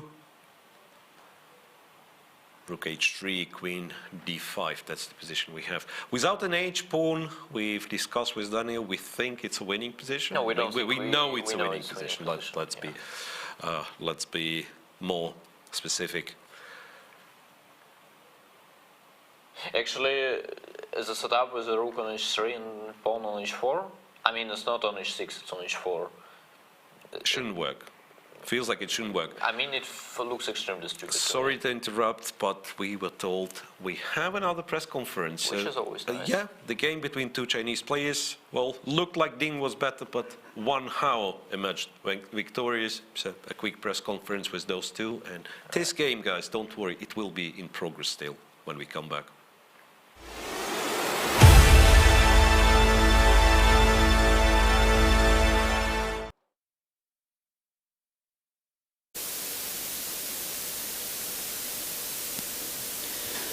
Dear friends, we have a leader in the tournament. Wan Hao just won against his compatriot Ding Liren. He won with black, and after the first round, he is now the leader. First of all, how do you feel about it? You are the leader of the tournament, candidates tournament. That's the first time you play here. No, but it's just the first round. It's just a third, so there's nothing. Just okay, winning a game is good, but nothing special. Ну, это всего лишь первый тур. Конечно, здорово выигрывать, но пока это еще ничего особенного. Obviously, you and your compatriots from China, you support each other. So how is it to play and to win against your compatriot? Well, actually, I think the last time we trained before it was like 9 or 8 years ago. So basically, I mean, just we had to play. And I think, okay, we know each other very well, but still we haven't prepared together. So there's a lot of different things I think we don't know about each other. Обычно шахматисты из одной страны поддерживают друг друга, и я спросила, насколько это сложно играть со своим соотечественником и выиграть у него. Ван Хау сказал, что последний раз они играли где-то 8-9 лет назад, поэтому, конечно, и в этом турнире, конечно, они должны были играть, бороться. В целом, последняя партия была очень давно, и они друг друга знают достаточно хорошо, но никогда вместе не готовились в шахматном плане. Поэтому как раз относительно каких-то дебютных заготовок они с этой точки зрения они друг с другом знакомы не очень хорошо. It seems that at the beginning of the game you played black and you didn't have anything special, but then suddenly you started to increase advantage. Can you please show the key moment when you think your opponent made a mistake? Okay. Поначалу казалось, что у Ван Хау нет перевеса, но вдруг, ну и тем более он играл черными, но вдруг он стал наращивать давление. В какой момент, на его взгляд, соперник совершил ошибку, то есть некий ключевой момент партии. Сейчас нам Ван Хау покажет на доске. Okay, until here the position is very peaceful, and of course white could have played king f3, king e2 to protect the d3 pawn. But anyway, I don't think that white will be able to play f4 in time. And I think this position is very close to equal, and black can just go like knight f8 and knight e6, prepare to play g6 f5, maybe probably. I mean, this is probably equal, but white is pricing. I believe that only white could play for a win, but I have enough resources to defend. Ну вот до этого момента позиция была равной. Здесь белые могли сыграть король f3, король e2, защитить пешку на d3. В таком случае черные бы перестроили свою фигуру таким образом, там, конь f8, король f7. В какой-то момент, может быть, сыграли бы g6. В целом, эта позиция, на взгляд Ван Хау, равная. В общем-то, это была бы, скорее всего, ничья. Because white has a very good knight on c4 and my bishop on c7 is it's kind of not pleasant, but still white had to make a breakthrough with f4 or g4, but then my knight on e6 will defend the position very well, and I think that was the reason I thought, but here. У белых хороший конь на c4, слон на c7 у черных, конечно же, плохой, но в какой-то момент белые должны будут прорываться на королевском фланге f4 или g4. В таком случае черные поставят коня на e6 и будут контролировать эти прорывы, и, в общем-то, это компенсирует активность белых, поэтому все же позиция будет около ничейной. Okay, but here f4 was a mistake for him. I think he was too confident with his position. Здесь, конечно же, f4 большая ошибка для белых. Я думаю, что он был слишком уверен в своей позиции, чересчур. And actually after ef, bishop f4, knight takes on f4, gf5, f5, e5.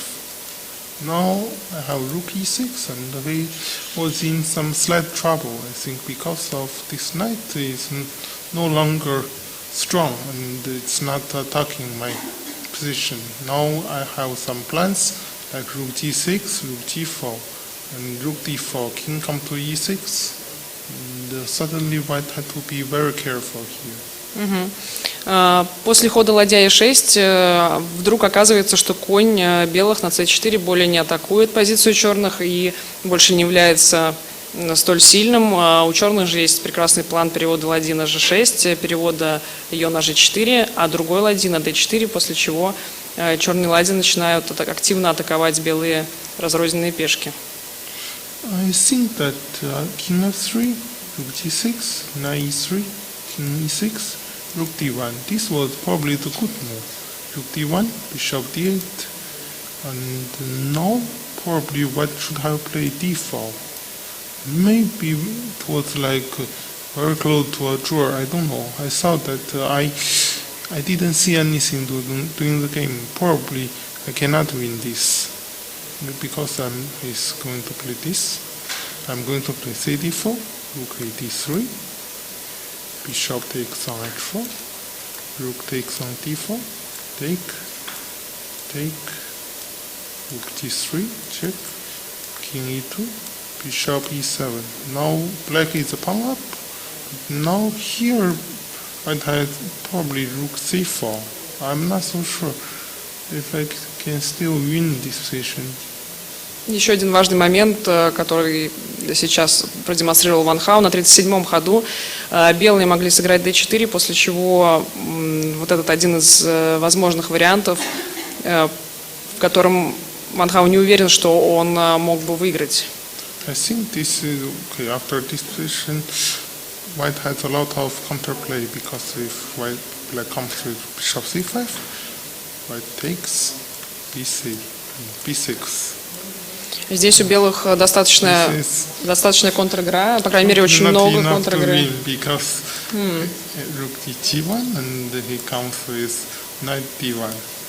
Oh, that's a nice one. And then you go back and forth, right? Yes, and to defend. Probably this is not enough to win.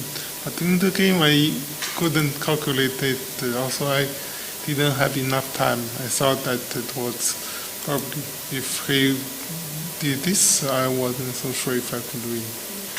Но во время партии у него не было достаточно времени, чтобы все это прочитать, и поэтому он был не уверен, что будет происходить вот после d4. Но белые так не сыграли.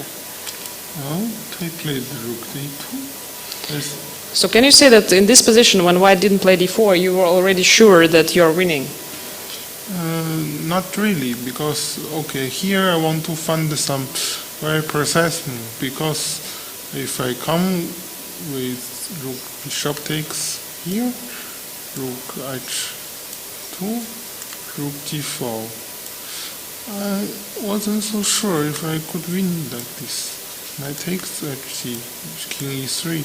Of course, white is much worse, but I wasn't so sure. Probably black is still winning after g5. I wasn't so sure. I decided to play rook d4, knight c2, rook d5, knight e3, and rook d7, and to see what he's going to play.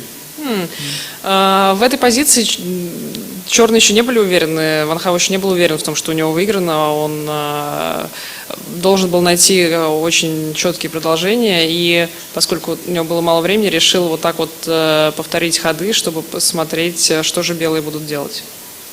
And here probably rook a2 was probably the best idea to make counterplay. Rook d4, knight c2, rook takes on a4, and now white has d4. Open the position. So again d4, yeah.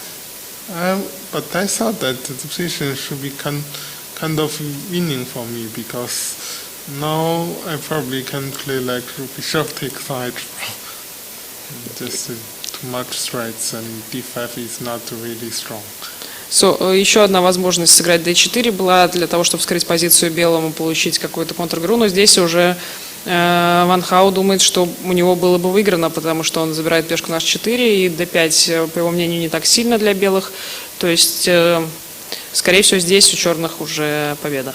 Also, the problem was that he had only 30 seconds here, so basically he was panic and played rook d2. Также здесь у белых всего 30 секунд оставалось, поэтому было довольно сложно играть. И Дин Лорен совершал множество ошибок.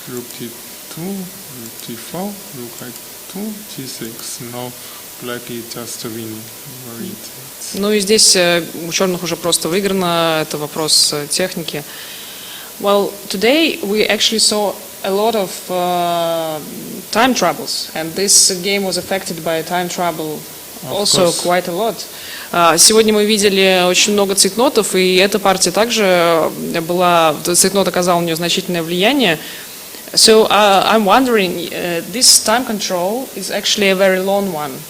You have, it seems that you have a lot of time. So why does it happen that you get into time trouble? But once you it's like once you lack your position and suddenly you miss something during your calculation, and like this kind of situation, one can very easily spend a lot of time. And also some players they like to think. And okay, it's not me, but there are some players like this. Контроль времени, с которым они здесь играют, он кажется очень длинным. Почему же шахматисты попадают в цейтнот? Ведь во всех партиях мы видели цейтноты.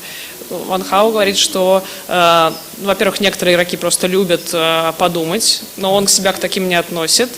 А во-вторых, когда что-то в намеченных планах оказывается нарушенным, какой-то просчет в варианте, то можно продумать действительно очень-очень долгое время. We have a Chinese broadcast here that is hosted by two GMs, Hou and Peng. Yes. And it is very popular in China. Today it got, at the moment when we started our conferences, it got 1 million simultaneous viewers. And of course, you are the stars of this broadcast, you and Dean Liren. So do you feel this tension from your home country that so many people actually are watching you? No, I feel nothing like this. It's okay. So in China you don't feel like a star or... No, never. I never had such a feeling. Maybe you will after this tournament, we will see. Well, I mean, basically if you play chess, and it's difficult to be considered as a star in China. This is the problem, that the chess is not that popular. You told me that 1 million, okay, 1 million people watching, yeah. You're watching, but still, 1 million is not a very big number in China. I mean, really. Well, let's hope that if your results continue to go like this, then we can reach 10 million in a couple of days. 10 million is something. Of course, 10 million is already something, but it's about the population of a big city. Здесь на турнире у нас есть китайская трансляция, которую ведут две замечательные гроссмейстер Хоу и Пенг. И сегодня она пользовалась достаточно большой популярностью. 1 миллион человек смотрел ее одновременно в онлайне. И я спросила Ван Хау, чувствует ли он себя звездой в Китае, и чувствует ли он, что так много людей следят за его выступлениями. Но он сказал, что на самом деле нет, что, как это ни странно, шахматы в Китае не столь популярны, и 1 миллион человек – это не такая большая цифра, и надеемся, что в ближайшие дни, или, может быть, если результаты китайских шахматистов на этом турнире будут столь же сильными, как сегодняшний результат Ван Хау, то мы доберемся уже до 10 миллионов, что уже будет, по заверениям Ван Хау, достаточно серьезной цифрой. Есть ли какие-то вопросы к нашему лидеру турнира? Я знаю уже, что ваш вопрос, какой будет у вас вопрос, я его сейчас могу, собственно, сама задать, и потом я передам слово вам. Хорошо? We have one question that we are asking everybody today, basically. Are you going to go out of the hotel at all, or you would stay inside 4 walls, of your room, and because of the virus situation, basically? No, okay, I went to outside for a couple of times. Okay, I need to get some food to eat in the room. Also, I like to walk. But when I walk, I just go to that riverside, and I think because of snow, nothing people was working, so it was okay. There are some people, but it's very easy to keep distance from other people. Ван Хау уже ходил в магазин, покупал какую-то еду, чтобы есть в номере, и в целом он любит гулять, он уже гулял здесь по набережной, но поскольку сейчас в Екатеринбурге достаточно холодно и идет снег, то людей было мало, и было очень легко сохранять дистанцию с другими прогуливающимися. Пожалуйста, теперь от вас вопрос.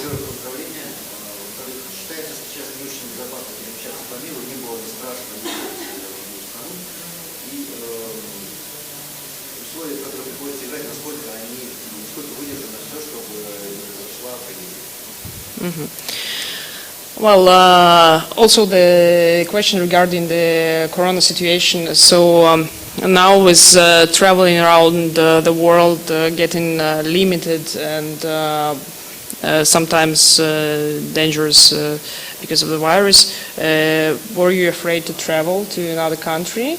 And so first, this, were you afraid to travel? Well, it's not about worry. I mean, basically, if I don't have to travel, I wouldn't do so. Just, I mean, okay, I like traveling, but now it's not the time, and it's not. You don't need to try to, I mean, do something and to make yourself unpleasant. This is just not the case. Like to expose you more to. Yes. Ну, конечно же, если бы ему не пришлось лететь на турнир, то он бы сейчас сидел дома и никуда бы не летал в целом, но поскольку ему нужно было лететь на турнир, он, конечно, прилетел, но в целом это не очень хорошая идея сейчас как-то себя выставлять, так скажем, больше, ну, как некий... повышать опасность, так скажем, заражения, поэтому он бы, конечно, находился дома. And the second question was if you are happy with the measures that are taken here at the tournament towards the virus situation. I mean, if I'm happy with this? If you're happy with the measures, because here you also have all the sanitizers. I wouldn't say so. Basically, I think that we just shouldn't play under such a situation. This is my opinion. I think that it's really very disturbing, I mean, to many players. I mean, it's not very pleasant. Also, during the game, I feel very strange, and I was always using the sanitizers, and I mean, it's not a very good feeling if you are always caring about this, and you get distracted from the game very easily. Ну, в целом, по мнению Ван Хао, он бы, конечно, предпочел вообще, чтобы этот турнир сейчас не игрался, потому что все-таки он отвлекается от игры, постоянно, например, используется санитайзер, то есть специальный дезинфицирующий гель, и, конечно же, это все отвлекает от игры. То есть, в целом, можно сказать, что он не очень счастлив, что турнир проходит именно сейчас в этой ситуации. But once it is already on the tournament, there are so many measures. Do you actually feel that it's everything is done to protect the players? And I mean, once you're already here, once we already play.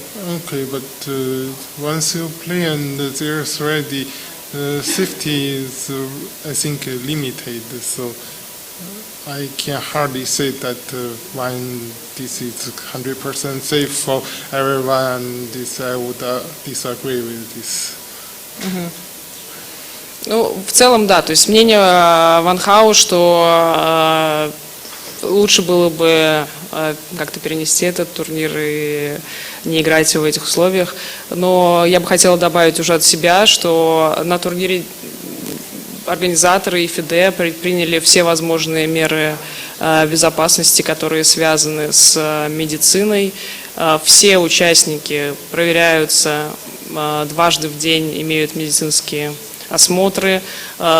Всех была взята проба на вот этот страшный коронавирус. И, в общем, можно сказать, что все в порядке.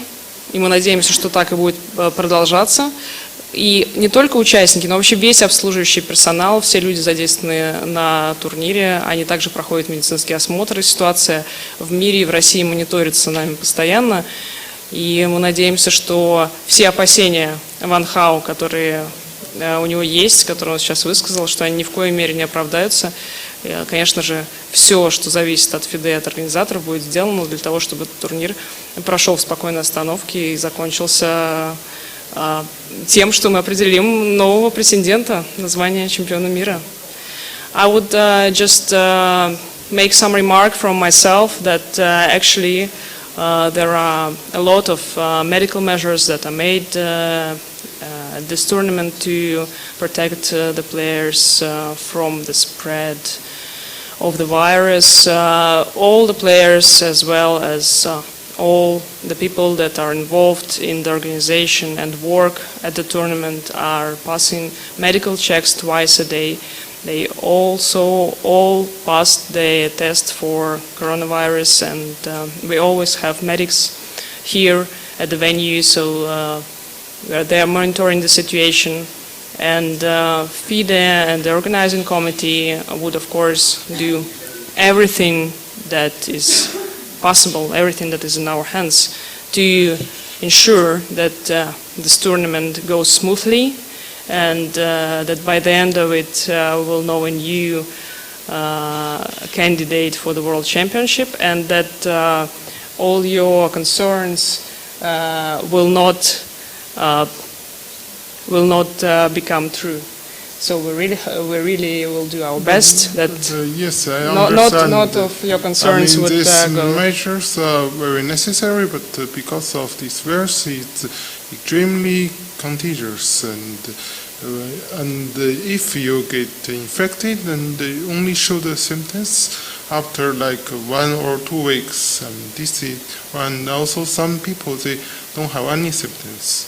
So this is, I mean, very dangerous anyway, very dangerous. So it's difficult to think, because people are coughing and you started to get worried, and this is very unpleasant.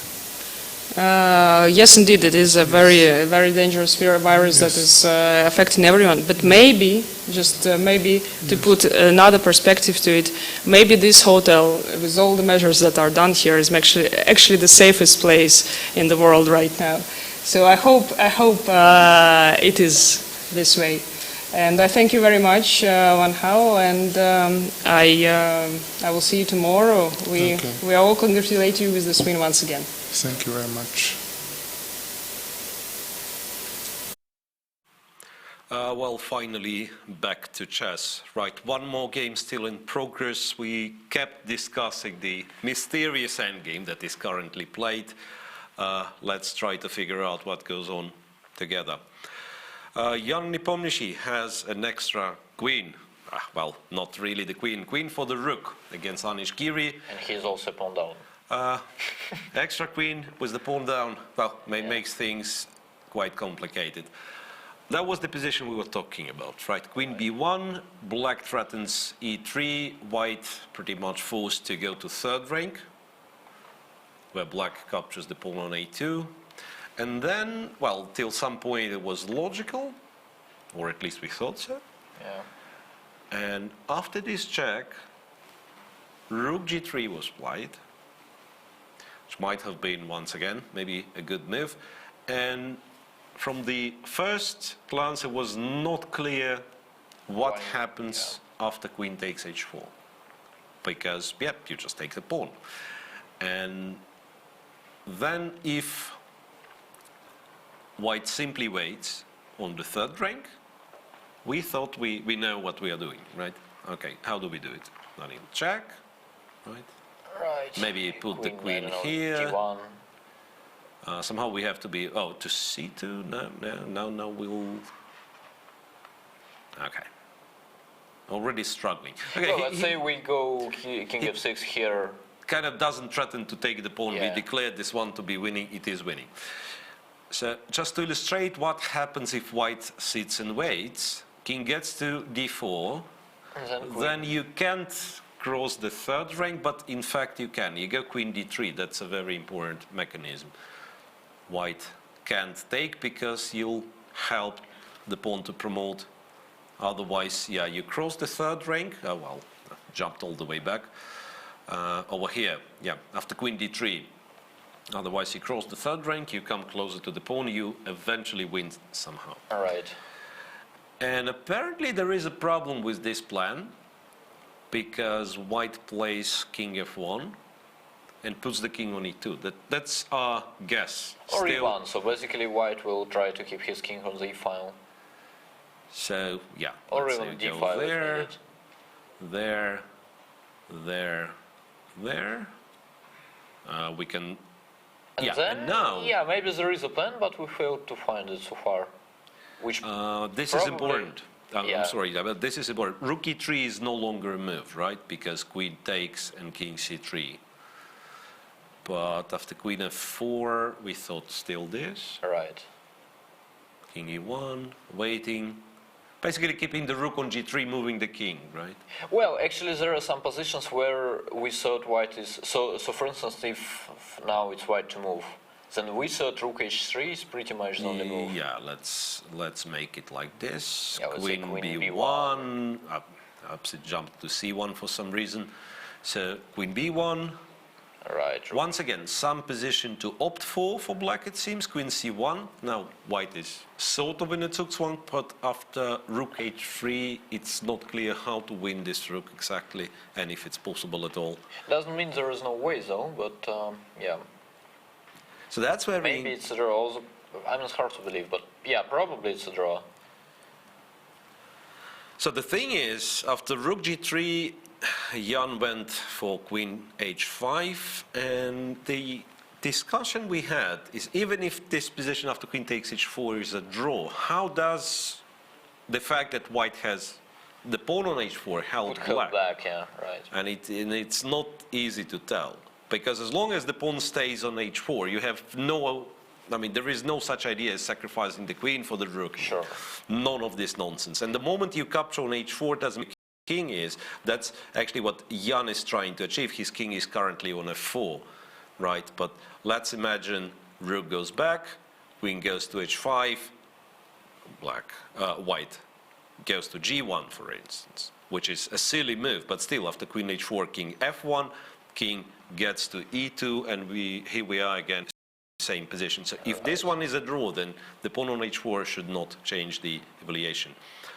What is mysterious to me, though, is the fact that basically white, yeah, I think there were quite a few moments where white could get this position with the king on an e-file earlier. This one, for instance, we go king Yeah, f1, at very least.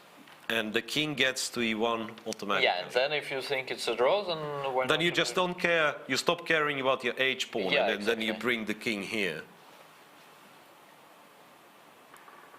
Yeah, I actually think he sort of, he sort of adjusted his strategy at some point. So originally he thought, well, originally he was probably just panicking and he was hoping for rook h3 followed by h5. Then he realized it doesn't really work, and he realized there is a plan with bringing his king to the e-file, and then Jan started trying to prevent it.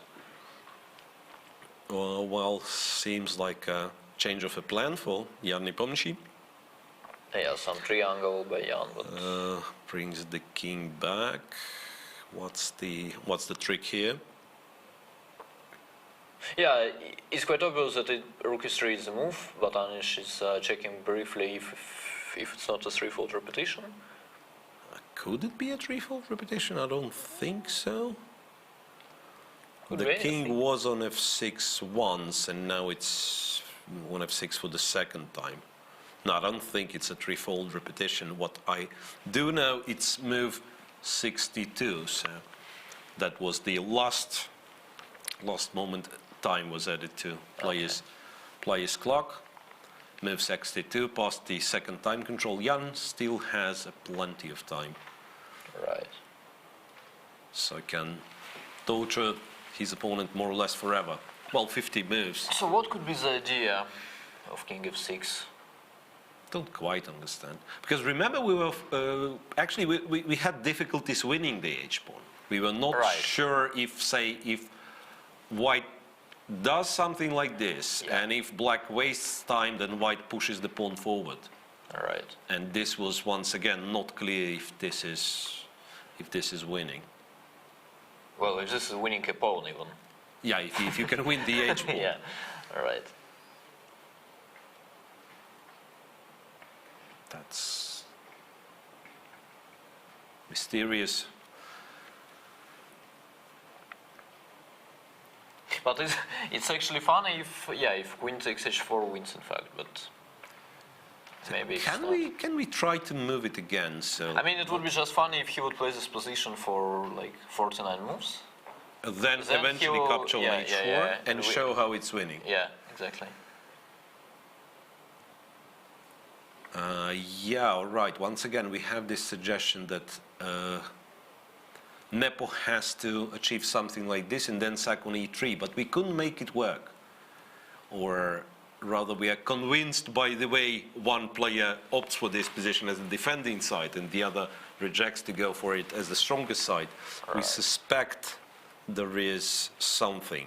And But Anish actually looks sort of disappointed now. once Which again- sort of means, yeah, king of 6 makes some sense at very least.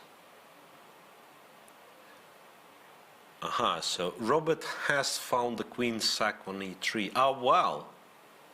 And now that guys mentioned it in the chat, maybe we're looking at from the wrong perspective, because apparently, let me see. I mean, you guys at home, Yeah, I see, but it's pretty much impossible, basically. you guys at home that you, yeah, wait, what was the defensive move? This one, right? Right. And then people say, okay, I'd better keep moving the king, right?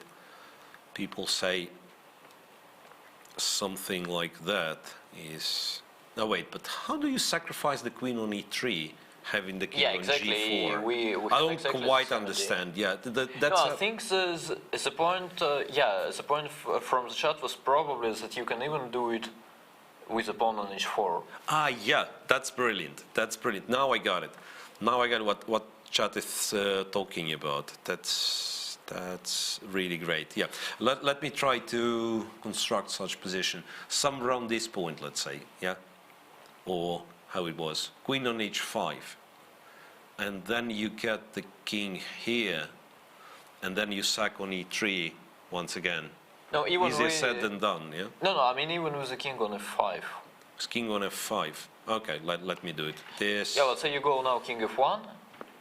or f1. Yeah, this was probably the beauty. So let's say you go king this, f1, king f1, queen d1, queen d1, king g2, let's say king f5, rook, I don't know, e3, queen g2, king f1. this. Yeah. Then, Why would you play king f1 then? Black is not yet threatening. yeah, there is no reason, sure, but in Or general. whatever. so, Yeah, let's show the sacrifice. So after king f1, queen e3, f takes e3. Black is pawn down in the king and pawn endgame, but I don't he's know, but winning. here after, it's a yeah? draw, so it should That's be. actually he- So it should be like queen d4, king e1, then it will be winning.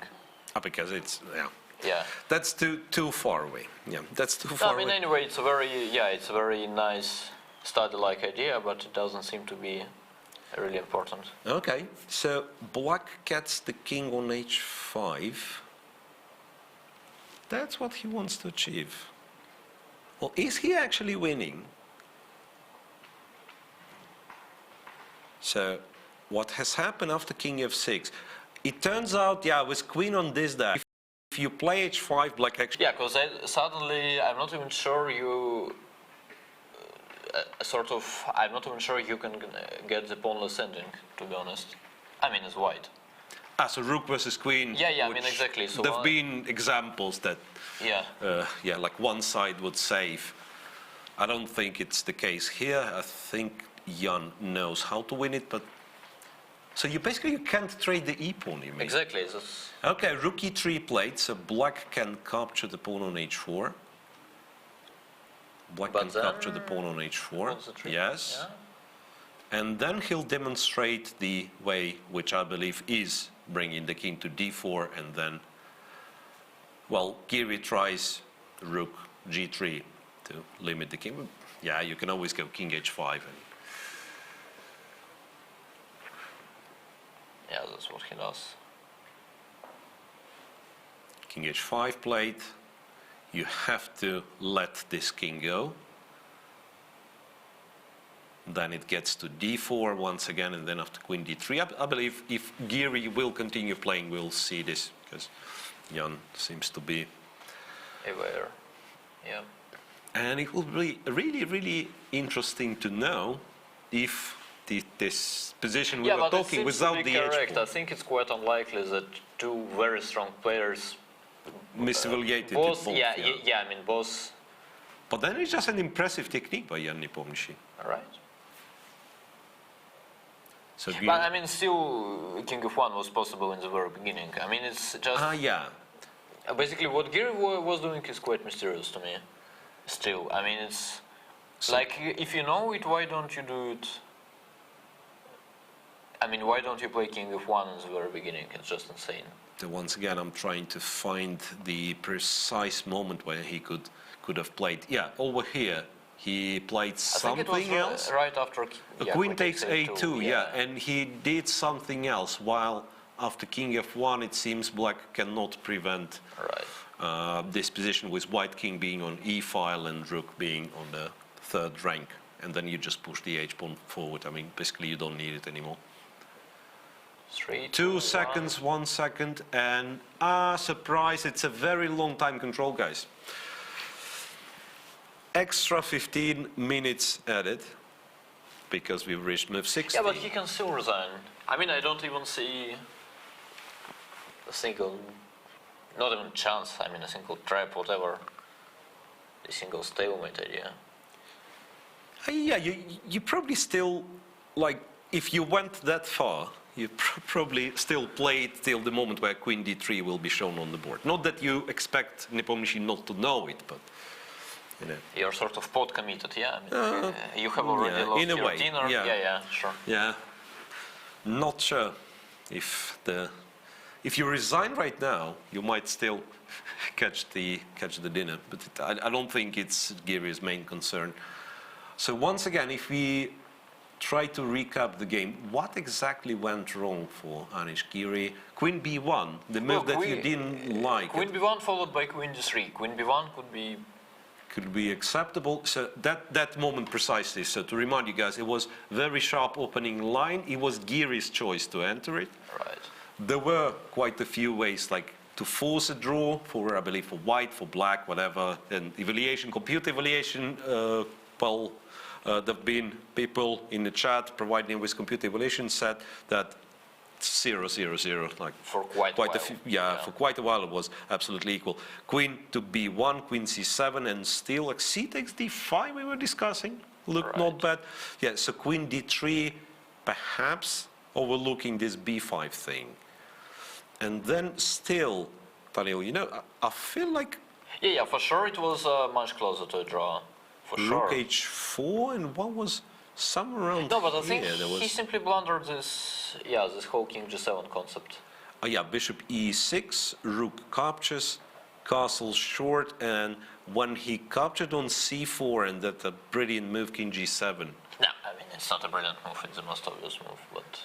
It is a brilliant move because, well, perhaps not the move, but the situation you create on the board, that White has at full tempo to unpin himself and cannot do it in a comfortable way. People were saying that some Queen B4, Rook B8, Bishop B5 is kind of holding, but again, you never play it. Sure. You never play it. Then possibly there were improvements with the Queen versus pieces endgame, but once again, it's very hard to criticize Giri for that. He was seemingly playing good enough, and then the last moment when he missed the draw, apparently was after Queen A2, where indeed King F1 seemingly would lead to a fortress. So that's the current position. Jan went on F4. Well, from G4. Ah, from G4. So he's yet on his way to D4. Yeah, he's okay. on the right track. Yeah. So Rook E3, Queen to D1.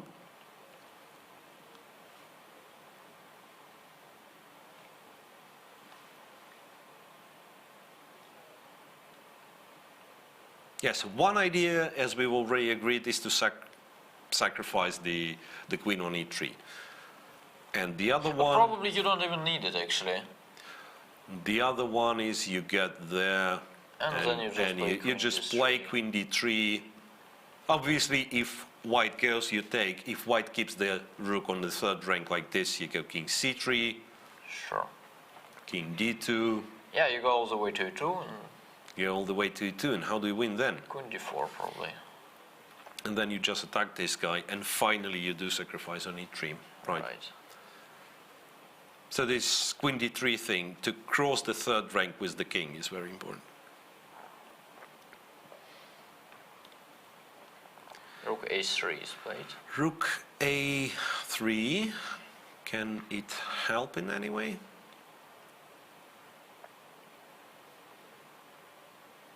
No.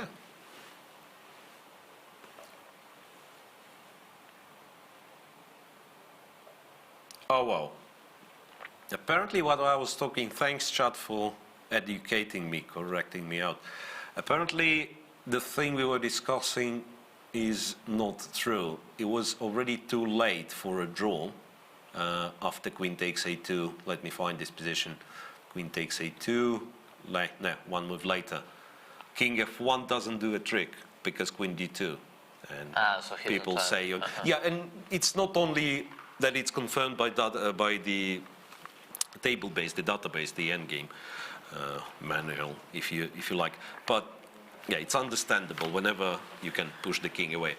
Meanwhile, yeah. the game is over. And meanwhile, the game is over. So two winners today. Both Jan Nepomniachtchi and Wang Hao upset their opponents with the black pieces. That's a massive result, of course, and yeah, for all Jan supporters, I believe quite a lot of people supporting Jan Nepomniachtchi. And Anish Giri, it's his second candidates tournament, and the first game he lost in the candidate. And same for Ding Liren. It's surprising that we were discussing two guys we have that have candidates experience and didn't lose a single Well, game. but for Anish now I'm pretty sure. So for Anish, it's definitely the first decisive game in candidates. First decisive game in candidates. And let's be fair, it's actually... I mean, it was a decent game, yeah? I mean, it's not that you... Yeah, it's not like you've blundered the rook or something. Exactly. Yeah, it was a very interesting game indeed. And credit to Nepo, because he was the one to face an early opening surprise. Yeah, so that's the queen e now. There is no queen e3. No, they are discussing those, yeah, rook takes e4, queen d5 positions. Yeah. f3 and, yeah. Queen b1, rook is waiting.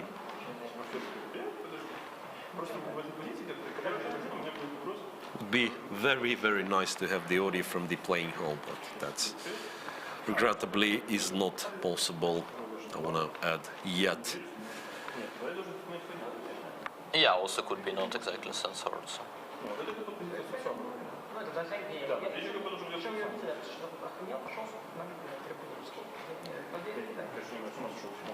All right, so, well, that's a rare case where players, or rather, the chief arbiter is okay with players analyzing at the playing hall, because the last game, games, yeah. the last game left, so typically you're not allowed to do so, not to distract the other players. So all four games, at least for us, like Alexander Grishuk in the interview, he said there was not much of a fight between Michela Graf and Caruana.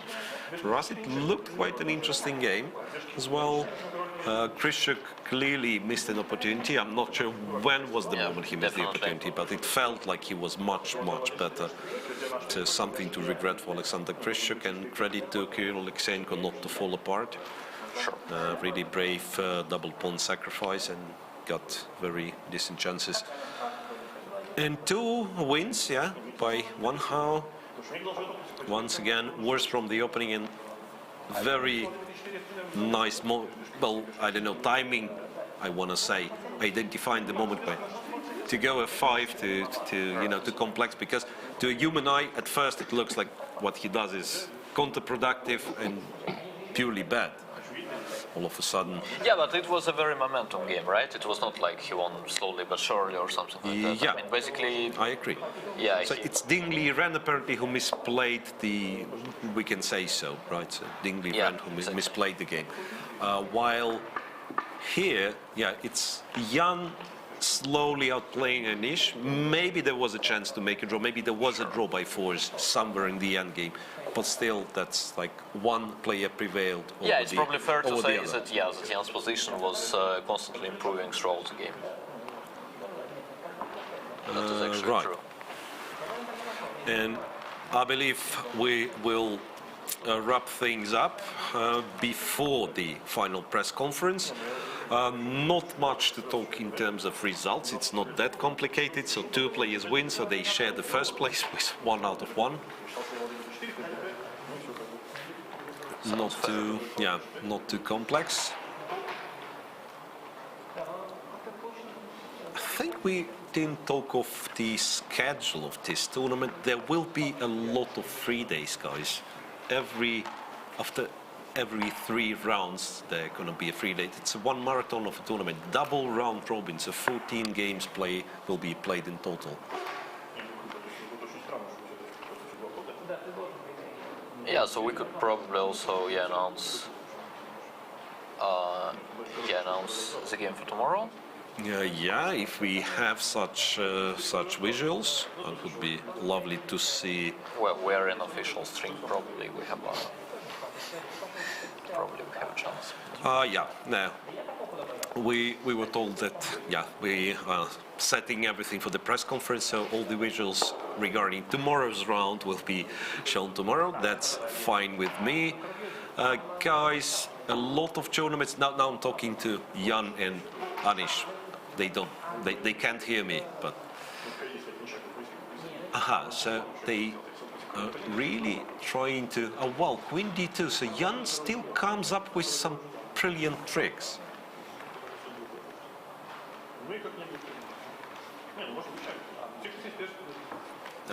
Maybe that's important. Maybe that's important. I can't really get precisely the same position they're discussing. No, they were discussing exactly the line we were discussing actually. So this they're discussing this king of wands that was too late because of Queen G2, and Jan has exactly pointed out Queen G2. Oh, very similar, if not precisely the same, then very similar scenario. So Jan had seen all the lines, it seems. So the only question, if this position with white king already forced in front of the pawn, can it somehow be a draw? Because that's the position. Once again, that's the position we were thinking. But is it somehow? Are you really sure white is lost with 2 pawns? I don't know. I mean, even I have no F3 idea. and H4. I have no idea if. I remember the winning method, but if it actually works, I have no idea. Right, so I believe players will join the press in a couple of minutes. So before that, once again, we will have to wrap things up. Not such a complex. So we actually have, unless they switch the rounds order, we do know who's playing whom, right? It will be Vyacheslav Gravdin. Does it work like this? Caruana will face Alexenko. Yeah, that is and then true. Krysiuk, Nepomniachtchi, and Van Haagiri. This Right. seems to be. Those seem to be the pairs for tomorrow. Sounds like a reasonable prediction. Yeah, because you know what? I think to avoid someone playing 3 straight games with the same color, they have to switch rounds 8 and 9 or 7 and 8. Yeah, I sure. remember that was the case. I was surprised during one of the candidates. Sure, it has always been like that on candidates, yeah, you're right. That's like, because if you go one after the other, like it has to be, then But they only do it once, right? only shift. Like for instance, on day 7, round 8 will be played. On playing day 7, round 8 will be played, and vice versa, something like that. But for second round, we are sure. Yeah, so we'll see. We'll see. So the leaders, Van Hao is going to face Giri, Nepo will face Krysiuk, right? So that's. Okay. And those are the games we are expecting. So far, nothing to discuss in the cross table, only one round. So that'll be it. Once again, it was a pleasure working for you guys. Well, there've been some issues. We'll trying to improve in every aspect, day after day after day. Daniil. We'll have a lot of time actually for that. Yeah, Daniil just arrived, well, half an hour before the broadcast started. So you can imagine it was really tough for him. So thanks very much for joining me here. And do not forget this starting time for all the rounds, unless specific announcement. I'm not sure myself about the last round. It's 4 p.m. local time in Yekaterinburg. It means 2 p.m. Moscow, and adjust to your time zone accordingly. See you tomorrow, guys. Thank you very much.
Jan Nepomniachtchi won his game against Anish Giri and becomes the co-leader together with Wang Hao after the first round. Jan, how do you feel about this game? D5 was a novelty, as we know, and then you thought for a long time for bishop b4. So why was it, and how do you generally feel about the game? Well, actually, I was a little bit surprised with rook c1 move, because the main line, I think, used to be queen b3, and this is just drawing d5, bishop c4, d4, queen b5, and so on, just a draw. But this rook c1 is pretty challenging for black, and well, I thought a lot, because okay, there I have a lot of options like queen e5 as well, and I wasn't sure because okay, at least I like this idea d5, bishop b4, so at least it's forced, and it looks like black is going to hold this, and actually I underestimated this exchange sacrifice, bishop e2 and king f1 is very strong. But fortunately, I found this before. After this, I think practically, black has fine chances to equalize. So maybe some endgame is going to arise, but I think that all these sorts of endgame, because not so much material left, I think black has fine chances. And then I think at some point Anish pressed it too hard, and I'm not sure particularly which moment. I didn't like queen d3 move. I thought that maybe queen b5 or queen b4 is more natural, just to win this pawn that way, because queen b4, and then okay, it's after c2 it's a fork. Well, I also have this b5 idea, but I think somehow black should be all right at least, and white should be also. I mean, never worse, but I believe that after this e4, d4, rook h4, maybe it is unpleasant for white because of time trouble. I mean, it's hard to find precise moves, and of course the endgame, this rook and bishop against a queen. From the beginning, it was a dead draw, but I think since. And then, but of course, it is much better than the game, because if I can continue in the game, I just resign, which I also saw. So that is a pity, but otherwise, yeah, the crucial moment. Well, before was very interesting practical move, because I studied this position in detail, but I also looked at it before, but I didn't imagine any person could play before because it's so tempting to me to take on c4 with a rook or a pawn, and both moves are actually fine. And before, to me, seemed completely, very, very deep, but he came up with it. And then I played badly, but indeed, with this bishop, I went for the h-pawn. I was thinking I'm winning it by force. Instead, I think if I probably just sit passively somehow with the rook on the 4th rank, I should make a draw, I guess. But to be honest, though, it is not 100% trivial at this moment yet to me, because I need my bishop still. I need to consolidate it back, because on b3 it's not really good. It has to go back somewhere to the king side. It's not 100% easy draw. At least that's what I thought. Otherwise, I would have done it. But I thought I would win the h-pawn, and I wasn't. Finally, I was happy that I got this fortress type of position, but it's not probably not a fortress. At least, I had to play this rook e3. But I have to say he played very well. He played a few very good moves. I think he played very well throughout the game, to be honest. But that doesn't mean I have to lose, but I think he played many good ideas also in the endgame. I think he played quite well. He found this queen a1 resource, winning a bunch of tempi. And then also he found this king f6 back to cross the g-file, which is very important. So, I think he played very well. Well, actually, Alexander Grishuk complimented your play today, Jan. He said that you're the only one who played really good today. Anish, just a short question to you. Now, after this loss in the first round, would you adjust somehow your everyday work, preparation, and the general tournament strategy? No, it's hard to adjust. Probably it's too late. Okay, we hope it's never too late. Thank you, guys, and stay safe. We'll see you tomorrow. Thank you.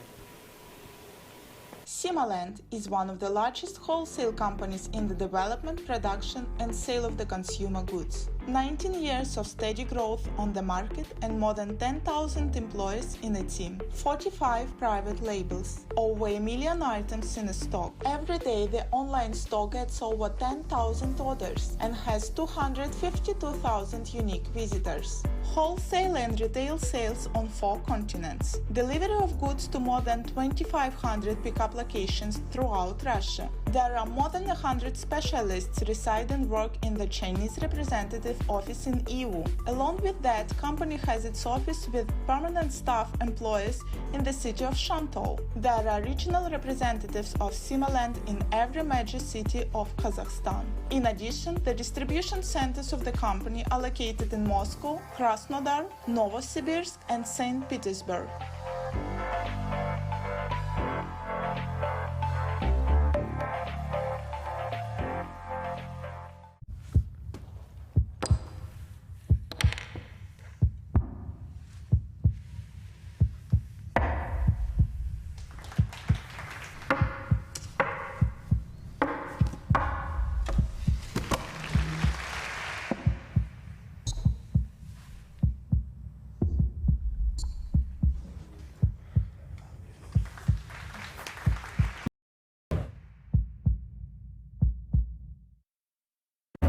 You can't put wings on a car. You can't fight gravity. And you can't make one of the world's best SUVs even better. The all-new GLS. Mercedes-Benz. The best or nothing.